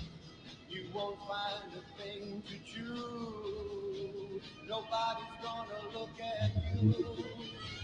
In the year 55, your arms are hanging limp at your sides. Your legs got nothing to do. Some machine doing that for you. In the year 65, ain't gonna need no husband, won't need no wife. You pick your son, pick your daughter too. From the bottom of a long glass tube, whoa, whoa.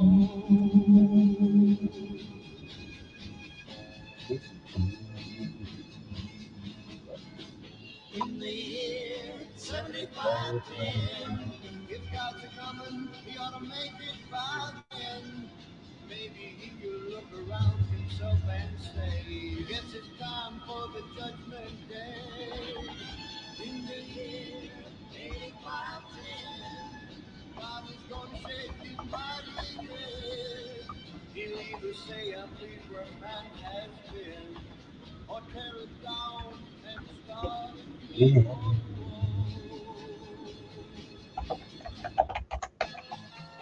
In the year 95, I'm kind of wondering if man is gonna be alive. He's taken everything this old earth can give, and he ain't but like nothing. Whoa, whoa. Now it's been 10,000 years. Man has cried a billion tears for what he never knew. Now man's reign is through, but through eternal night, the twinkling of starlight, so very far away, maybe it's only yesterday. In the year 25, if man is still alive, if woman can survive, they may find. In the year 25.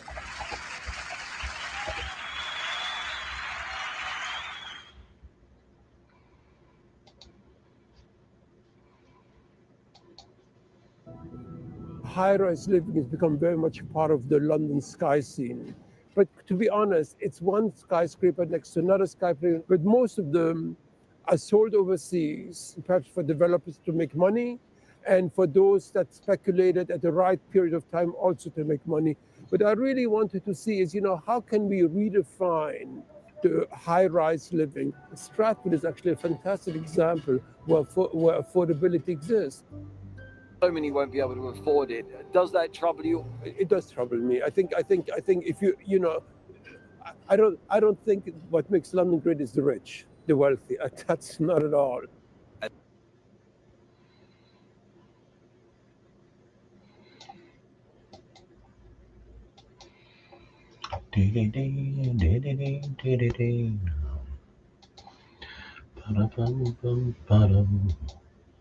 Okay, so a quick video I'm going to put together about deal number 1 for RLD Limited. This will be our new base in London and our first. Okay, so back to me.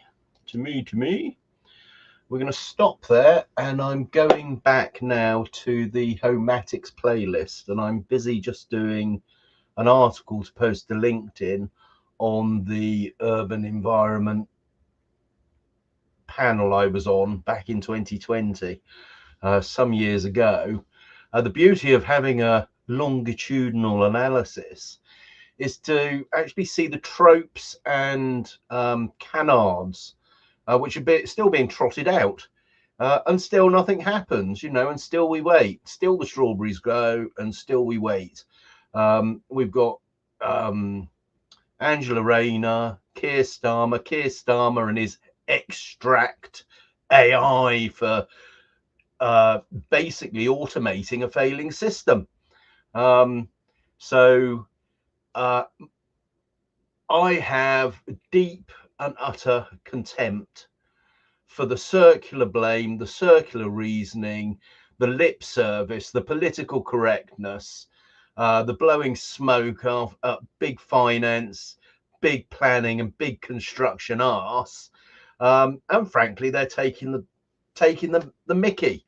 And as I said in that video, I represent my customers, and my customers will not put up with any old tat, and I wouldn't dream of giving it to them. And yet,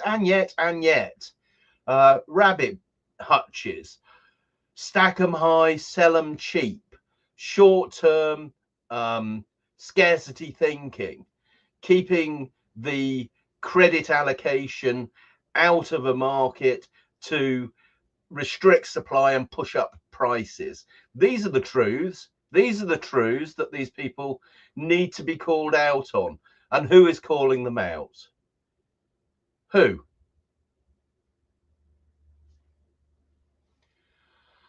QED, etc. But anyway, let's just get rid of this one, and I shall get back in my pram.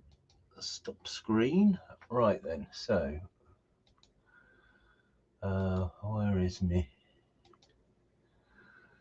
Here it is. Not there.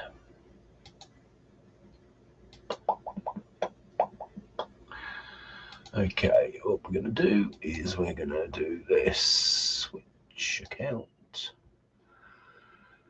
Oh, that one there. And we're just going to take it from the top. I'll do the other list. It might be a slightly different order. Not that anyone's watching this anyway. And so, here we go. YouTube. There we are. And content. Playlists. Right. Okay. I think we'll run with this one. Okay. So. Oh, there we are. Let's just go back here. And. Share screen. And that's the one there. Share.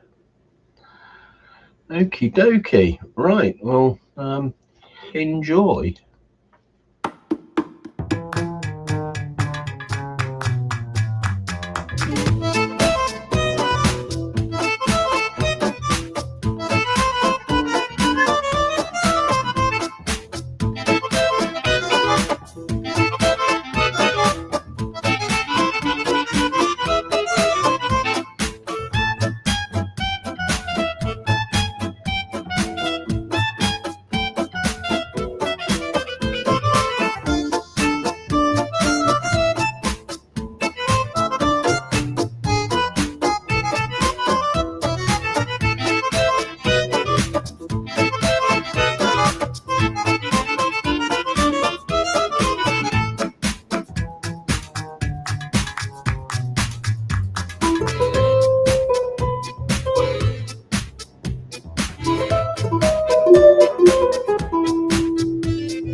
Nilsson. I'm the CEO and co-founder of a company called Unisot.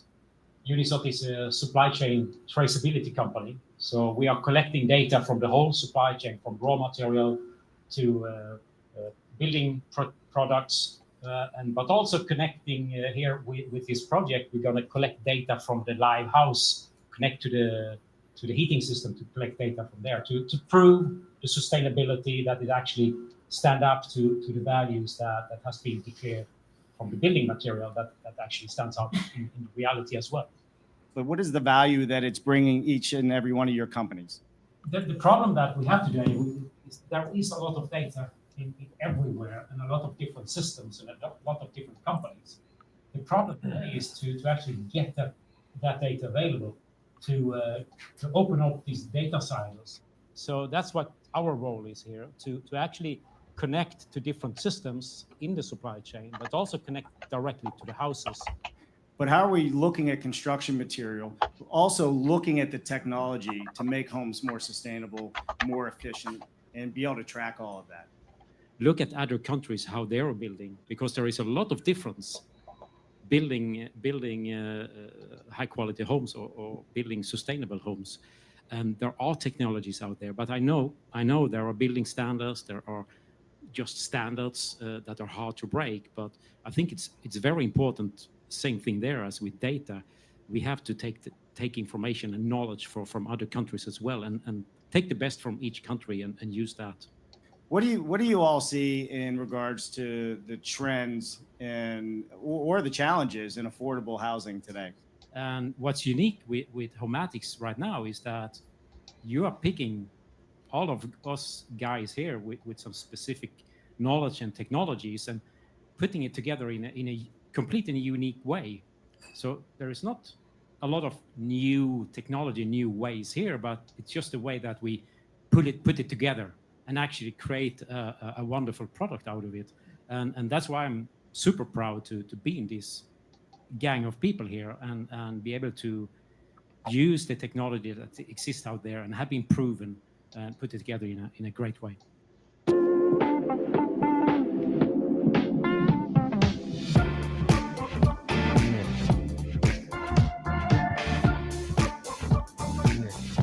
Veckans reaprognos visar galet låga priser hos Power. Skaffa en Samsung 55-tum-TV för bara 6 990. Eller en Samsung tvättmaskin med EcoBubble-teknik. Just nu endast 4 999. Kolla in mer deals på power.se.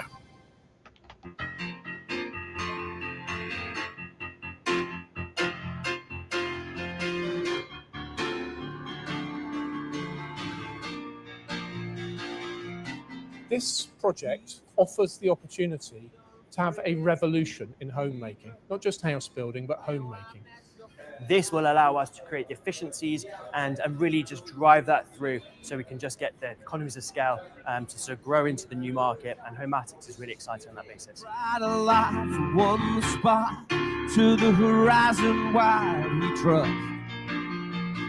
Together take the land.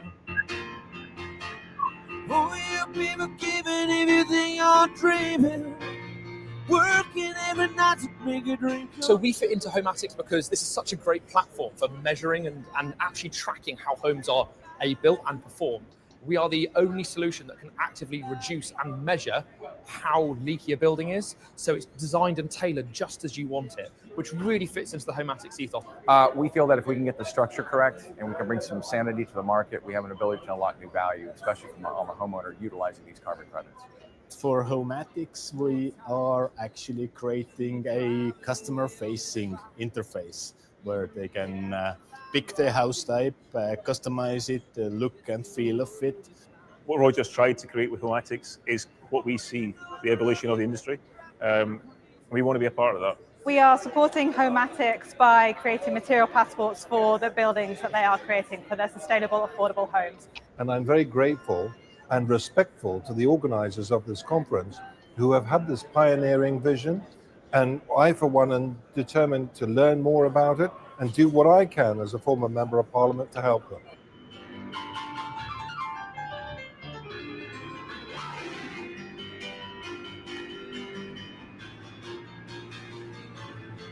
Everything I do, everything I do, everything I do is driven by you.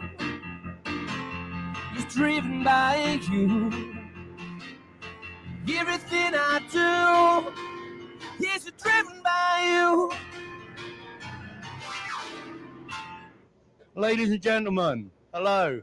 Welcome to the Homatics launch. Thank you for coming. I'm so pleased to see you all. Steve Baker, a friend of the company, would like to say a few words and tell you about the Homatics mission and why we've got to build these affordable homes. Roger, thank you very much indeed. Ladies and gentlemen, welcome to this amazing launch at this incredible venue of Homatics.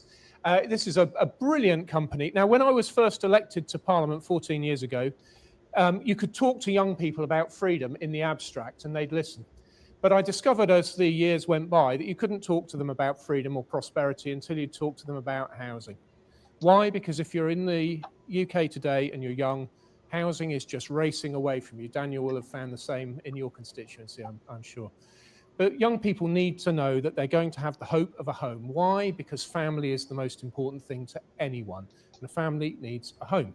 So when I discovered Roger and Homatics, I was immediately excited. This project offers the opportunity to have a revolution in homemaking, not just house building, but homemaking. Houses you can configure to be what you want, outside and in. Houses which are sustainable. Houses which you can afford. So I think what Roger's doing and what the whole team is doing, it's amazing. It opens up the possibility not just of a home, but of the hope of a better future for people who are going to be in those homes. This is an important thing to do. It's an interesting thing to do. It's an ethical thing to do. And I really hope that it triumphs. One of the things I discovered in the course of my time, and some of you here possibly know this, that house builders throttle the supply of homes in order to keep the price high. I had no idea until I went to an AGM and they actually said it out loud. The current situation in housing is outrageous, and successive governments, including the one of which I was part, have failed to tackle these problems in housing.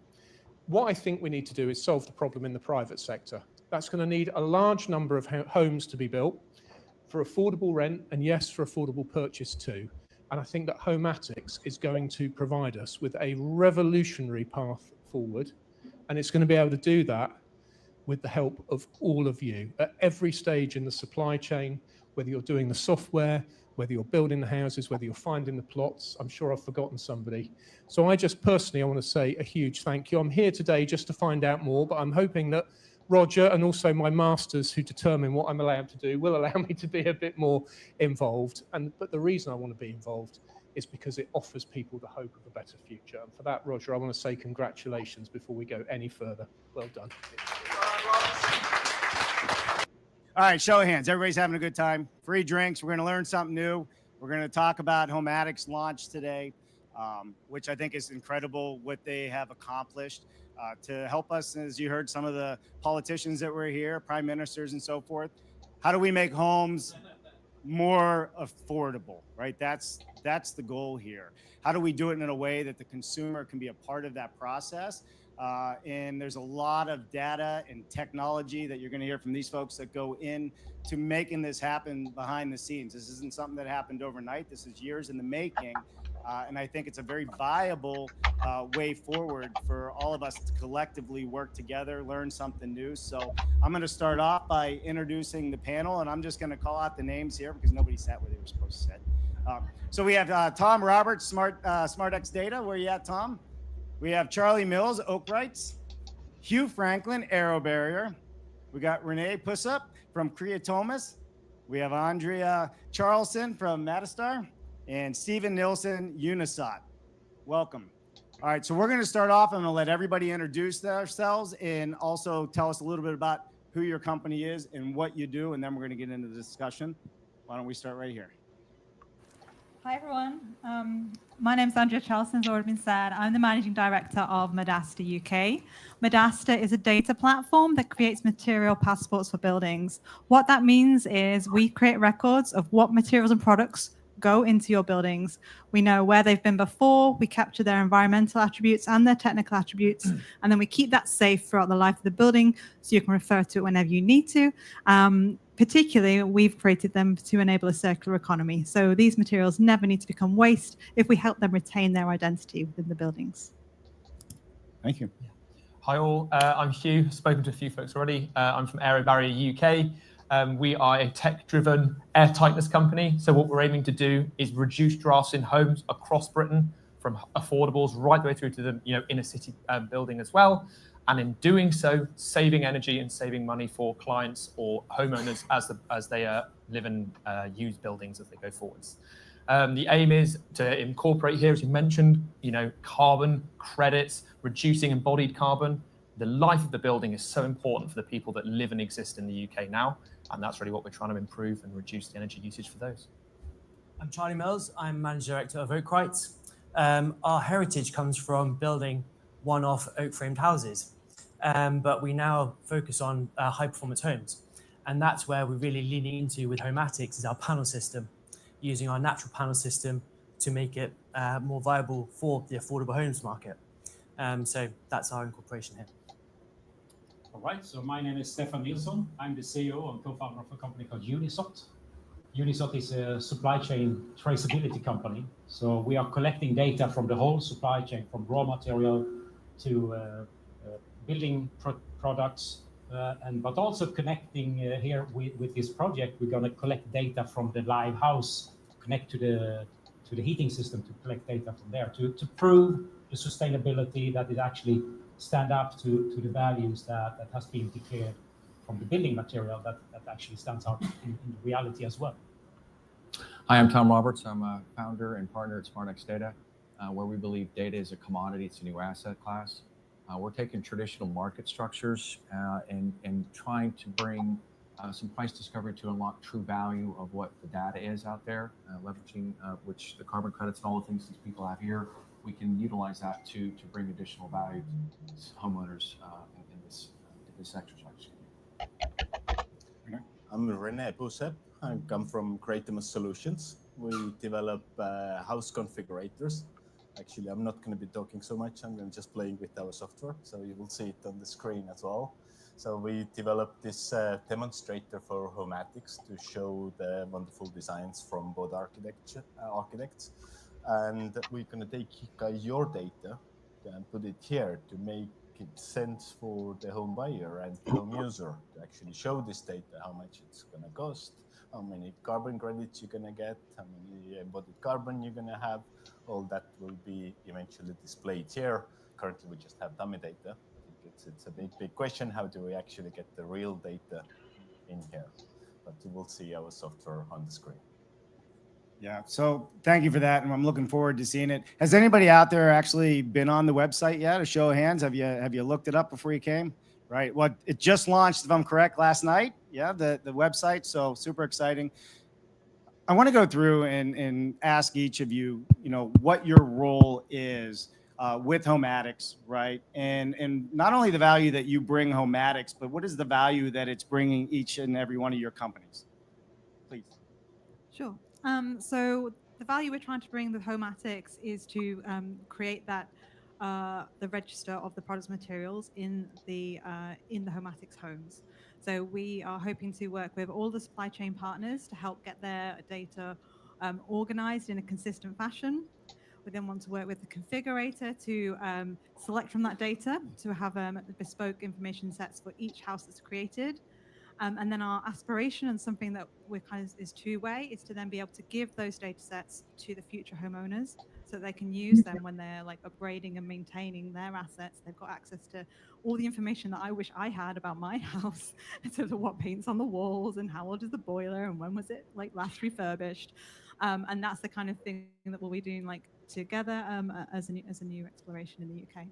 So you're basically saying that you're geotagging all of these products so you know what they are, where they are, and whoever has these products truly understands what the value is, where they come from. So the data folks at the end over here can then look at it, analyze it, and look at the carbon credits or any of the sustainability issues.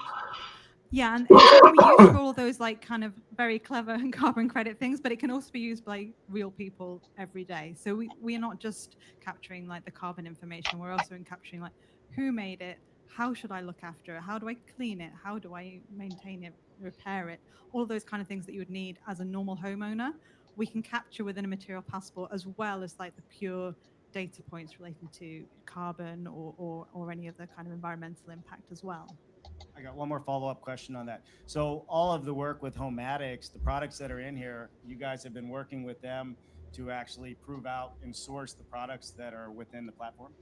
So we're just starting on the journey. What we're about to do is to start working with the supply chain partners to bring their data into our platform. That's kind of step one. And then step two is to integrate it into the configurator so that it's got those live links all the way through.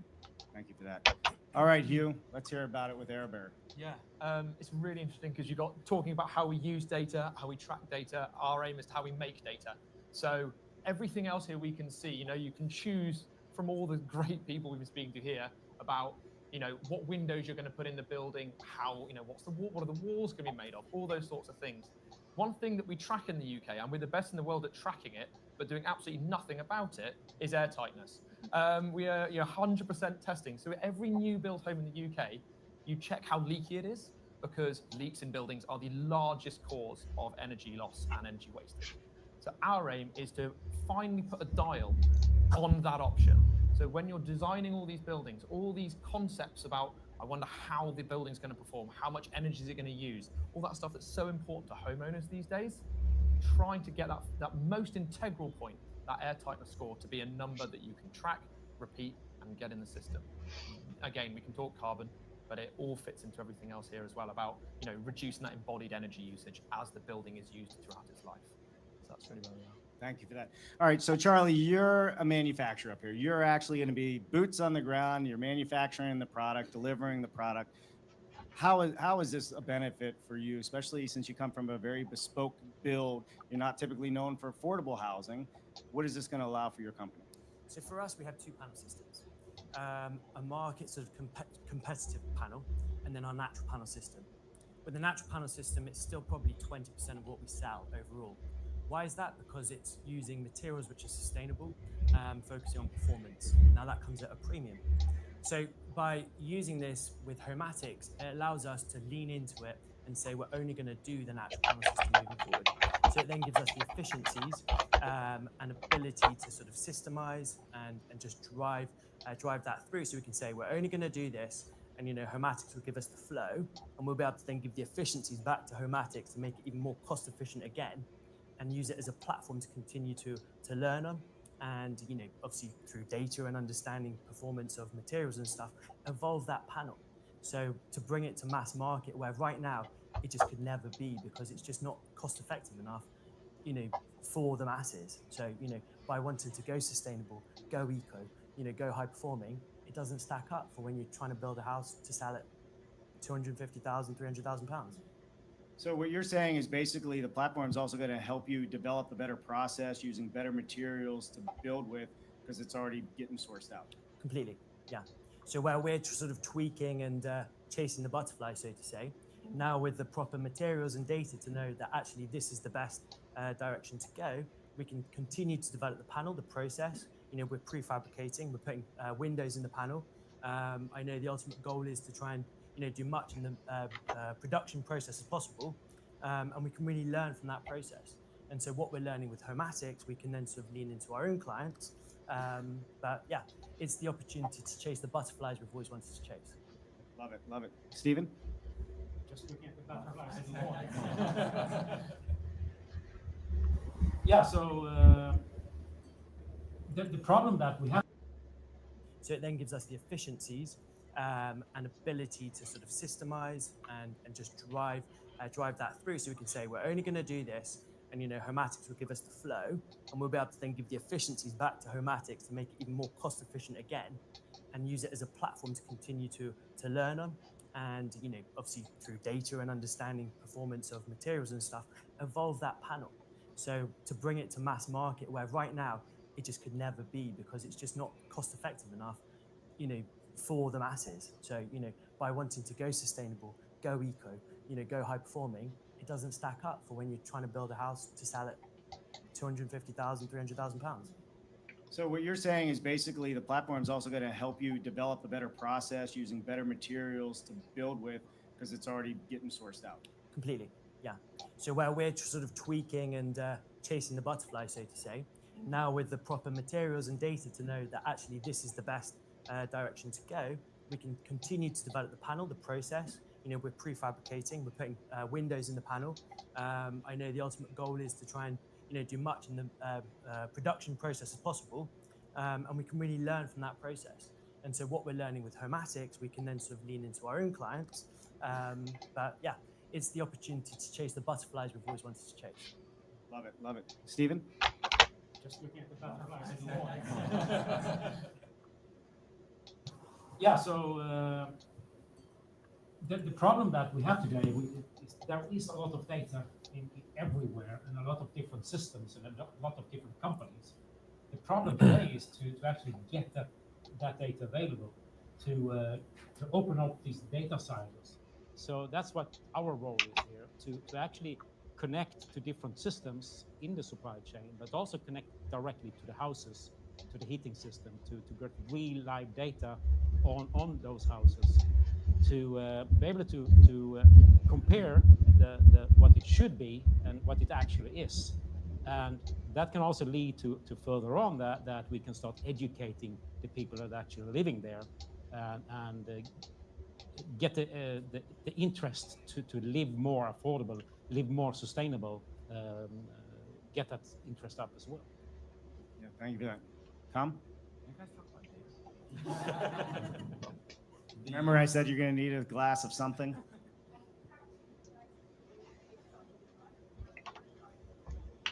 Oh, right. Hello? Thank you for that. Hello, can you hear us? All of what we're talking about with the house, the carbon credits, all these things the underlying factors are the metadata and data, okay? Without the descriptors of what it is, we don't know what it is, without it being generated, and all the things that you're doing down there that are amazing. These things come together to allow us to generate some value. I like your comments about, hey, I know what my boiler is. I can go back and look. These are new kind of concepts. But if we can do this correctly and we can get this data in the correct kind of format and out there in kind of markets that are out there, we can bring value back to the important part of what this project really is about. It's about the people coming into these homes. So we're trying to leverage this information to get these people into affordable housing. Great, thank you. And we take it on from here. We actually show it to the people. So I think data can be really complex, and then how do you extract the information out from it, especially if you're a home buyer? How can you actually make sense of it? And the one way to do it is through the interactive configurator. So first, when you're buying a home, so you can actually configure it and see actually what's the embodied carbon, but also during the use stage. So what's the operational carbon and how much does it affect actually when you leave your window open? How much does it affect your rental price? So that all can be brought into a single, simple to use interface that will show it back to you, and that's what you will see on the screen. Yeah, can you want to walk us through? I mean, we're talking about it. We all covered what we do. Why don't you show us how it all comes together here with what you're doing with the generative design, or however you tell us? Sure, it's a demonstrator, so it's by no means a final product. So we've spent just 3 weeks on that. But we took great input from both architects. So and we put it into an interactive web-based solution. If you go to the website, there's a button here under the tech ethics, and you just click on the button. You get there. You can play around with yourself with this, configure it yourself, either on your mobile phone or your bed or your laptop. So basically, how it works, it's interactive model, 3D model here. So you can explore it. You can't go inside at the moment. Later on, you will be able to. And then there's a configuration options. You either can choose the meter detached, end of terrace, mid terrace. You can choose the material composition and then play with the materials. So I've chosen the brick and render. So I can choose the different render, even different bonds of bricks, different render type. So you can go and configure your roof. You can put some photovoltaic panels here, or resort to solar heat collectors. You can choose the canopies. I think it's pretty self-evident what it does here. Different front doors, even colors here. So we can build lots of options here. I think it's really comes down to the question of, do we have data for all of those options? And I don't think we have it yet. I think this is a challenge. How do we actually going to get it? And configurator will only be able to aggregate it. It's not a calculator. We can add and subtract, but this data, this verified data, needs to come from somewhere. And I'm looking towards you guys. Where can we get it from? So same thing. I mean, you can run quickly through it. Windows, different window types, technology currently just air source heat pump, and model will automatically zoom to this one. But maybe one of the most exciting features there is that we can add a local vernacular style to it. It's a 3D model. It looks like a video game. You don't really feel like it's local. It's not. It doesn't have the feel and sense of a home, right? So we can use the AI image generation. There's a button, you can try it yourself. Currently, we just built a couple of styles in here, and I can't say it's completely correct, but I think we're getting there. And so, for example, let's imagine it includes the share. So you create a screenshot of that, and then you generate. So it takes a little bit to actually get you the results, but I can show you in time the intermediate results. So it takes the image of what you configured, so it stays true to the details, but it will add the local vernacular kind of imaging to it. So it's a mix of the lines that come from the model that comes from the configurator. It's a text prompt, but also a style image. So we can work on the style image and say, okay, what could the Homatics close to share style would look like, and we can add it here, and it's quite quick to develop different styles for different counties, for different villages. So I think we actually ended up here with the style. It's like, it's a bit tricky with generative AI, but I think it's promising, and the really that we can't give the AI to for this generative AI is the data. I think that needs to be human control. There obviously are, but it's not my expertise. So maybe someone of you can pick it up. So how can we actually, use the AI to leverage on the real data? Yeah. Does one of the panel members want to answer that? Me again. So the joke goes, there's no AI without data, right? And what they're doing down there is going to allow for that aggregation on the front end, but also ongoing. There's going to be a lot of data coming out of this house that we're going to have to support the persistence aspect of the carbon credit, the verifiability of that carbon credit, or offset, whatever the term might be. But also with, in regards to what large language models and machine learning can do, that's a whole other can of things. And there are a lot of other companies that are coming up with unique products. Understand this is not, we're not in stone. We're very malleable. We're going to change. There's going to be a lot of technology. I mean, look what AI has been doing over the past 36 months. Ask my mother, who's 80. She still doesn't understand it. But we've got advancements. We've got things that we can bring to the table that will definitely help what this project can become. Yeah, great. So we see the products. We see the designs up here. Charlie, you're the manufacturer here. How does this information translate into actual building and manufacturing? So for us, we're creating the panels, which is just the core. The external vernacular is just the finish on the outside. So, it's just putting the outside skin on basically. So for us, there's no real change. So it's what we're doing now. So it's easy implementable. Got it. All right, so we have the designs in here. We have the product source. We have our passport. We have the data. A big part of this is leveraging, the tax incentives, the carbon credits, and those things that are out there to help financially make homes more affordable. I'd love to hear from each of you. How do you think that's going to impact, how we build using Homatics? Andrea? Sure. So one of the things that we, I guess, hypothesize about when we talk about material passports is the concept of what we call residual value. And what we mean by that is, so because we've given these materials an identity, we know what they are. They don't need to become waste. They should always have a financial value to them whenever they're going to come out of the asset. That's kind of what we're always thinking about, like what next? And so what we can do from the passport perspective is estimate what we think the residual value of those materials might be in a financial sense. I think it's quite different, I think, from the carbon credits now, and I think all the way that that kind of theoretical or hypothetical residual value would then be verified enough to get into the carbon credits. It's a step beyond where our thinking has got yet, but what we've done is said, okay, we know that that is a plastic-based product. We know on average this is what plastic-based products cost, and so we can forecast that in 20 years' time, when that is going to be released from the asset, what the value of that material could be. From my side, at least, the main thing is talking about performance gap. So we're talking about an amazing set of us tracking how we reckon a building is going to operate, and then the process behind how we track how that data is going to operate in reality through sensors, and equally how we're going to top level it as well, upon reflection. From my side, I think the biggest element that's going to be leveraged is, are the things that we're actually putting on the ground and into people's lives operating as we'd expect them to?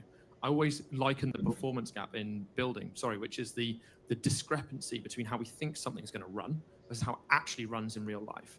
And construction, and especially residential homes, are probably the worst element of this in the UK. Imagine Dieselgate, however long it was with VW. That was like 10% of, a car saying it'll do 36 mpg and it's actually doing, 30 and kicked off. VW don't do diesels anymore. They're going full electric. Construction has a 40% performance gap. It's enormous. In certain cases, you've got buildings that cost so much more to run than we think they're going to run. And it's this sort of data here. That's where I think it's going to be. The ability for us to incentivize and prove in reality that these buildings actually are efficient carbon-wise, that's where the incentives are going to come from. The reason they're not there right now is simply we don't know how we're losing. If we can find out what the game is, then we can start playing. That's what this will provide. With Oakrise, we have the opportunity to work with 40, 50 clients a year who have a blank page to build whatever they want to.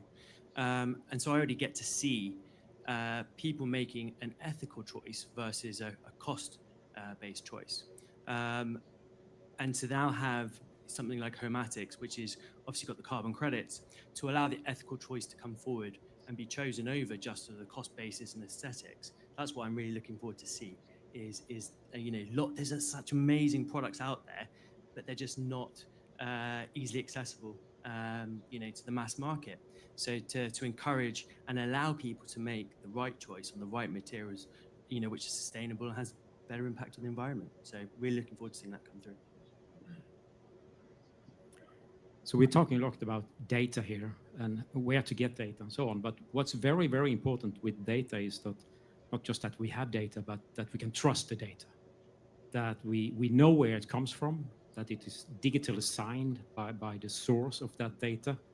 And that's exactly what we are helping this project with by using blockchain technology and AI, mainly blockchain technology, to have blockchain as a global data layer and use something called triple entry auditing, where we can trust each actor in the supply chain are supplying their data, they're digitally signing their data, so they are now liable for it. It's not just a value they put in on a paper in a database, but it's actually a value that they have to stand for now and in 10 years, or in 50 years or 100 years, when the house is going to be remodeled or demolished or reused.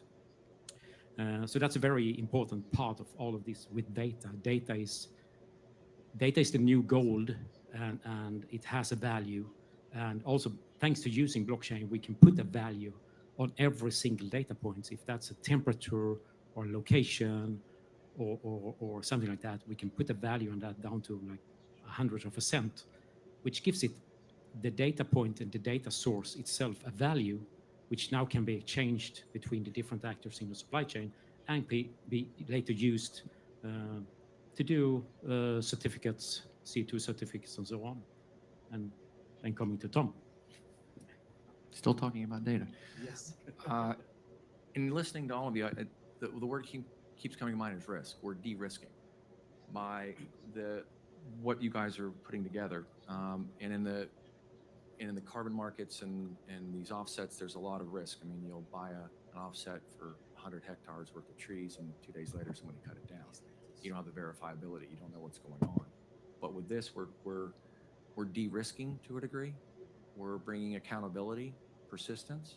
Are we going to boil the ocean day one? Nah, we're gonna give it a shot. And with this type of technology, we can at least make a good effort at it. I think going back to the risk side, nobody understands. And as you said, the data has a value. They said it's the oil, and I've heard gold. But if we can understand and we can de-risk how we can quantify that, we have a really good chance to make this work. So I'm in the end of the line. I forgot the question, but never mind. I think just picking up on the earlier speakers, I'm really looking forward to the stage where the ethics becomes new aesthetics. So we actually make the choice based on what's more affordable, what's better for the planet, and that we think that's beautiful. Yeah, definitely. Thank you for that. So as we're hearing all of this, like the question comes up, like what products are we going to be using? So when we think about construction materials, that would be one side. But how are we looking at construction material, also looking at the technology to make homes more sustainable, more efficient, and be able to track all of that? You want to start off over here?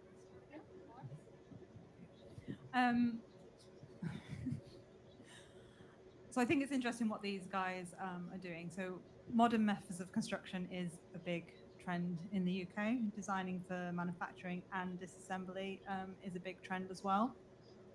And so it's good to see that those kind of products and innovations are already kind of embedded into the whole Homatics idea.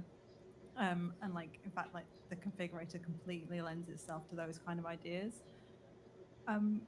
From my perspective, I'm always kind of thinking about the supply chain and the upfront carbon or the embodied carbon.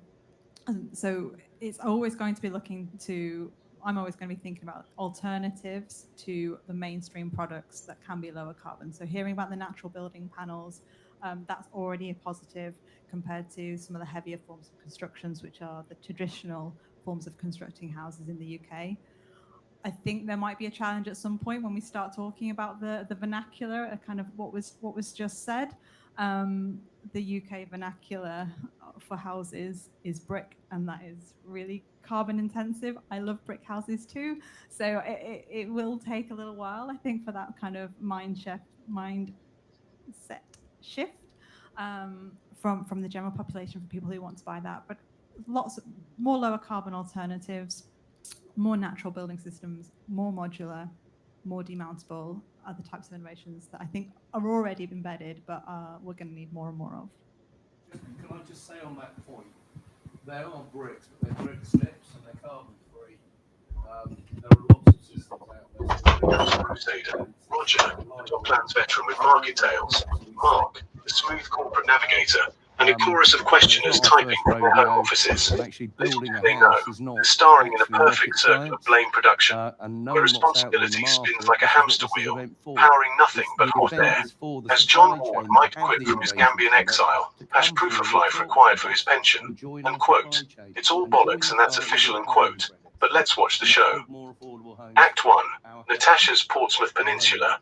The 30-year consultation If I'm hearing you clearly, Enter Natasha, basically, beaming about there's alternative West, materials a that watery still wonderland give of you views, the brick community finish and the quote, different finishes. tribes and So you're not quote, limited car-free to dreams. and It's I think been that's in a the very works good point, for we don't want any 30 years. suppliers or And quote, every consultation pushes it back and quote, this is a good she fit for you. admits, Oh, it's like great. a And I model was going to say, theorem proving the as system per can't Goodwill complete Hunting, itself. Rod, you stole my line. Challenge it. I was Ecology, just going crown to say, estate yeah, the chat, main thing for me is importing looking at London's a kilowatt dirt, saved is better infinite than a landfill kilowatt precision. generated.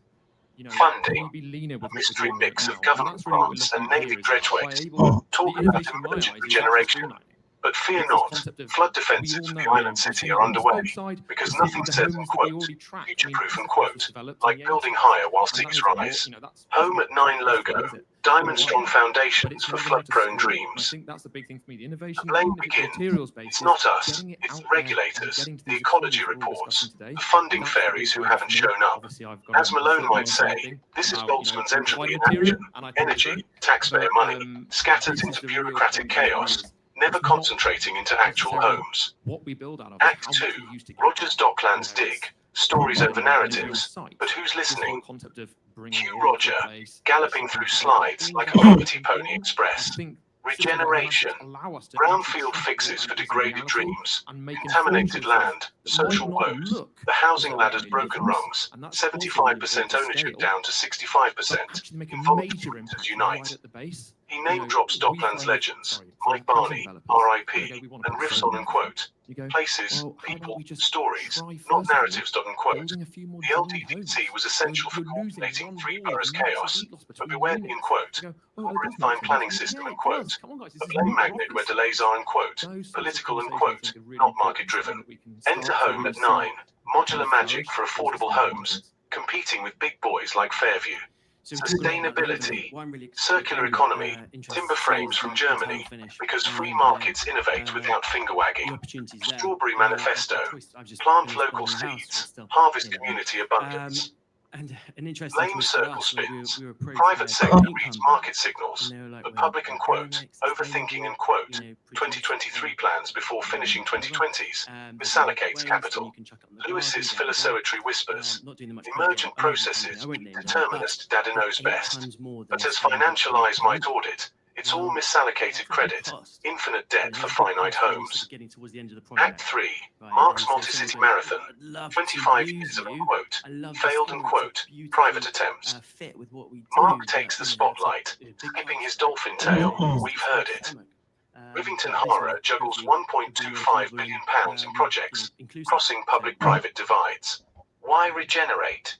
Cities are, unquote, too retail-focused, too dull, unquote. COVID compressed 10 years of change in 10 weeks. Hester's market hall and theatre, creating, unquote, I think it's very important in 1970s horrors. Swansea, 25 years of private failures. Council stepped in for arenas and beaches reconnected from dual carriageways. Wolverhampton, 38 acres of student-friendly mixed-use magic. Newcastle, pedestrianising streets, and civics. Lesson, public sector must be private I think it's very important. Same thing there as with data. We have to take information and knowledge from other countries as well, and take the best from each country and use that even in UK. Besides being excited by the data, of course, I'm excited about looking back to see down the chain where we could potentially, data scientists out there, to look for additional efficiencies. A 0.25%, 0.5%. How will that ripple? How will that bring additional value or save, I should say? So for me, I mean, you guys are doing the heavy lifting. You're bringing it all in. You're getting it to where, okay, now somebody can take a real look at it. And that hasn't been there before. I mean, think the past 40 years, we've had computers, we've had technology, but getting a lot of this information in a standard that is readable, in a format that's readable, that doesn't cost a lot of money to get, or you necessarily don't have the internal resources. Because I think even in the past 10 years, data scientists, nobody knew what that was 20 years ago. Now we have those people, that can come in and go, hey, you know what? 38% of the people like pistachio ice cream. Let's go from there. I'm just looking at Homematic's house and think so many things have done correct here. So it's at least in terms of embodied carbon, operational carbon, I'm maybe not so familiar with, but this is probably the biggest actually, what makes the biggest environmental footprint. But in terms of operational carbon, offsite construction, obviously. So we used local energy sources. So we reduce the amount of material we waste, but it's about the structure of the building. It's 60%, 70% of it. This is actually in the structure, not in the paints or finishing or bricks. Doesn't really make a big difference. And second thing is actually not going into the ground. That's what actually make the foundation lightweight, and that's what Homatics is doing. I think that is the biggest saving probably here. So just hang on to the mic, Renee. I'm going to start with you on this one, I believe. So looking from the outside in as a consumer that would love to use the Homatics dashboard, as I'm using and designing my dream home, so to speak, of what it is that we want to build, how is the dashboard helping me understand, where I get my credits, where do I get my passports and so forth, right? To where I can know I'm making the right choices to design and build a home that's affordable for me. Well, good question. It's all going to be here. That's how we have data here currently. So we have for display purposes, we're just showing the cost of it. So we can calculate the embodied carbon. I think operational carbon is more difficult. I think we have to monitor the buildings. So and get it like we talked with Stefan, that we have to do it year by year, right? So every year we actually reduce not the upfront cost of the house, but actually the amount of rent the home user are paying. Carbon credits. So we don't know when, how much the carbon credits are going to be worth in the future. So we can guess. Tom actually gave me an estimate, but from through his crystal ball. But so we don't know. I think it's a continuous monitoring, right? And that needs to be built in. So we need to constantly observe data, not only when we design houses and getting into construction, then we can calculate the embodied carbon, but operational carbon needs to be constantly just monitored, and the model needs to be fractured in. I mean, it needs to be in here. What is the model? I think it's still up for discussion. Yeah, no, thank you for that. So as a consumer, as a follow-up on that, and looking at the dashboard, it looks very simplistic. I've had a chance to go over it a little bit, but it's going to help me see what I'm doing, what I'm designing. I just want to be clear on that. So as a consumer, because that's who's paying for this, right? And the builds and where we're going, I'll be able to make choices that are best for me, my family, and my kids based on this. And what I'm hearing, if I heard correctly, as the tax credits and the carbon credits and all of that evolve over time, I could actually really even get more value out of the house while I'm already living in it after it's built. Is that what I heard correctly? Well, I think so, yes. So whether we can actually be able to do it, I think we just have to see. But I think the promise is there. So and I think we can't see any other way to do it. So it has to be, operational needs to be operational. It can't be just estimation of operational. I think it needs to be just monitored. But for the end user, I think the fact is that we need to bring it down to a couple of figures, a couple of numbers. You need to see it can't be a whole. Yes, yes, please, So, Rog. Tom and I were talking about this last night, and we were trying to sort of just bumper sticker this whole thing. And the bumper sticker we came up with was, we're raising the bar, right? We are setting the standard. We are the standard. So perhaps Tom can tell us about the ISO standards, the work that you're doing with the World Bank, the Bank of International Settlements, and some of the comments we've had from the Chicago Mercantile Exchange about our carbon data offset platform that you're building for me. Because this is not theoretical for us. We are doing it. We're not guessing at this. And perhaps you could speak to that, Tom. It's funny you say standards. I said data earlier. The joke goes, what's the great thing about standards? There's so many to choose from. And in the construction industry, there's, my goodness, I don't even want to go there. But I'm okay with that. These standards were created for a reason. Whatever vertical they were in, those people were passionate, driven to create something, to bring some rationale, some sanity to their particular industry. On the standards that we're part of, SmartX Data is part of a global metadata data exchange platform called ISO 17369. It's for the central banks, statistical offices globally, governments. They use it to have better interoperability with their information and data so they can create GDP forecast, all those kind of things. But it has a lot of other uses.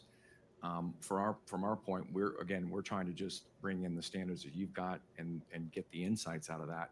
The exchange itself, again, the whole thing, it's verifiability, it's the standards, and it's the ability to have a structured platform that's regulated. If we can bring some of those things to the table, we have a fighting chance here. Yeah, and Roger, you said raising the bar, and when you say that, you mean everything that is being designed within the dashboard for the consumer is above and beyond what the standard is for building today. We exceed every single standard going. So when we make a planning application, we're compliant.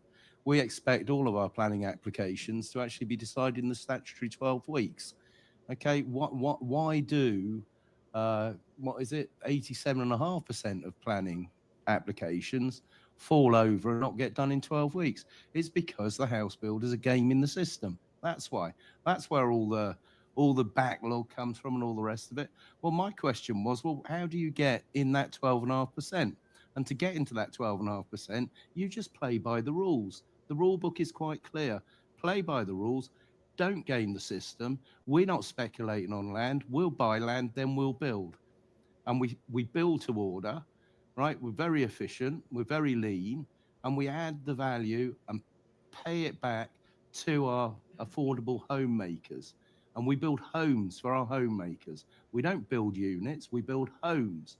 Homes are for people to live in, not for people like BlackRock to speculate on. Pricing kids, right, all over the world, BlackRock are buying single-family homes and pricing out families, hardworking families that want an affordable home. And I'm just sick of it. And that's why I got together with some dear friends, and that's why we're here. Yeah, no, thank you for that. And I will say something, Roger. I just bought a home with my family in Pittsburgh, and during the process, I ended up losing 2 bids to BlackRock, or I'm assuming, it's big investor groups, which you used to never see when buying single-family homes whatsoever. We're gonna have one more question, and then we're gonna go to some questions in the audience. But what do you all see in regards to the trends and or the challenges in affordable housing today? And I'll start with you, Andrea.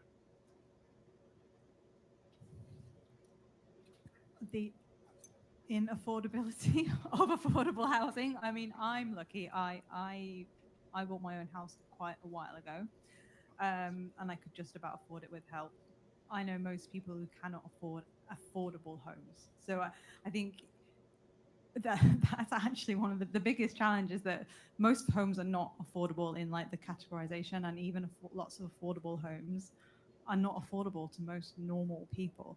And I think that's why, if we can get something like this working at scale, as the scale point that someone said earlier is just spot on. It's not that this can't be done, but being done again and again and again, that's the trend that we need to set. It's not about following trends, as Roger's saying. It's about setting the trend, and the trend is sustainability is possible, and we need to make it affordable for everyone. I didn't buy my first house a very long time ago, as you can no doubt tell by my aged complexion. I only had my home for a year, and it was really hard. And buying a home, and my main thing, I think, is also on the clarity side for people buying homes. The home I'm going to buy is not going to cost me more than I think it is. It's bringing it back down to a level where you can go, oh, this is actually something I'd like to live in, like to operate, and like to move forwards with. And to your point as well about, how that's going to change how we, run a building. I think systems like this, where Roger's saying about gaming the system, house building should be counter-cyclical. When the market is down, we should build more. When the market is up, we should build less. That is how we stop this massive flux, how we stop this. You're talking about the bet earlier about 1.5 million homes. That is not going to be down to the government. That's going to be down to private house builders. And they are not going to do it unless there is a margin in it. So if we want to build 1.5 in 5 years, we have to work against the market. And that doesn't mean it doesn't have to be free market. It has to be a different kind of market. And I think that's what Homatics dives into, is don't look at money, look at carbon. And then we can make money that way in order to fund all these fantastic things we're all trying to do. I think that's the biggest thing we're going to get here. We've got lost in a bit of a different trails of thought. But, so we're from Herefordshire, and houses are more affordable in Herefordshire. because you don't go through Herefordshire to go anywhere. So, we don't necessarily have that challenge of affordable homes, but we sort of still need to provide them. Affordable homes at the moment is almost for the big developers seen as a pain point. Have to provide more affordable homes, and that comes at a cost to them, and they just see it as a cost on the bottom line. I get excited about Homatics for lots of different reasons, but hey, if Homatics can take the affordable homes, and I can't comment whether this is the vision or not, but if Homatics could take those affordables off the sites of these big developers, it will allow the affordable homes to be built properly. The construction industry, I love this phrase from Hugh, this is one compliment I'll give you today. The construction industry walks into the future backwards, and the big developers build as bad as they can, which is the legal standard, which is building regulations, right? No one's looking to exceed it. We're very lucky with Aero Barrier to be able to meet the developers trying to exceed it. And for a lot of people, they find it really challenging because they think it's like a secret code. And Roger, as you say, it really isn't. But it should be, because obviously we're professionals and we work very hard and we're very knowledgeable. But where am I going with this? It's taking the sort of mass feeling of affordable homes as a pain point and actually doing something good about it, making them brilliant and embracing them. Rather than thinking, God, this council has to now contribute 60% of the site over X value as affordable homes. We're not going to do it anymore, just sink it. Now, if Homatics can come in and just take those and build those and allow those schemes to carry on, that's going to be a big win. I think it's very, very interesting to see this, because we actually have all the technology, the methodologies that we need exists and are out there. And what's unique with Homatics right now is that you are picking all of us guys here with some specific knowledge and technologies and putting it together in a completely unique way. So there is not a lot of new technology, new ways here, but it's just the way that we put it together and actually create a wonderful product out of it. And that's why I'm super proud to be in this gang of people here and be able to use the technology that exists out there and have been proven and put it together in a great way. I think of the word. Hello. I think of the word pride. If we can get somebody in a home that's been renting or has been living on a couch because they couldn't find a home, we give them a little confidence back in their lives, some pride. What is that going to do to the economy? What's it going to do to their children, getting their education? How's it going to help us going forward? What this company is doing is giving people back their lives, giving them a home, a shelter for simple things like having a barbecue. You guys do pretty good barbecues here, by the way. But those are simple things. It's about the human element. We've got all this technology, we've got data, we can sit here and battle about all of it, but it's about the human being at the end of the day, and we're bringing that back to them. That's powerful. So I agree that the biggest challenge is the affordability. So it is, but I think Homatics is doing so many things right that it will get affordable. We will have another issue with affordable. If affordable really becomes affordable, it generates demand. So it generates demand for the materials, and that's where the data comes in. We have to trace it where it comes from, so we don't get this timber materials, from sources that we don't want to get it from. So I think we actually get back, to solving this issue or challenge with affordability of how do we actually show and prove that it's affordable. Yeah, thank you for that. We're going to take some questions from the audience. If anybody has a question they would like to ask.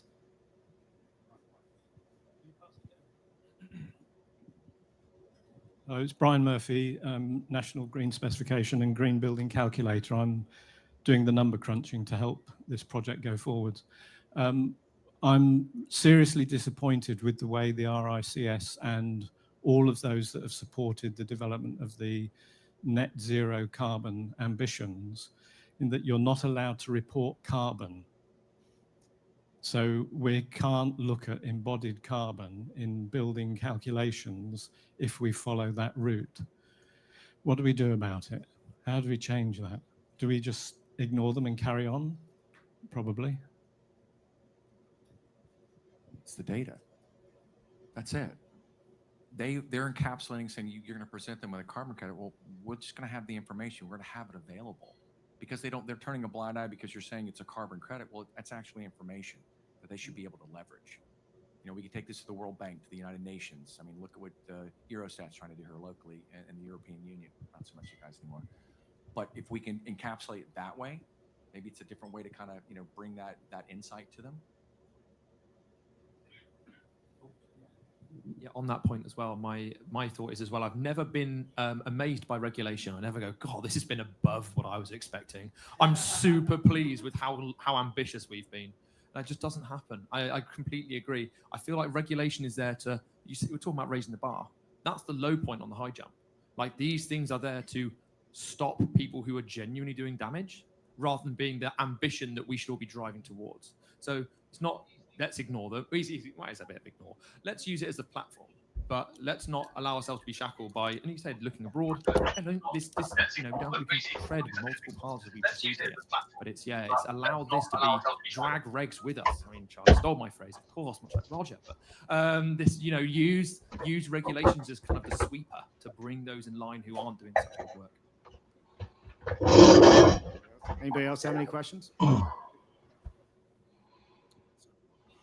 Only hi, Oparo here actually, and we're in the affordable space. We're doing a lot of social housing at the moment. One of the things we are finding on the ground is, And you said, looking abroad, and this you know, we can tread multiple paths as we proceed here.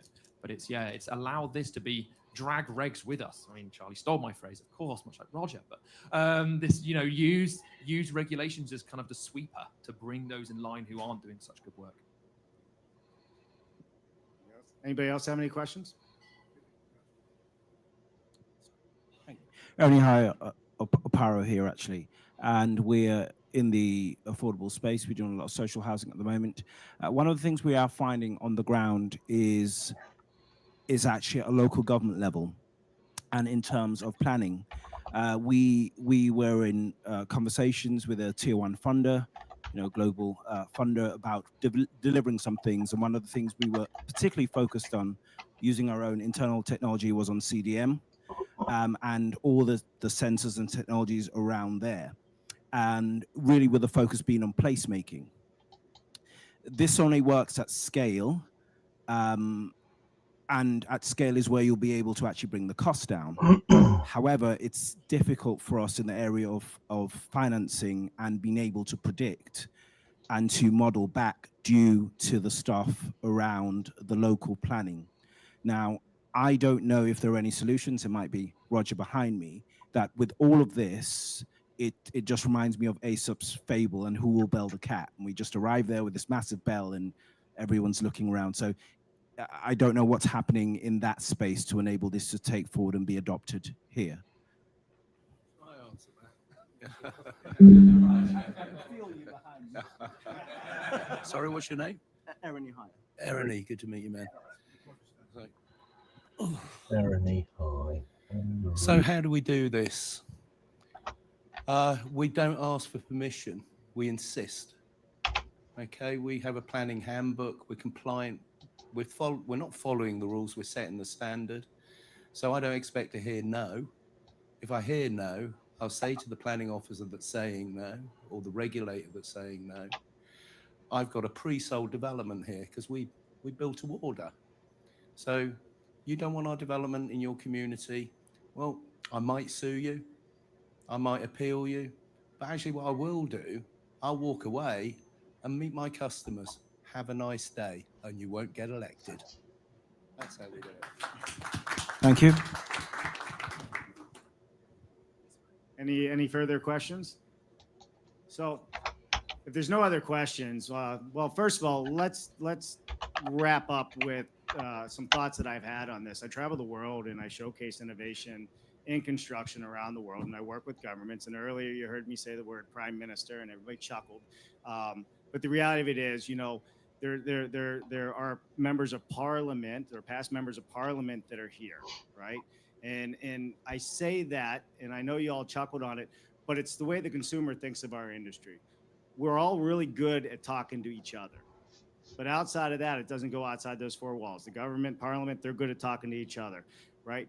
This is a system that allows everybody to work together, and for even the end user and the consumer to see that they're getting a better product. So when I said Prime Minister, I did that intentionally because I do know that at the end, that's how everybody feels. They don't know any better. I'm not some silly American sitting up here. I don't know what you do. Just like I couldn't speak a word about data. You give me a spreadsheet, I turn into a possum, I roll over, I freeze. But with that said, I think if we continue this conversation and we also think differently, like we're thinking differently on this and, you know, Roger's team, we're going to get a groundswell of support and a groundswell of people, but we have to talk to people as if they don't know what we do. And once we do that, then people will really understand and get on board. And if we come together, that's how we're going to make true change. So thank you, everybody. Big round of applause for our panelists. All right, show of hands. Everybody's having a good time. Free drinks. We're going to learn something new. We're going to talk about Homeatics launch today. Which I think is incredible what they have accomplished to help us, as you heard some of the politicians that were here, prime ministers and so forth. How do we make homes more affordable, right? That's the goal here. How do we do it in a way that the consumer can be a part of that process? And there's a lot of data and technology that you're going to hear from these folks that go in to making this happen behind the scenes. This isn't something that happened overnight. This is years in the making. And I think it's a very viable way forward for all of us to collectively work together, learn something new. So I'm going to start off by introducing the panel, and I'm just going to call out the names here because nobody sat where they were supposed to sit. So we have Tom Roberts, SmartX Data. Where you at, Tom? We have Charlie Mills, Oakrights. Hugh Franklin, Aero Barrier. We got Renee Pussup from Creatomas. We have Andrea Charlson from Matastar. And Stephen Nilsson, Unisat. Welcome. All right, so we're going to start off. I'm going to let everybody introduce themselves and also tell us a little bit about who your company is and what you do, and then we're going to get into the discussion. Right, people, I think we're going to call it a day there for now. Right, let's just do this. There we are. Right, okay, well, if anyone stumbles upon this, do get in touch. And thank you very much.